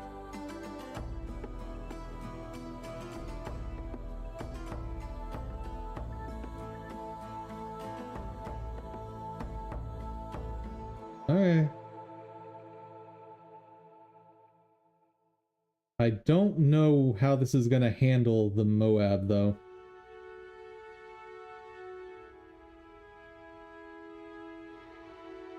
At 40, we're going to have an issue.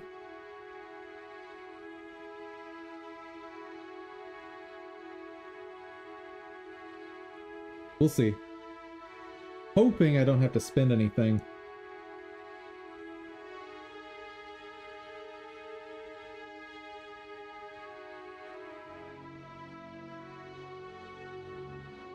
Well, that's not working out. Not one bit.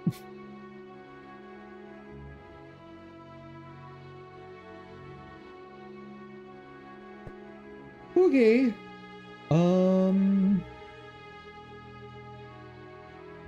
I guess my best play is this.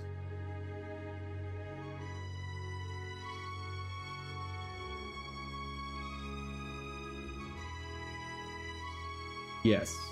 That was the correct play. And now I need to save up 37,800. Wish me luck.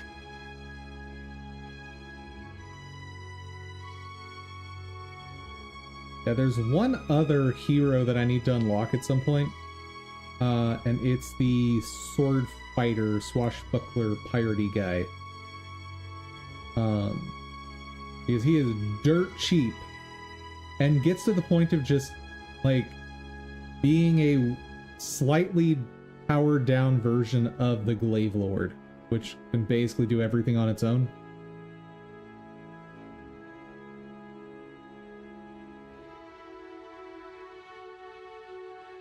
Well, that's working. Working real good.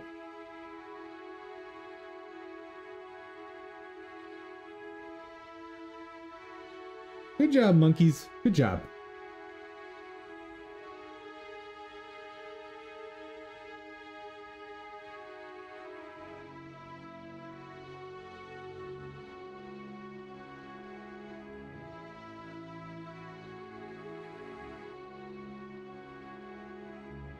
Then again, if I just get to the 23,000, I'm good through like wave 70.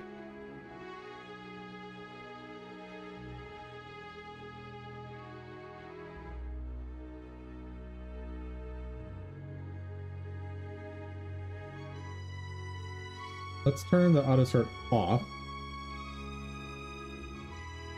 so I don't just instantly lose if something goes wrong.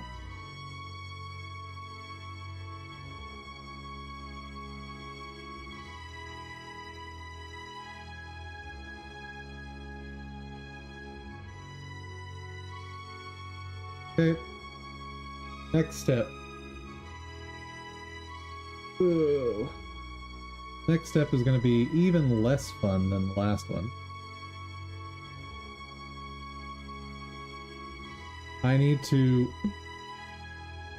update my Rococo override to be able to allow multiple in.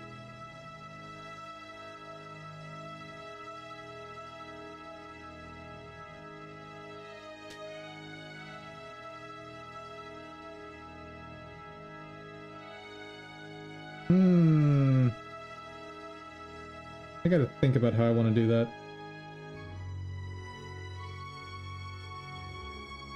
I think my best bet is to still use the Rococo code. But there's quite a few things I'm gonna need to override.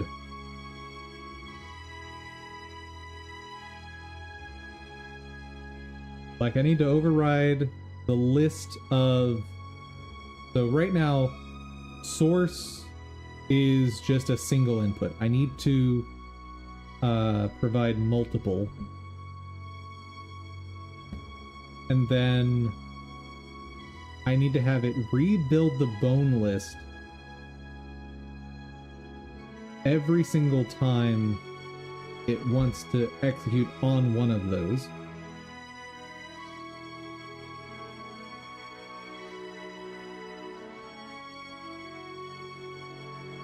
Yeah, there's some changes that gotta happen.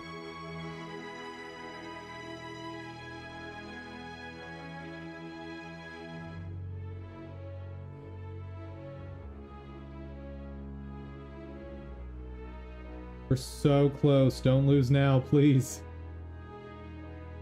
No! No! Garbage! So much garbage!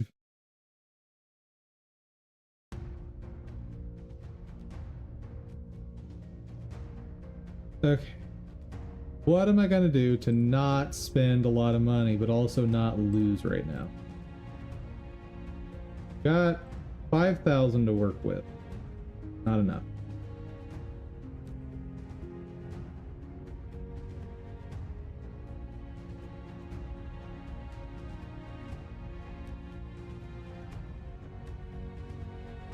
Son of a...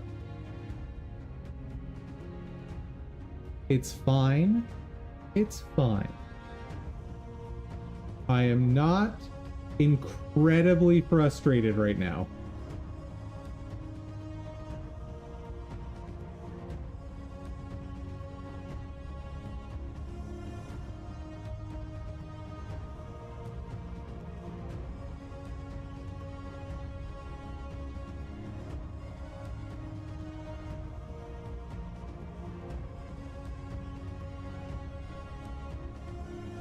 Like I said, it's fine, chat. And I'm not frustrated that I'm losing lives at like wave 4. Not at all. Why would I be frustrated with this garbage game?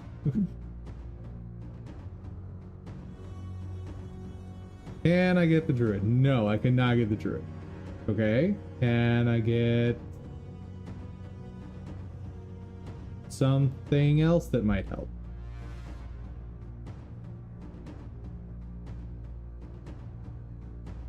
Okay. No. Whatever. It's fine. It's fine. It's fine. It's fine. There's no problems here at all.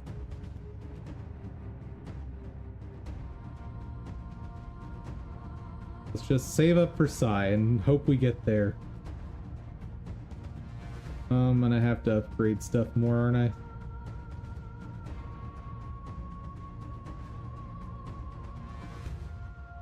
Yeah, I need to upgrade more.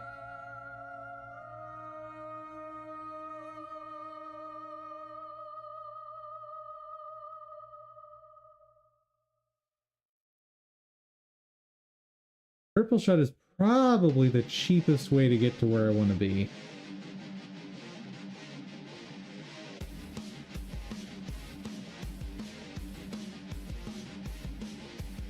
Alternatively, I could redo this start with 2 dart monkeys and a sniper. That's what I'm gonna do.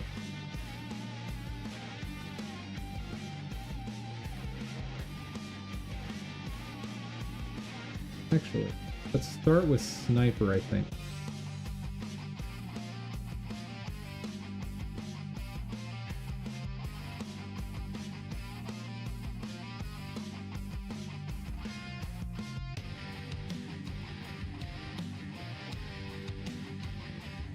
Okay, I think this can work better. This is not working better.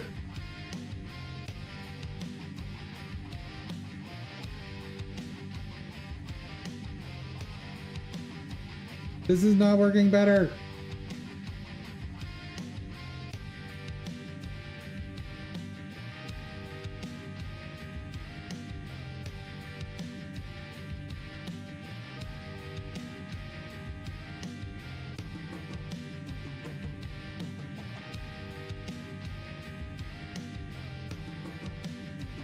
Okay, can this get me there?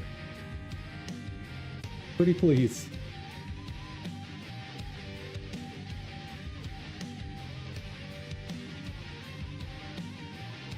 Come on, we're halfway there. Whoa, whoa, living on a prayer. Take my hand, we'll take it, I swear. Oh no! We're not there.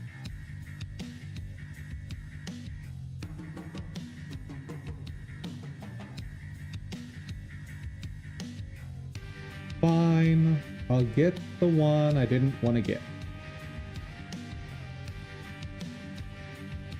Ugh. Garbage. Now this is the cheapest monkey that gets you pretty far at the start.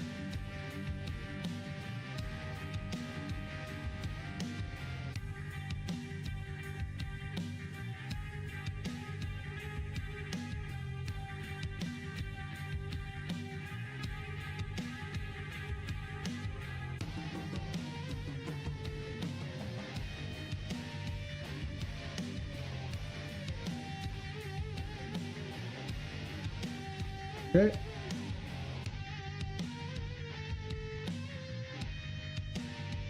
That said, once I've got enough other stuff, I want to replace this guy.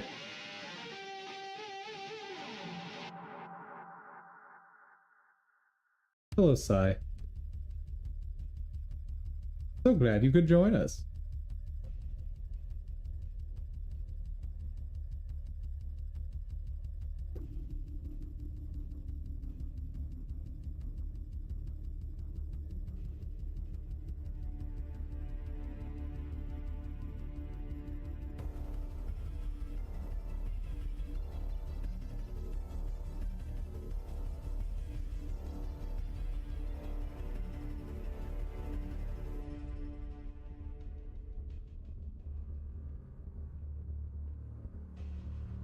And let's just keep this simple.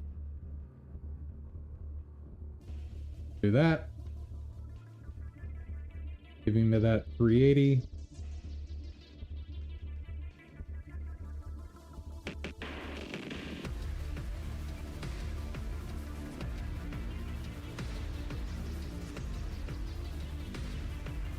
I think this guy will be able to handle camos.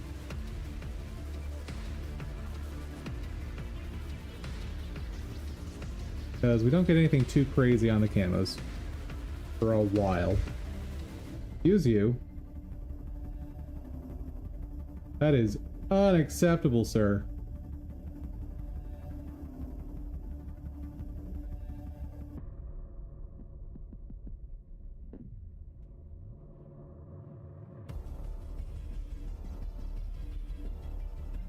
I need that 3100.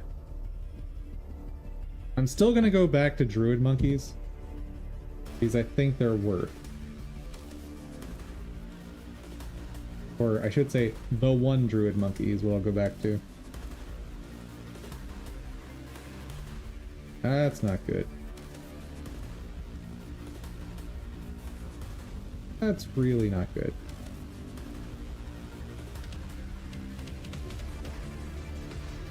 Larg!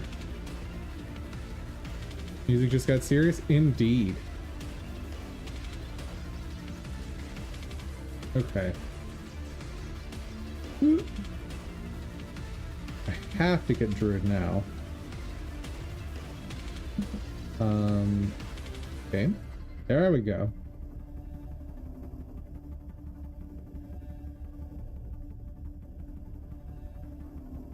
Okay. Now we're pretty set.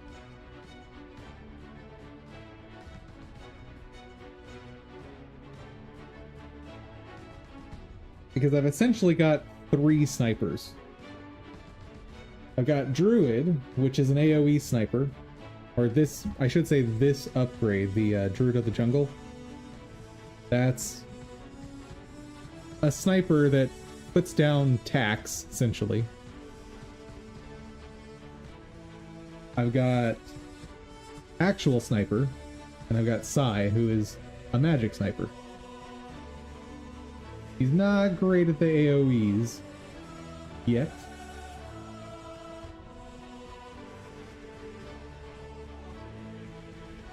There we go. Beautiful.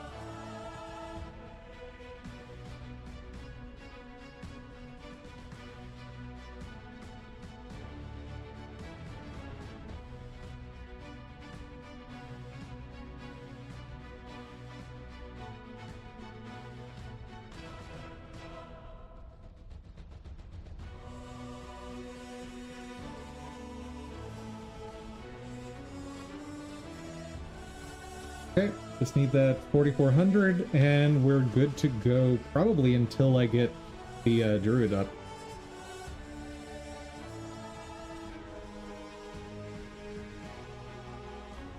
Nice, good job, Sai. So let's go wrong.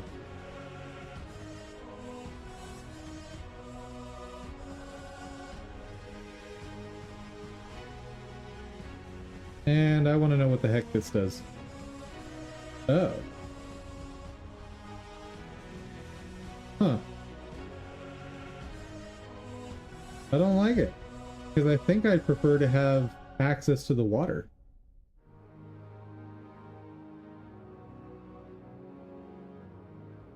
Like, I don't feel like that gains me too much. Maybe on this side, maybe.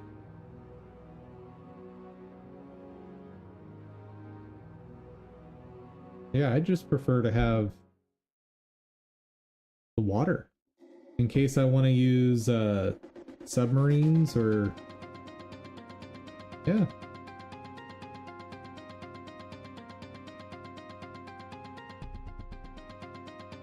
Yeah, we have a problem. Yeah. Okay. Play, there, go.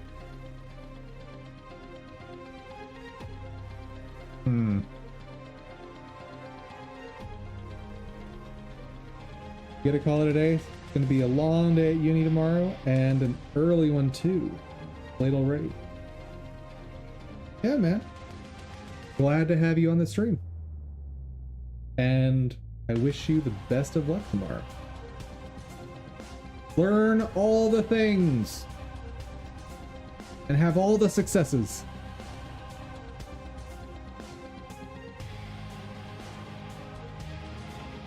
Go ahead and sell that. And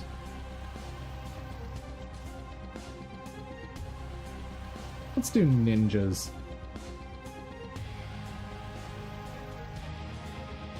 That's cheap and effective. Highly effective.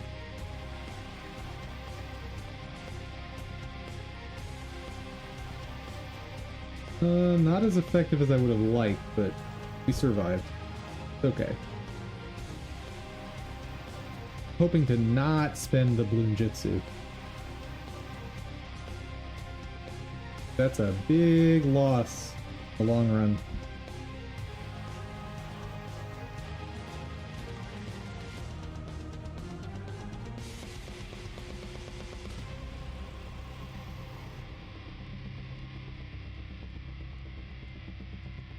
I think we're okay. Okay.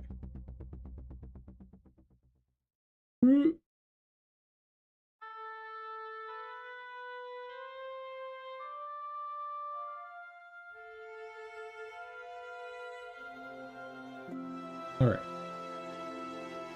Glad I have to get that, so I'm further away than I thought.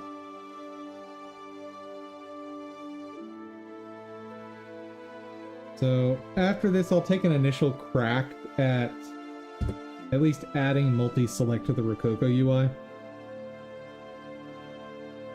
Because just having that finished will get me in a much better spot for Friday.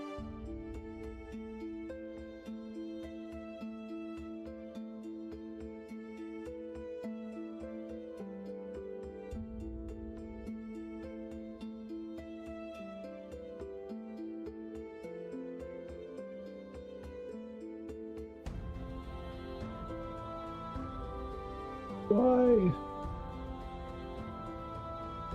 I'm gonna have to just do the thing. I didn't want to have to do this run. It's a horrible, horrible thing. But what we're gonna do.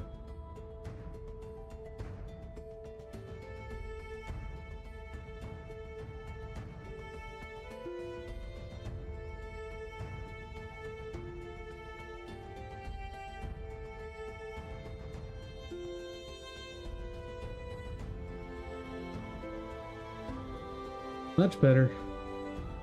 Did not want to have to spend all that, but what you gonna do?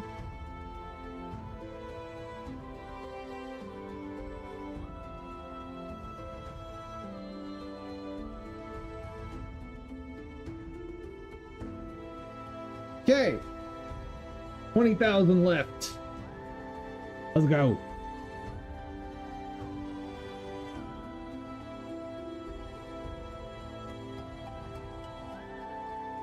We're so close, dude.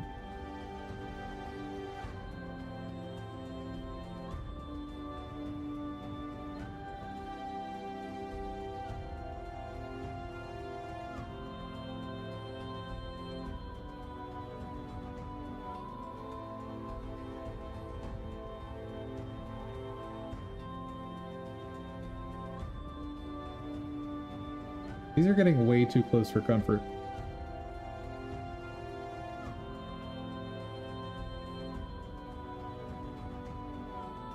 Okay. 12,000.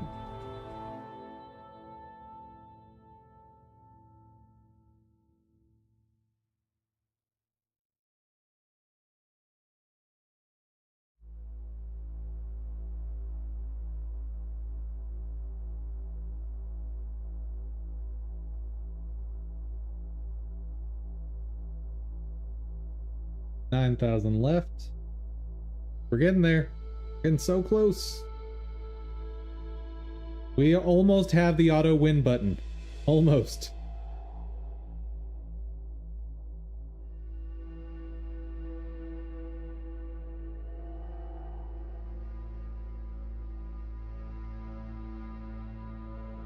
Ooh, that's scary.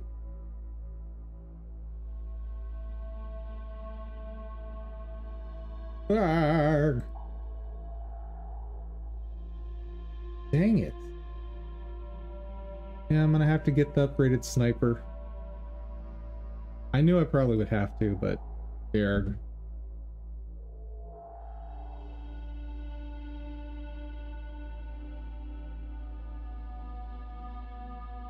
And there you go. Wait. I sell that. Basically 2,000. Let's call that 9,000. Oh, I can get it. I probably shouldn't, but I can.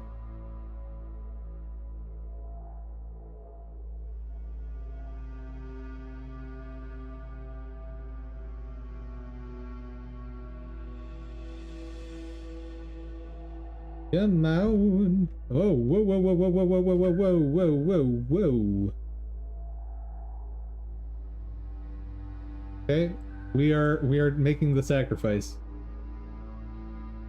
Definitely. Sell. Go.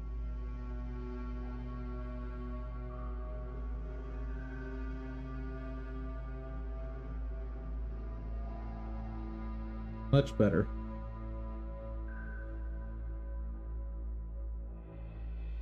There we go. Auto win.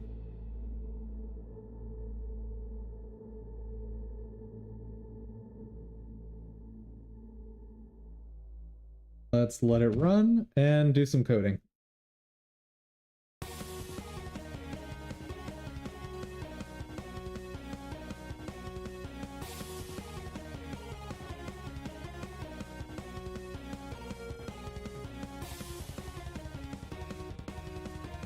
Go to scripting, open app data %.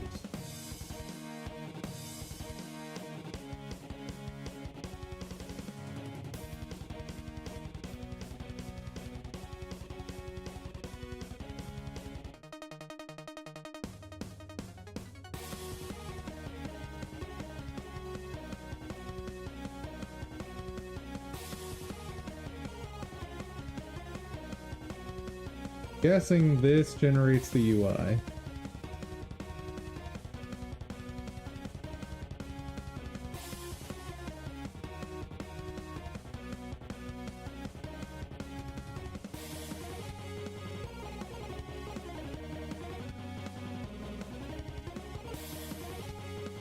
Maybe not.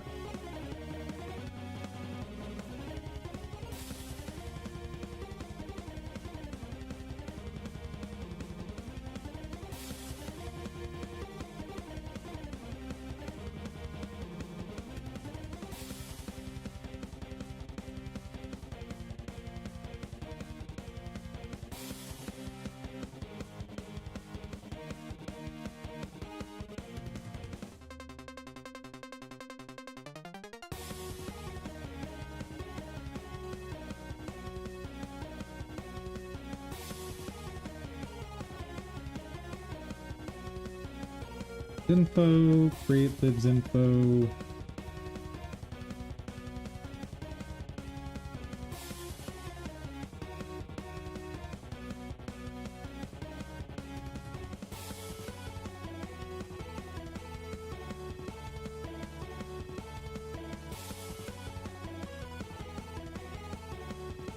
Panels, retargeting. Nice.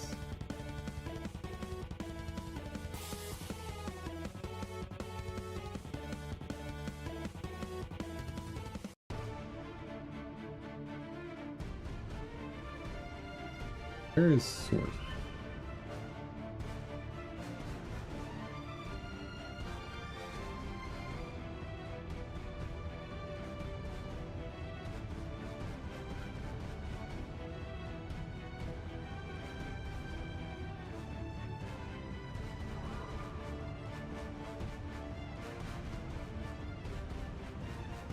Select the armatures. Prop context theme.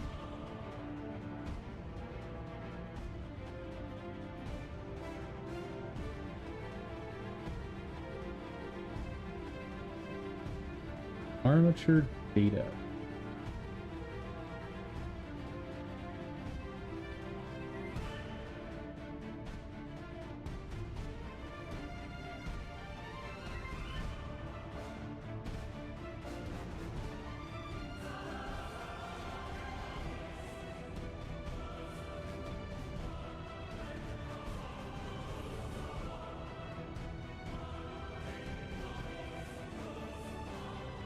Pretty sure I'm gonna have to make something custom for this. How are we doing? Good.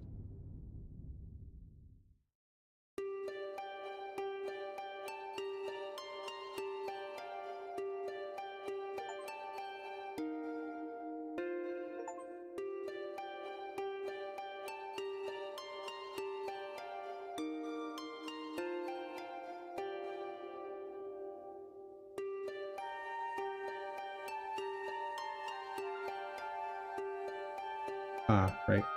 Or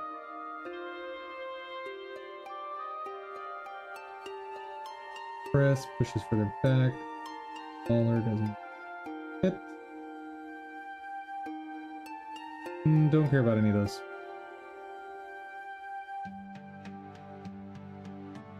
But attack shooter can pop frozen. Sure.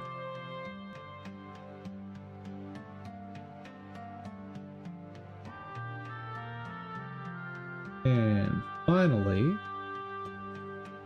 I need more money.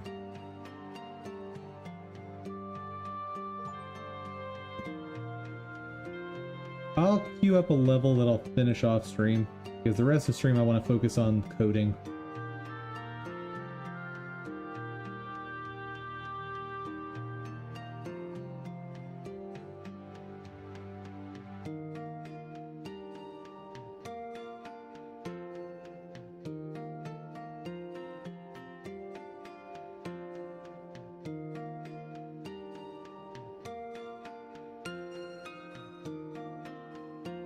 Welcome back.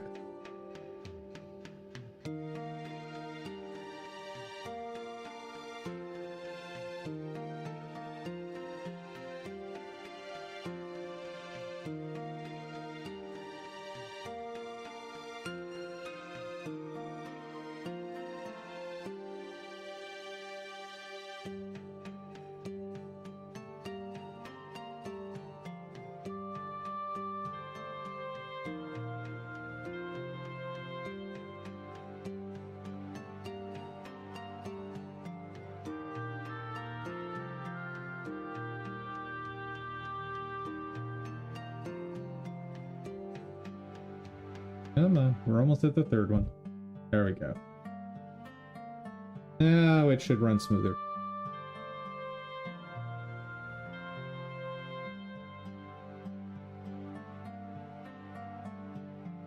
But go ahead and do that. And I'll just tap it every once in a while.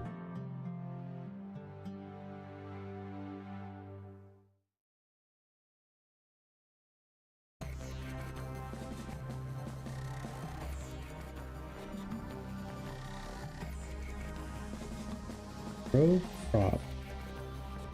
RSL retargeting arm shorts. Okay. Also open up property.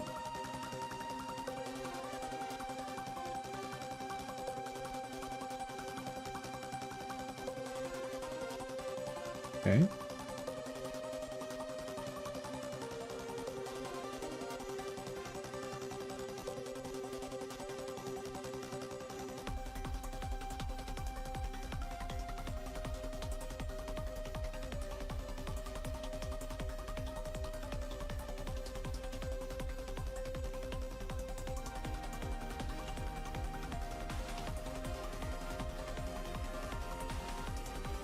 I think I'll just end up copying the whole thing over. Just to be safe.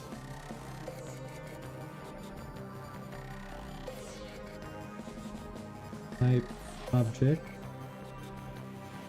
Does Rococo have a collection type I can check out how they did it? Nope.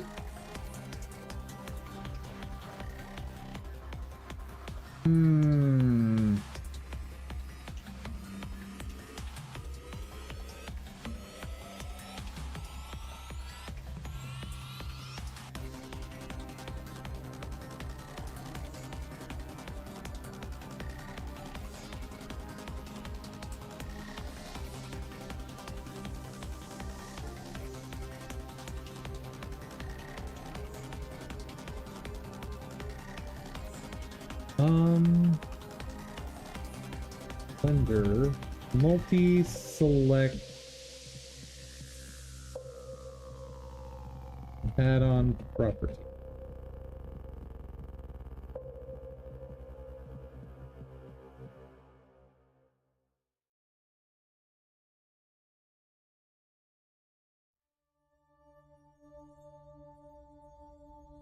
Multi-selection pop-up list. That sounds relevant.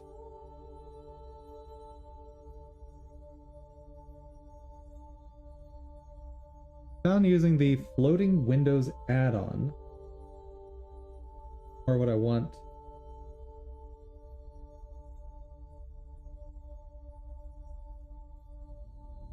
Create property group with names of the objects or with pointer property to them.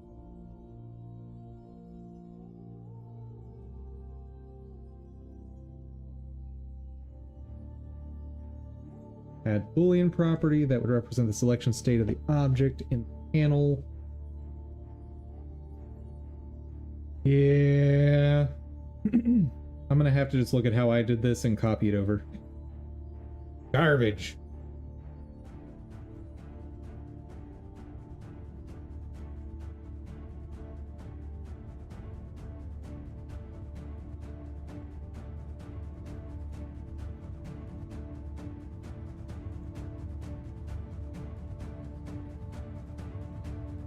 First off, what's the best example of this? Probably action. Let's see how I did actions.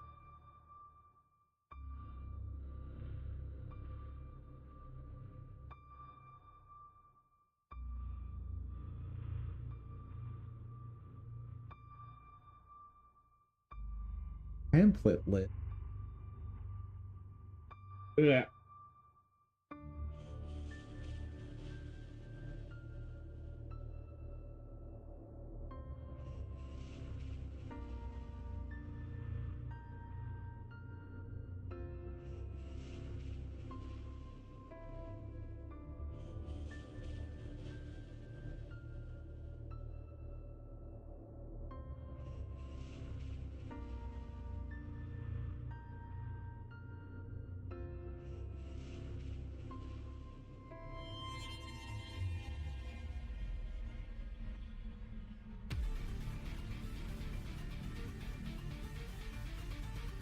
Okay.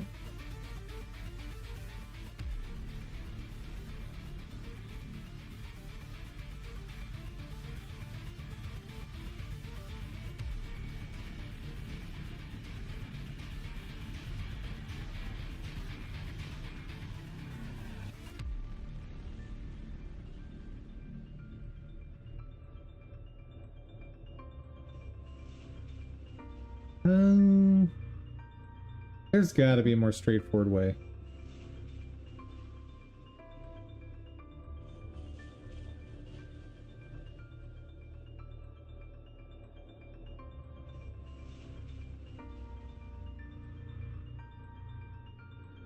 UI layout prop example.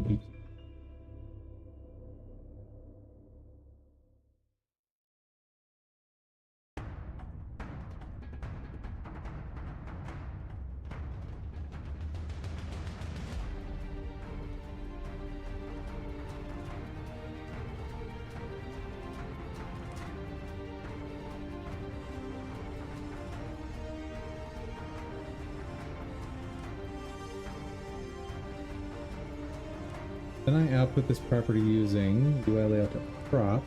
I can select collection to assign it to its pointer property. Is there a way to filter out some collection? Oh yeah, I use the pull function.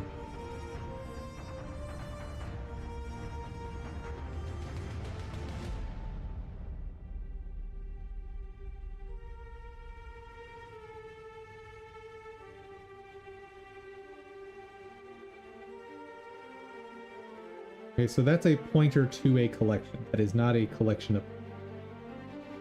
Blah, blah.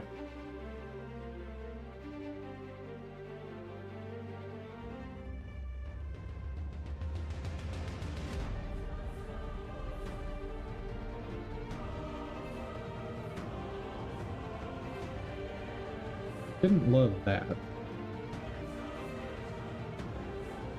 But I want to get to the, get Psi up and running.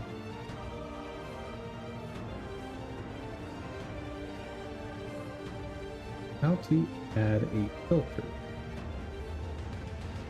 Yeah, the way I did it before is, I think, the only way to do it. Okay.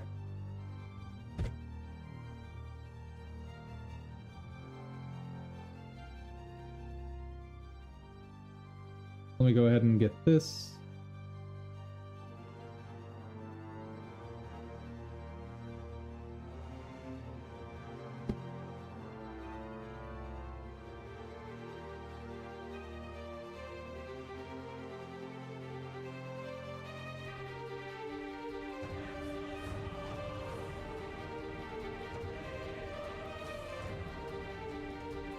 Pro.template list is what I care about.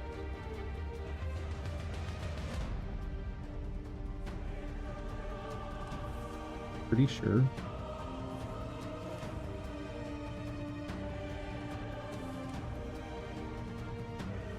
After bpy.data.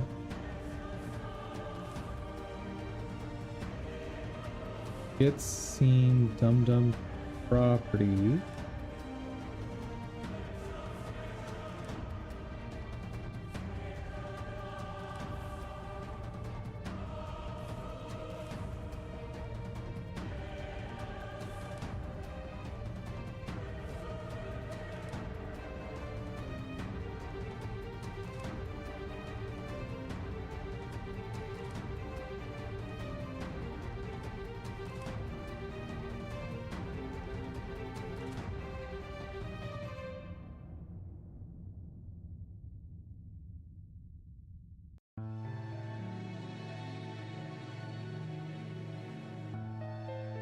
I wonder if I've messed that up.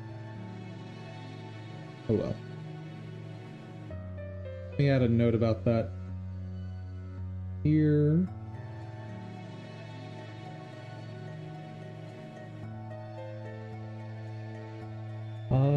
Check on hiding action angles.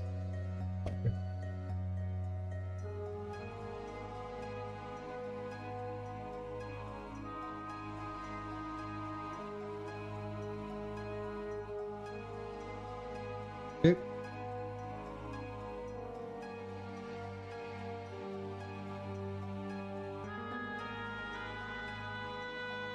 Don't need that.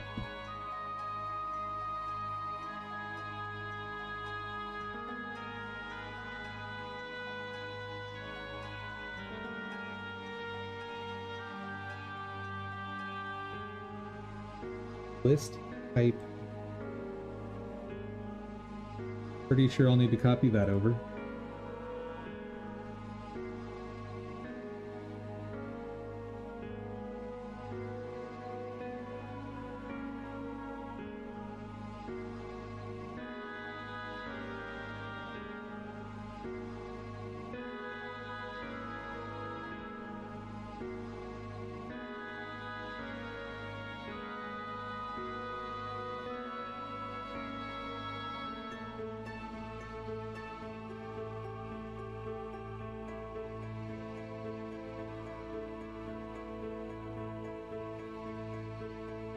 Go.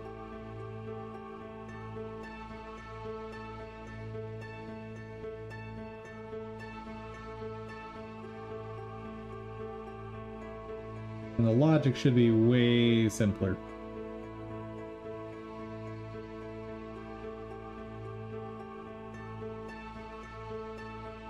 Go ahead and get rid of these duplicates.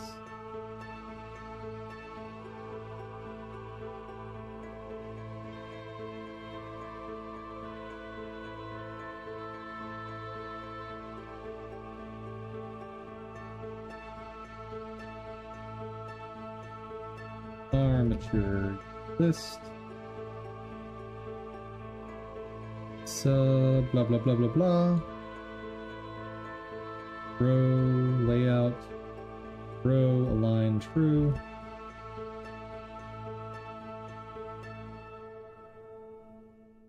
Got prop.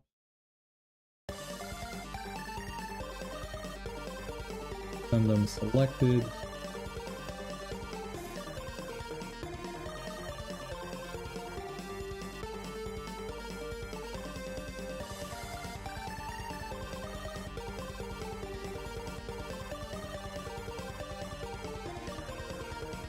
Oh wait, I don't need to look at that. That flag triggers this.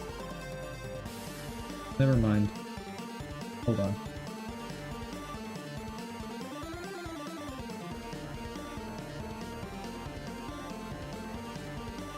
Repurpose.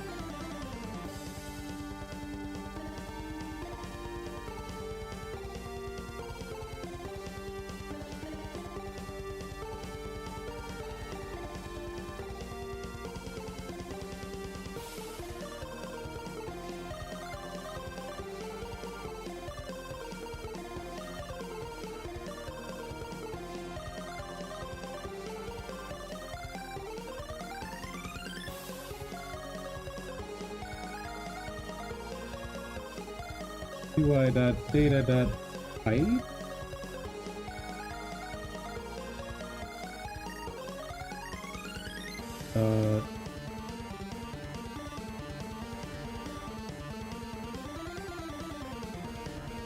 Uh, yeah.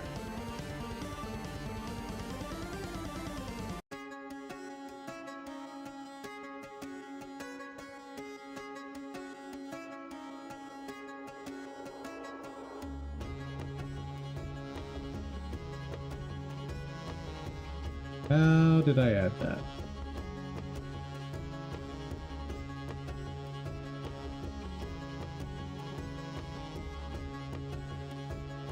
DPY types scene.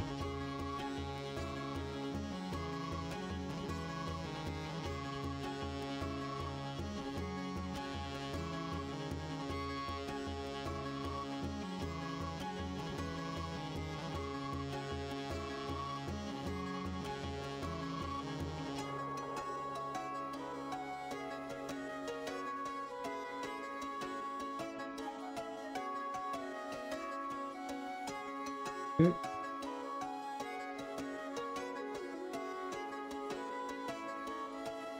DPY types armature. What?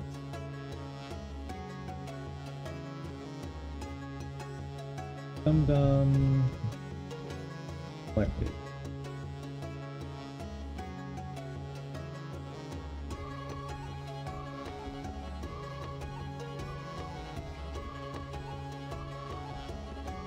Okay. We now have a property. Filter items. I think I'm just not gonna filter anything.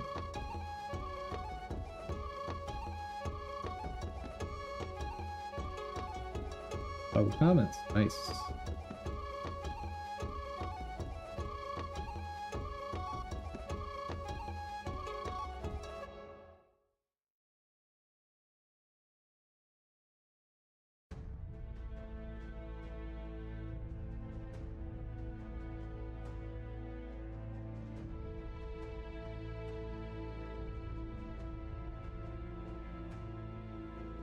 I think I need the list ID though.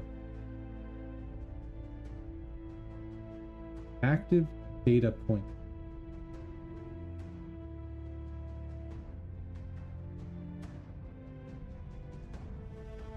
That doesn't seem right.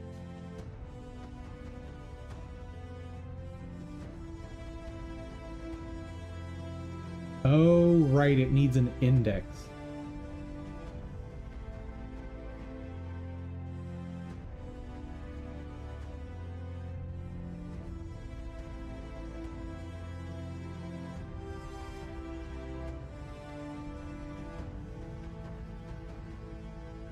Okay, so I could do apy.context dot,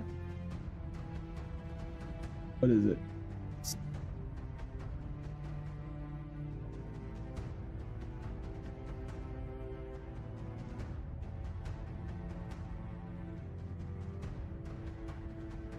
Grab my scene.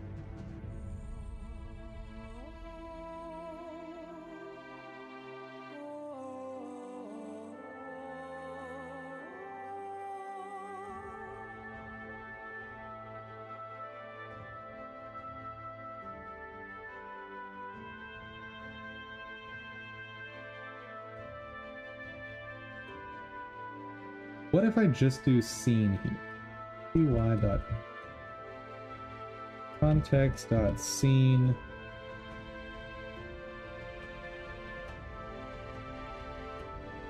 armature index is py dot props dot int py dot props dot int.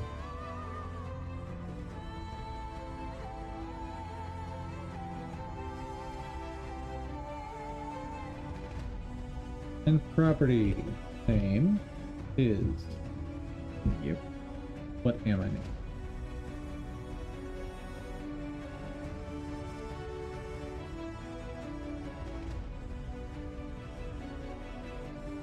Alt is 0.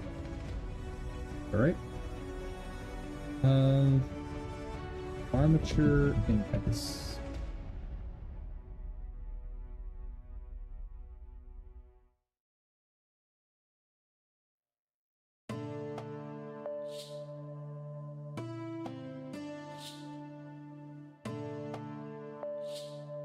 That seems kind of rightish.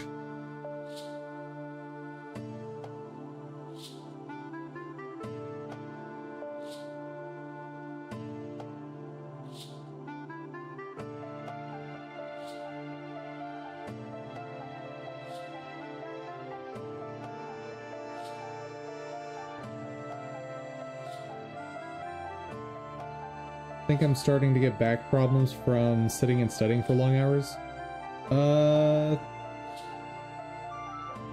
One way to help with that is set a timer for yourself, and every 30 minutes, maybe every hour, just stand up, walk around the room for like 10 seconds. That will help a lot.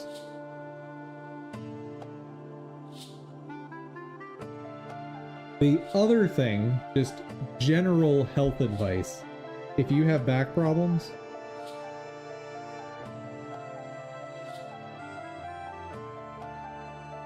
get used to doing low row.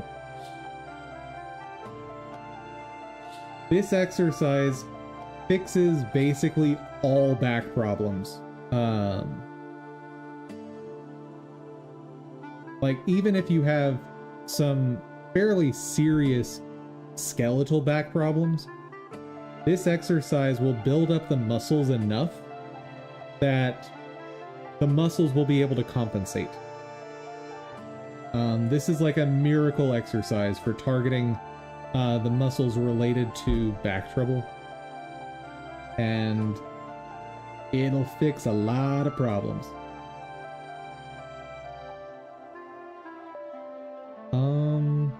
Now, a lot of these others are not the same exercise, but specifically this one.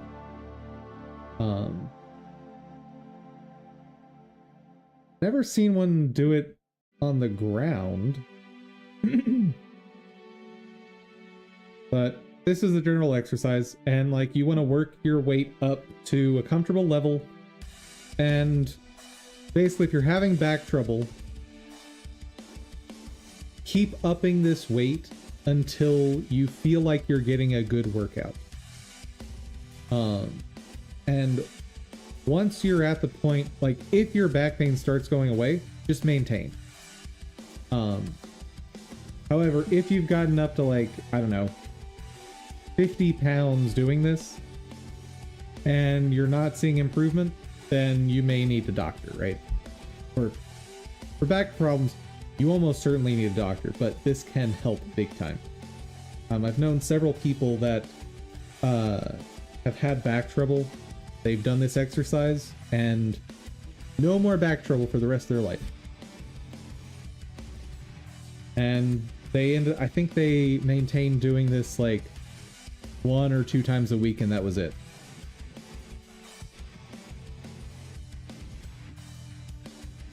So it's like, I don't know, 10-minute workout. Now, obviously, combine that with a more well-rounded workout. But and the idea is you just keep a straight back, you pull the weight down toward your waist, and release it. Just slow motions back and forth, and it will stress these back muscles like crazy. You will probably hate yourself after the first workout, but most people I've found acclimate to this very quickly. For whatever reason, back muscles are really good at acclimating.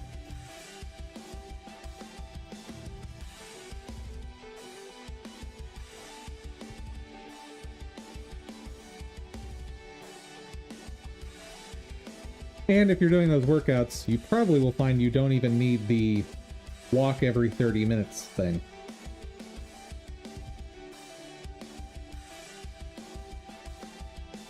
So it doesn't like importing that way, that's fine.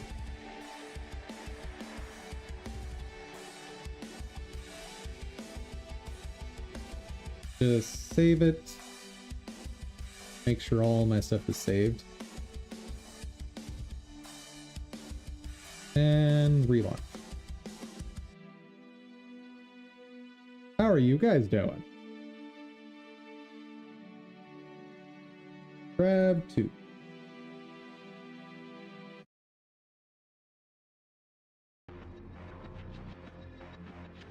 Okay, so whatever I did made Rococo not even launch. Lovely.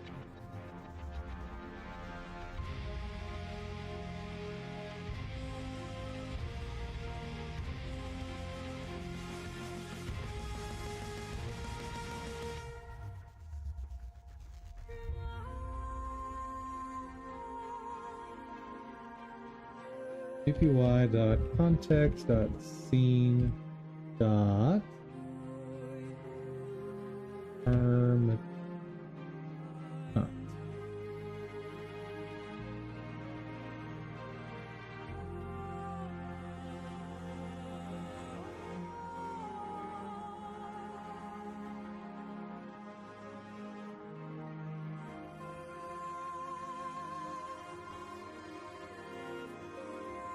Okay, let's open up the properties file, which I really didn't want to have to dig into, but here we go.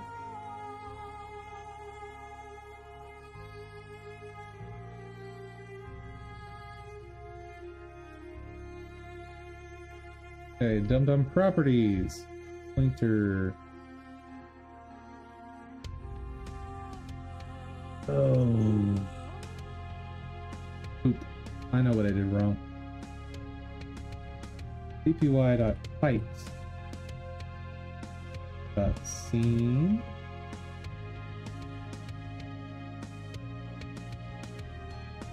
Yeah, that's what I did wrong.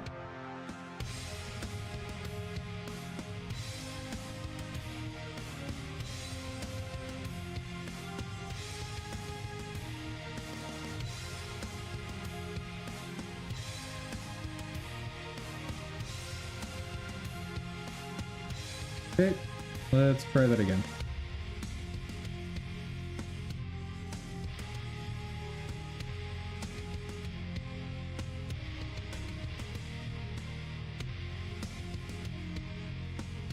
Rococo did launch. Awesome. The retargeting panel is not looking happy, but that's...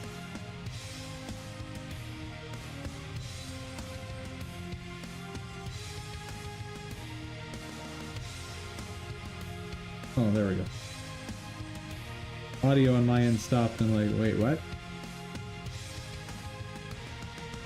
Okay. That's partially fixed.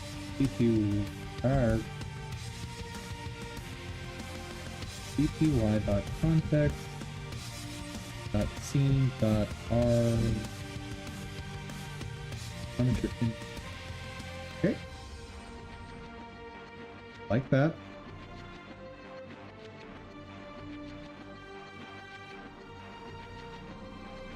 Let me double check my data pointer.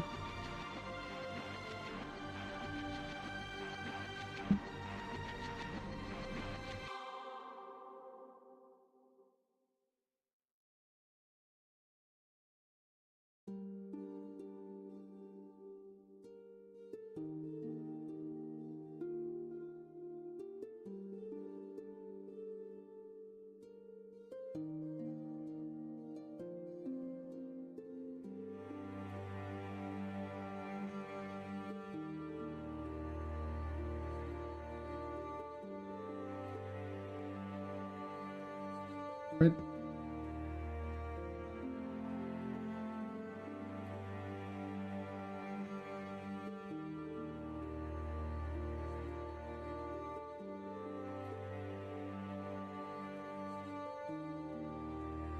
That should be fine. Oh, I didn't register it, that's why.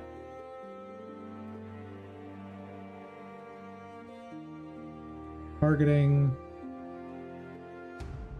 Gotta register it.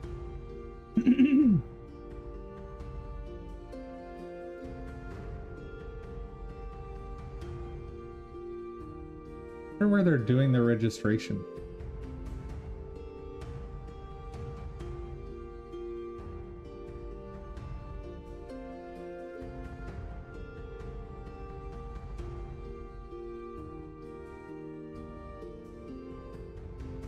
Panels.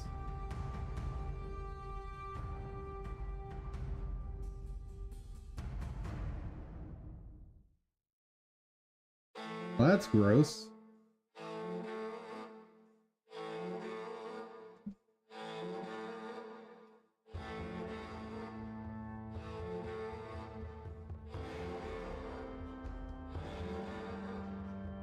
I'll bet they have a centralized place where they're doing all the registrations. I'll bet. Okay.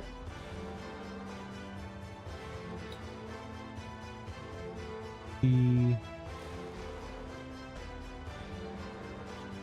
armature UI list.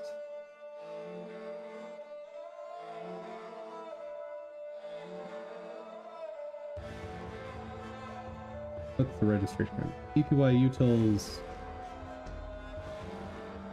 register.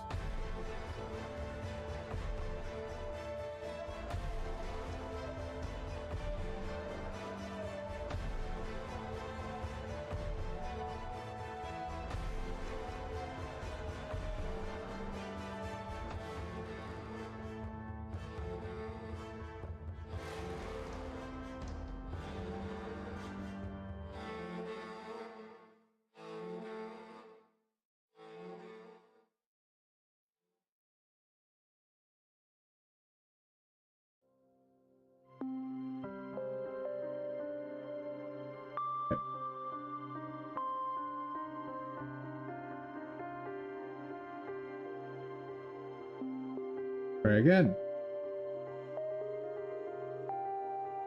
Pretty please? I made it not work again.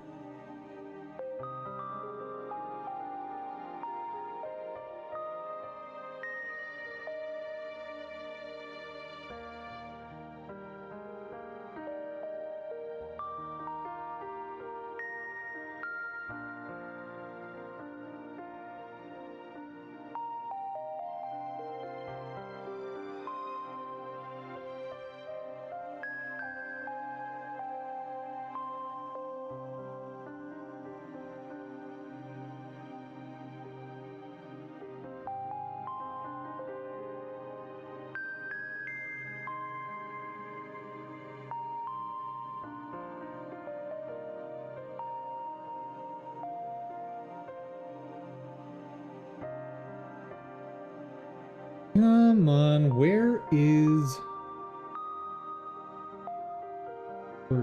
import lit? Okay, what is that?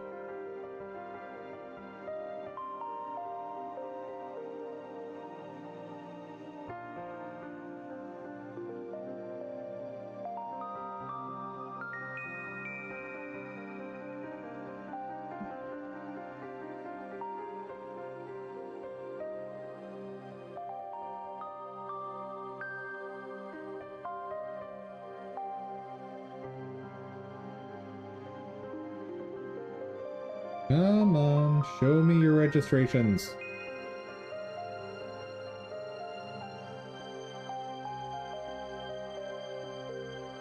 Okay.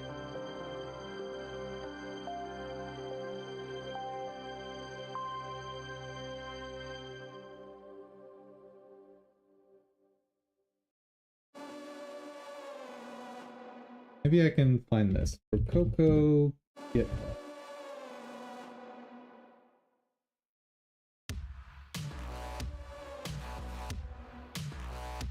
Hey, hey, hey. Register.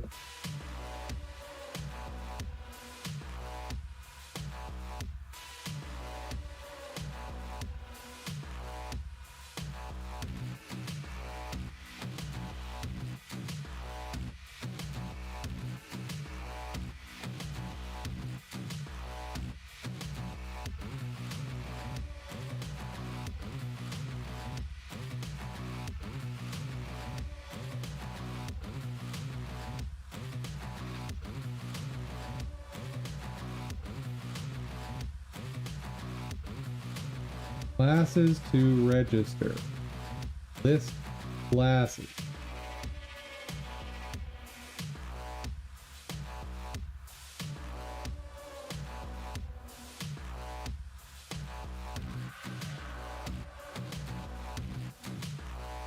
Ah, there it is. So it's in the big init at the top level. Okay.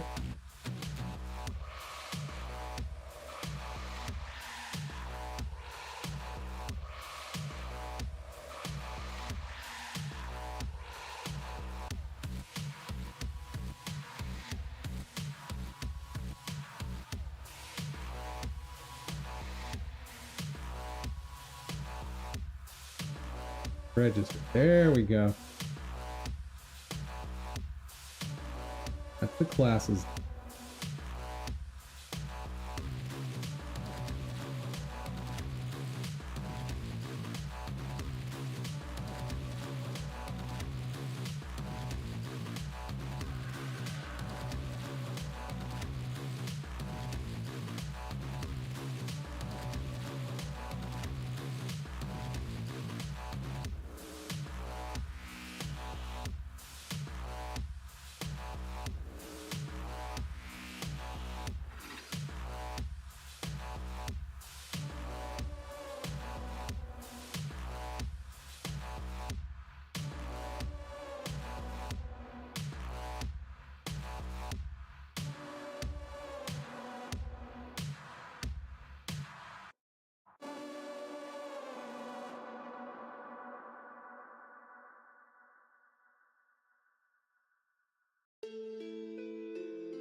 And let's try again.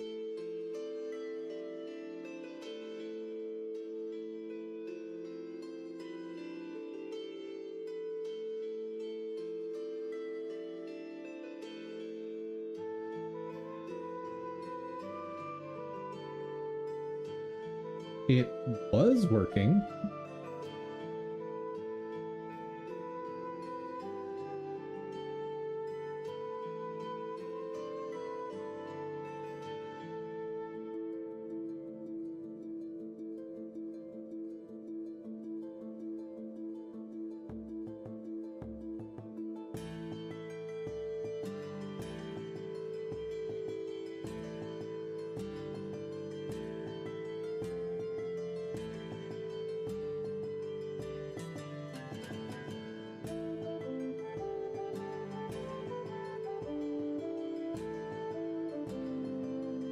Guess if anything, it should probably go down here.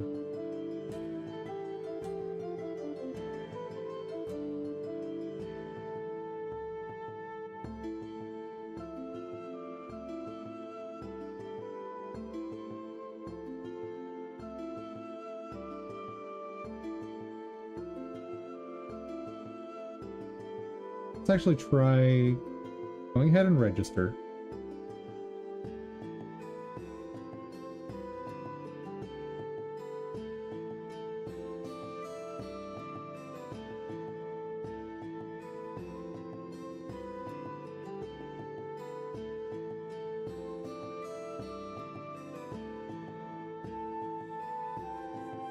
Retargeting line 12.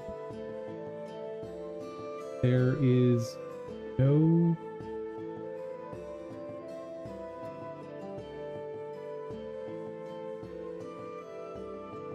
Strict context object has no attributes seen. Huh.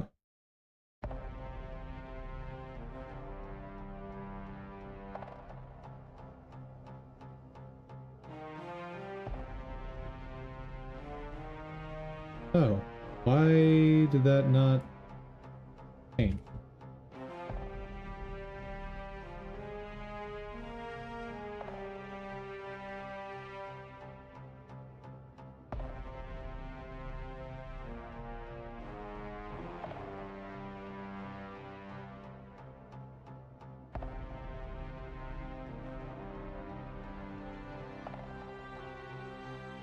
Okay, Rococo exists. Awesome.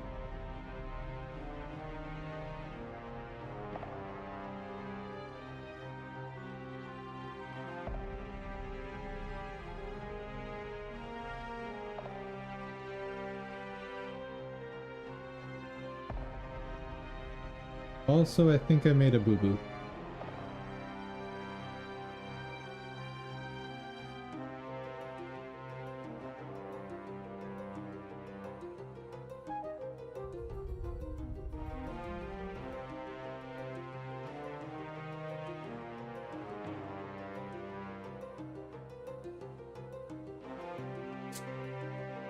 Yes, I did. Target tape.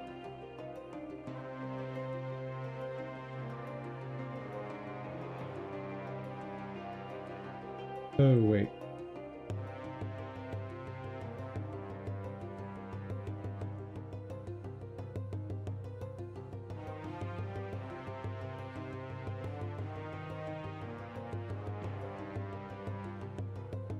Panels retargeting, that's what I want.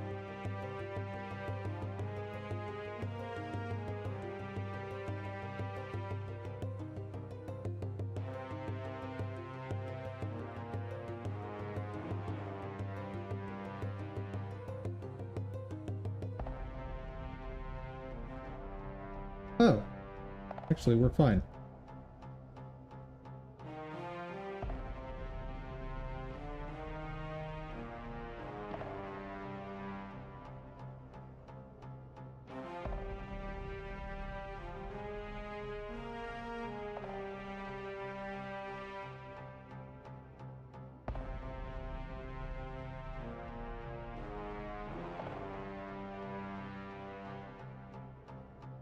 Because here is the source.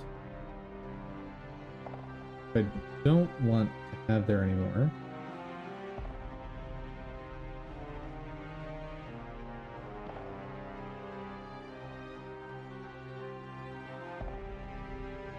And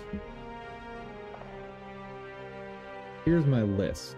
So something's wrong in rendering the list, which makes sense.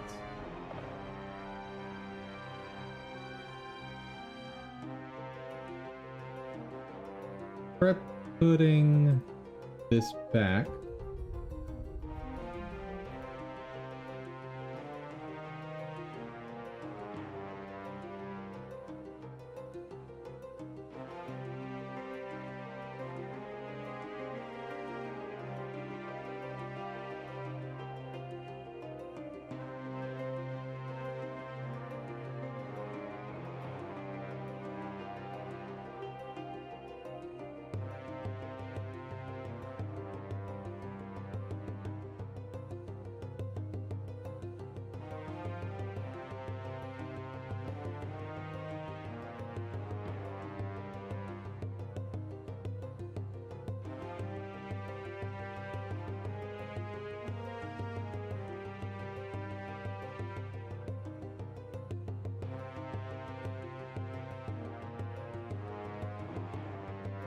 If not display item, that.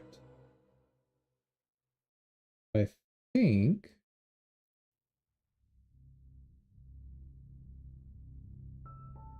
toggle that. I think that's fine. And try again.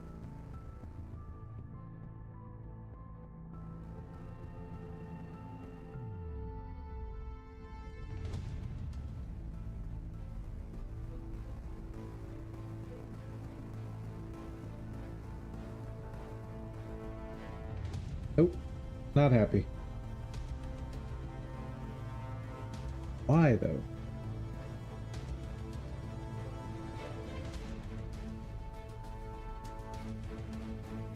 Name error. Name box is not defined. Great!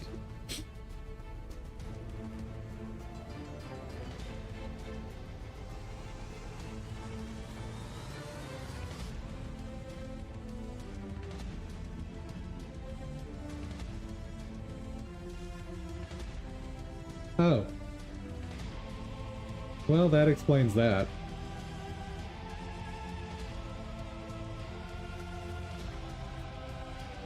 I wonder... I do this. I just do...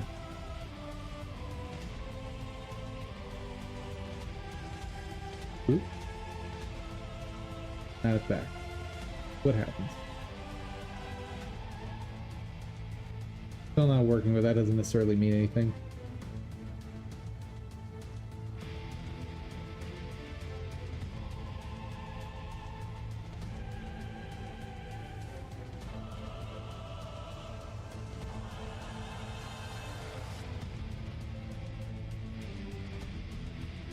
Okay, try again.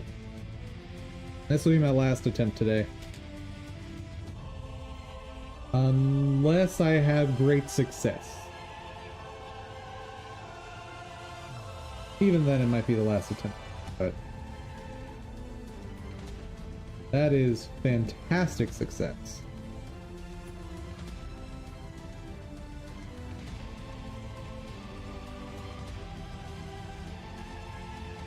That's in Rococo.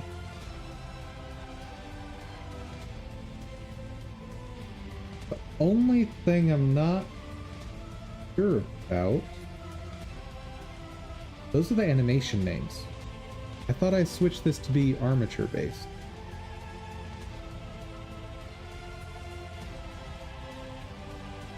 Unless I did something wrong here. Draw item.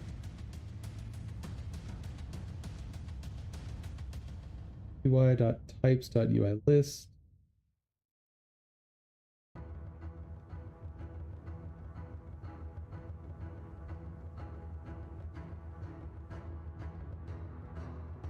Good on that.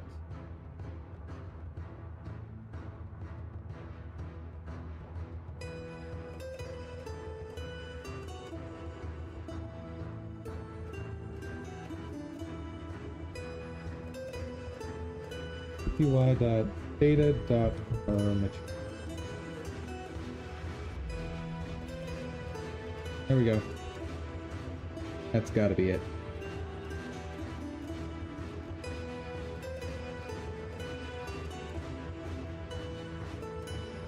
Oh, tell me it works. Please work.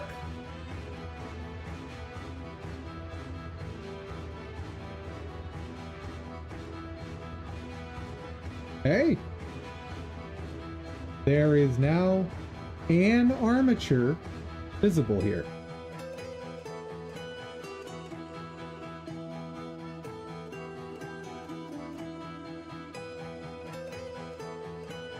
Okay. Now, what happens if I use this guy?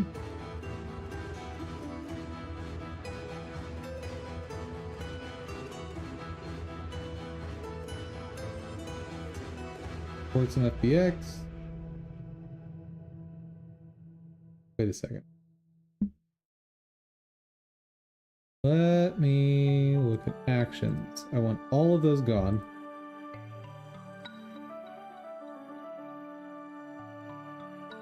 Okay, no actions. Excellent.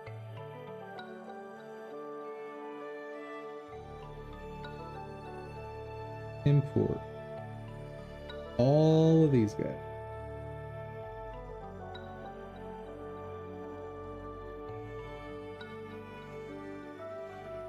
Okay, we got them all.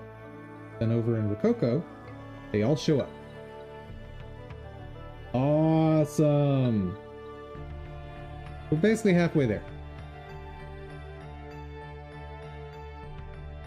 Maybe not quite halfway there, but we're getting there. We are at a place that's better than we were yesterday.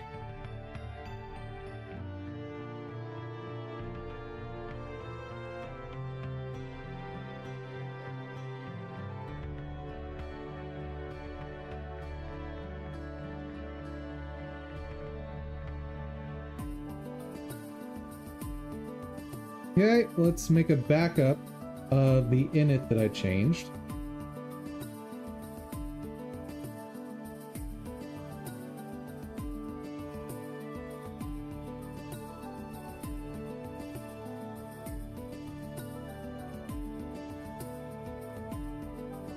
And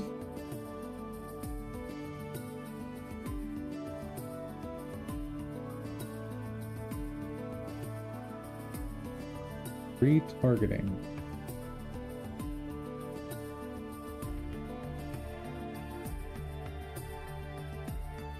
Okay. I should probably have this follow the same folder structure. New folder. Yeah.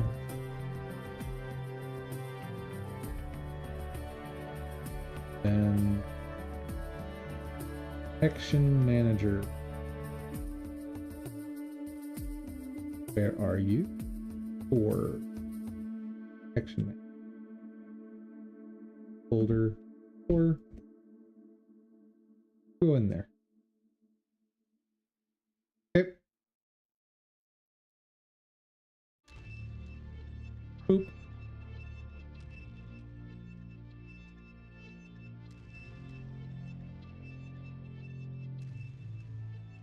Hey now. Rude.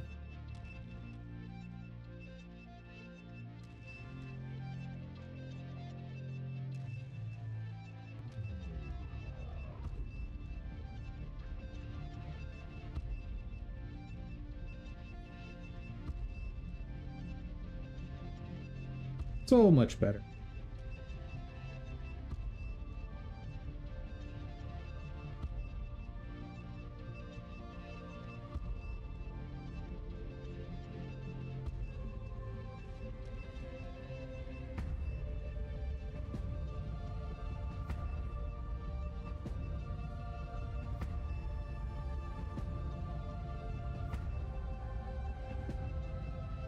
Okay, get cracking.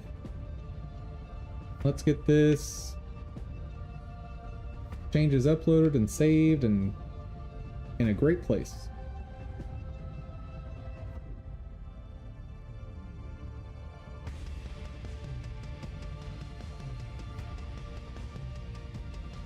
Oh, did I not? Well, let's just amend the previous commit then.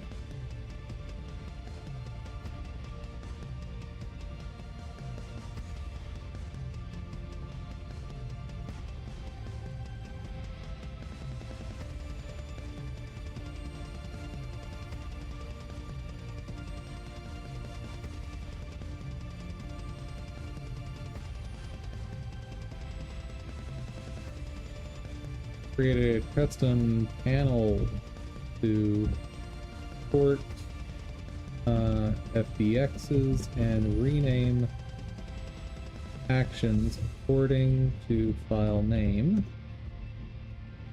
Created initial override of retargeting panel. And I think that's it.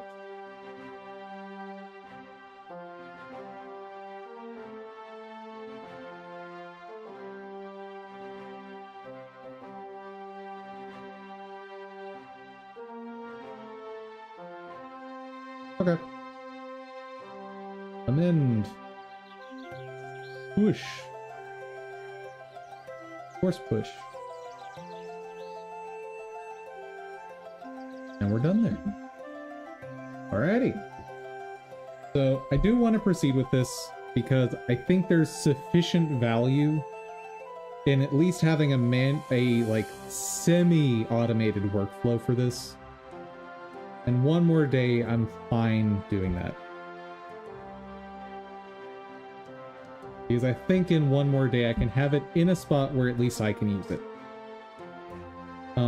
If people in chat, if this is a tool that you would want as like an actual formal tool, let me know.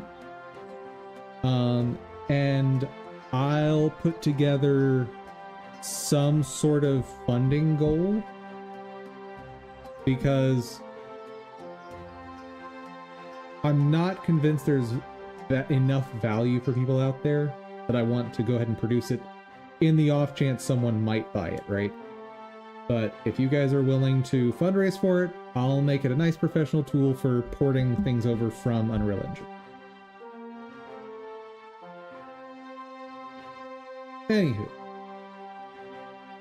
at least importing a collection of FBXs that are auto-generated by Unreal.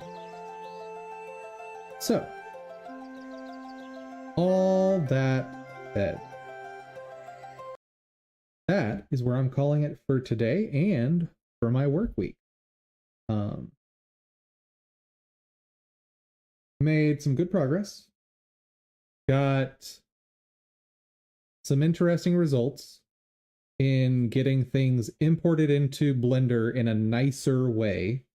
So at least we have enough information to be able to rename things properly and know what the heck we're doing, right? Not to mention getting a little more customization in Rococo. Like I said, if you guys want this to be a separate tool, we can talk about it. Especially hit me up on the Discord server and we can discuss what that needs to be if you guys want something like that. That is it for me for today. So, folks, thank you all for joining. I hope you had fun. I hope you learned something.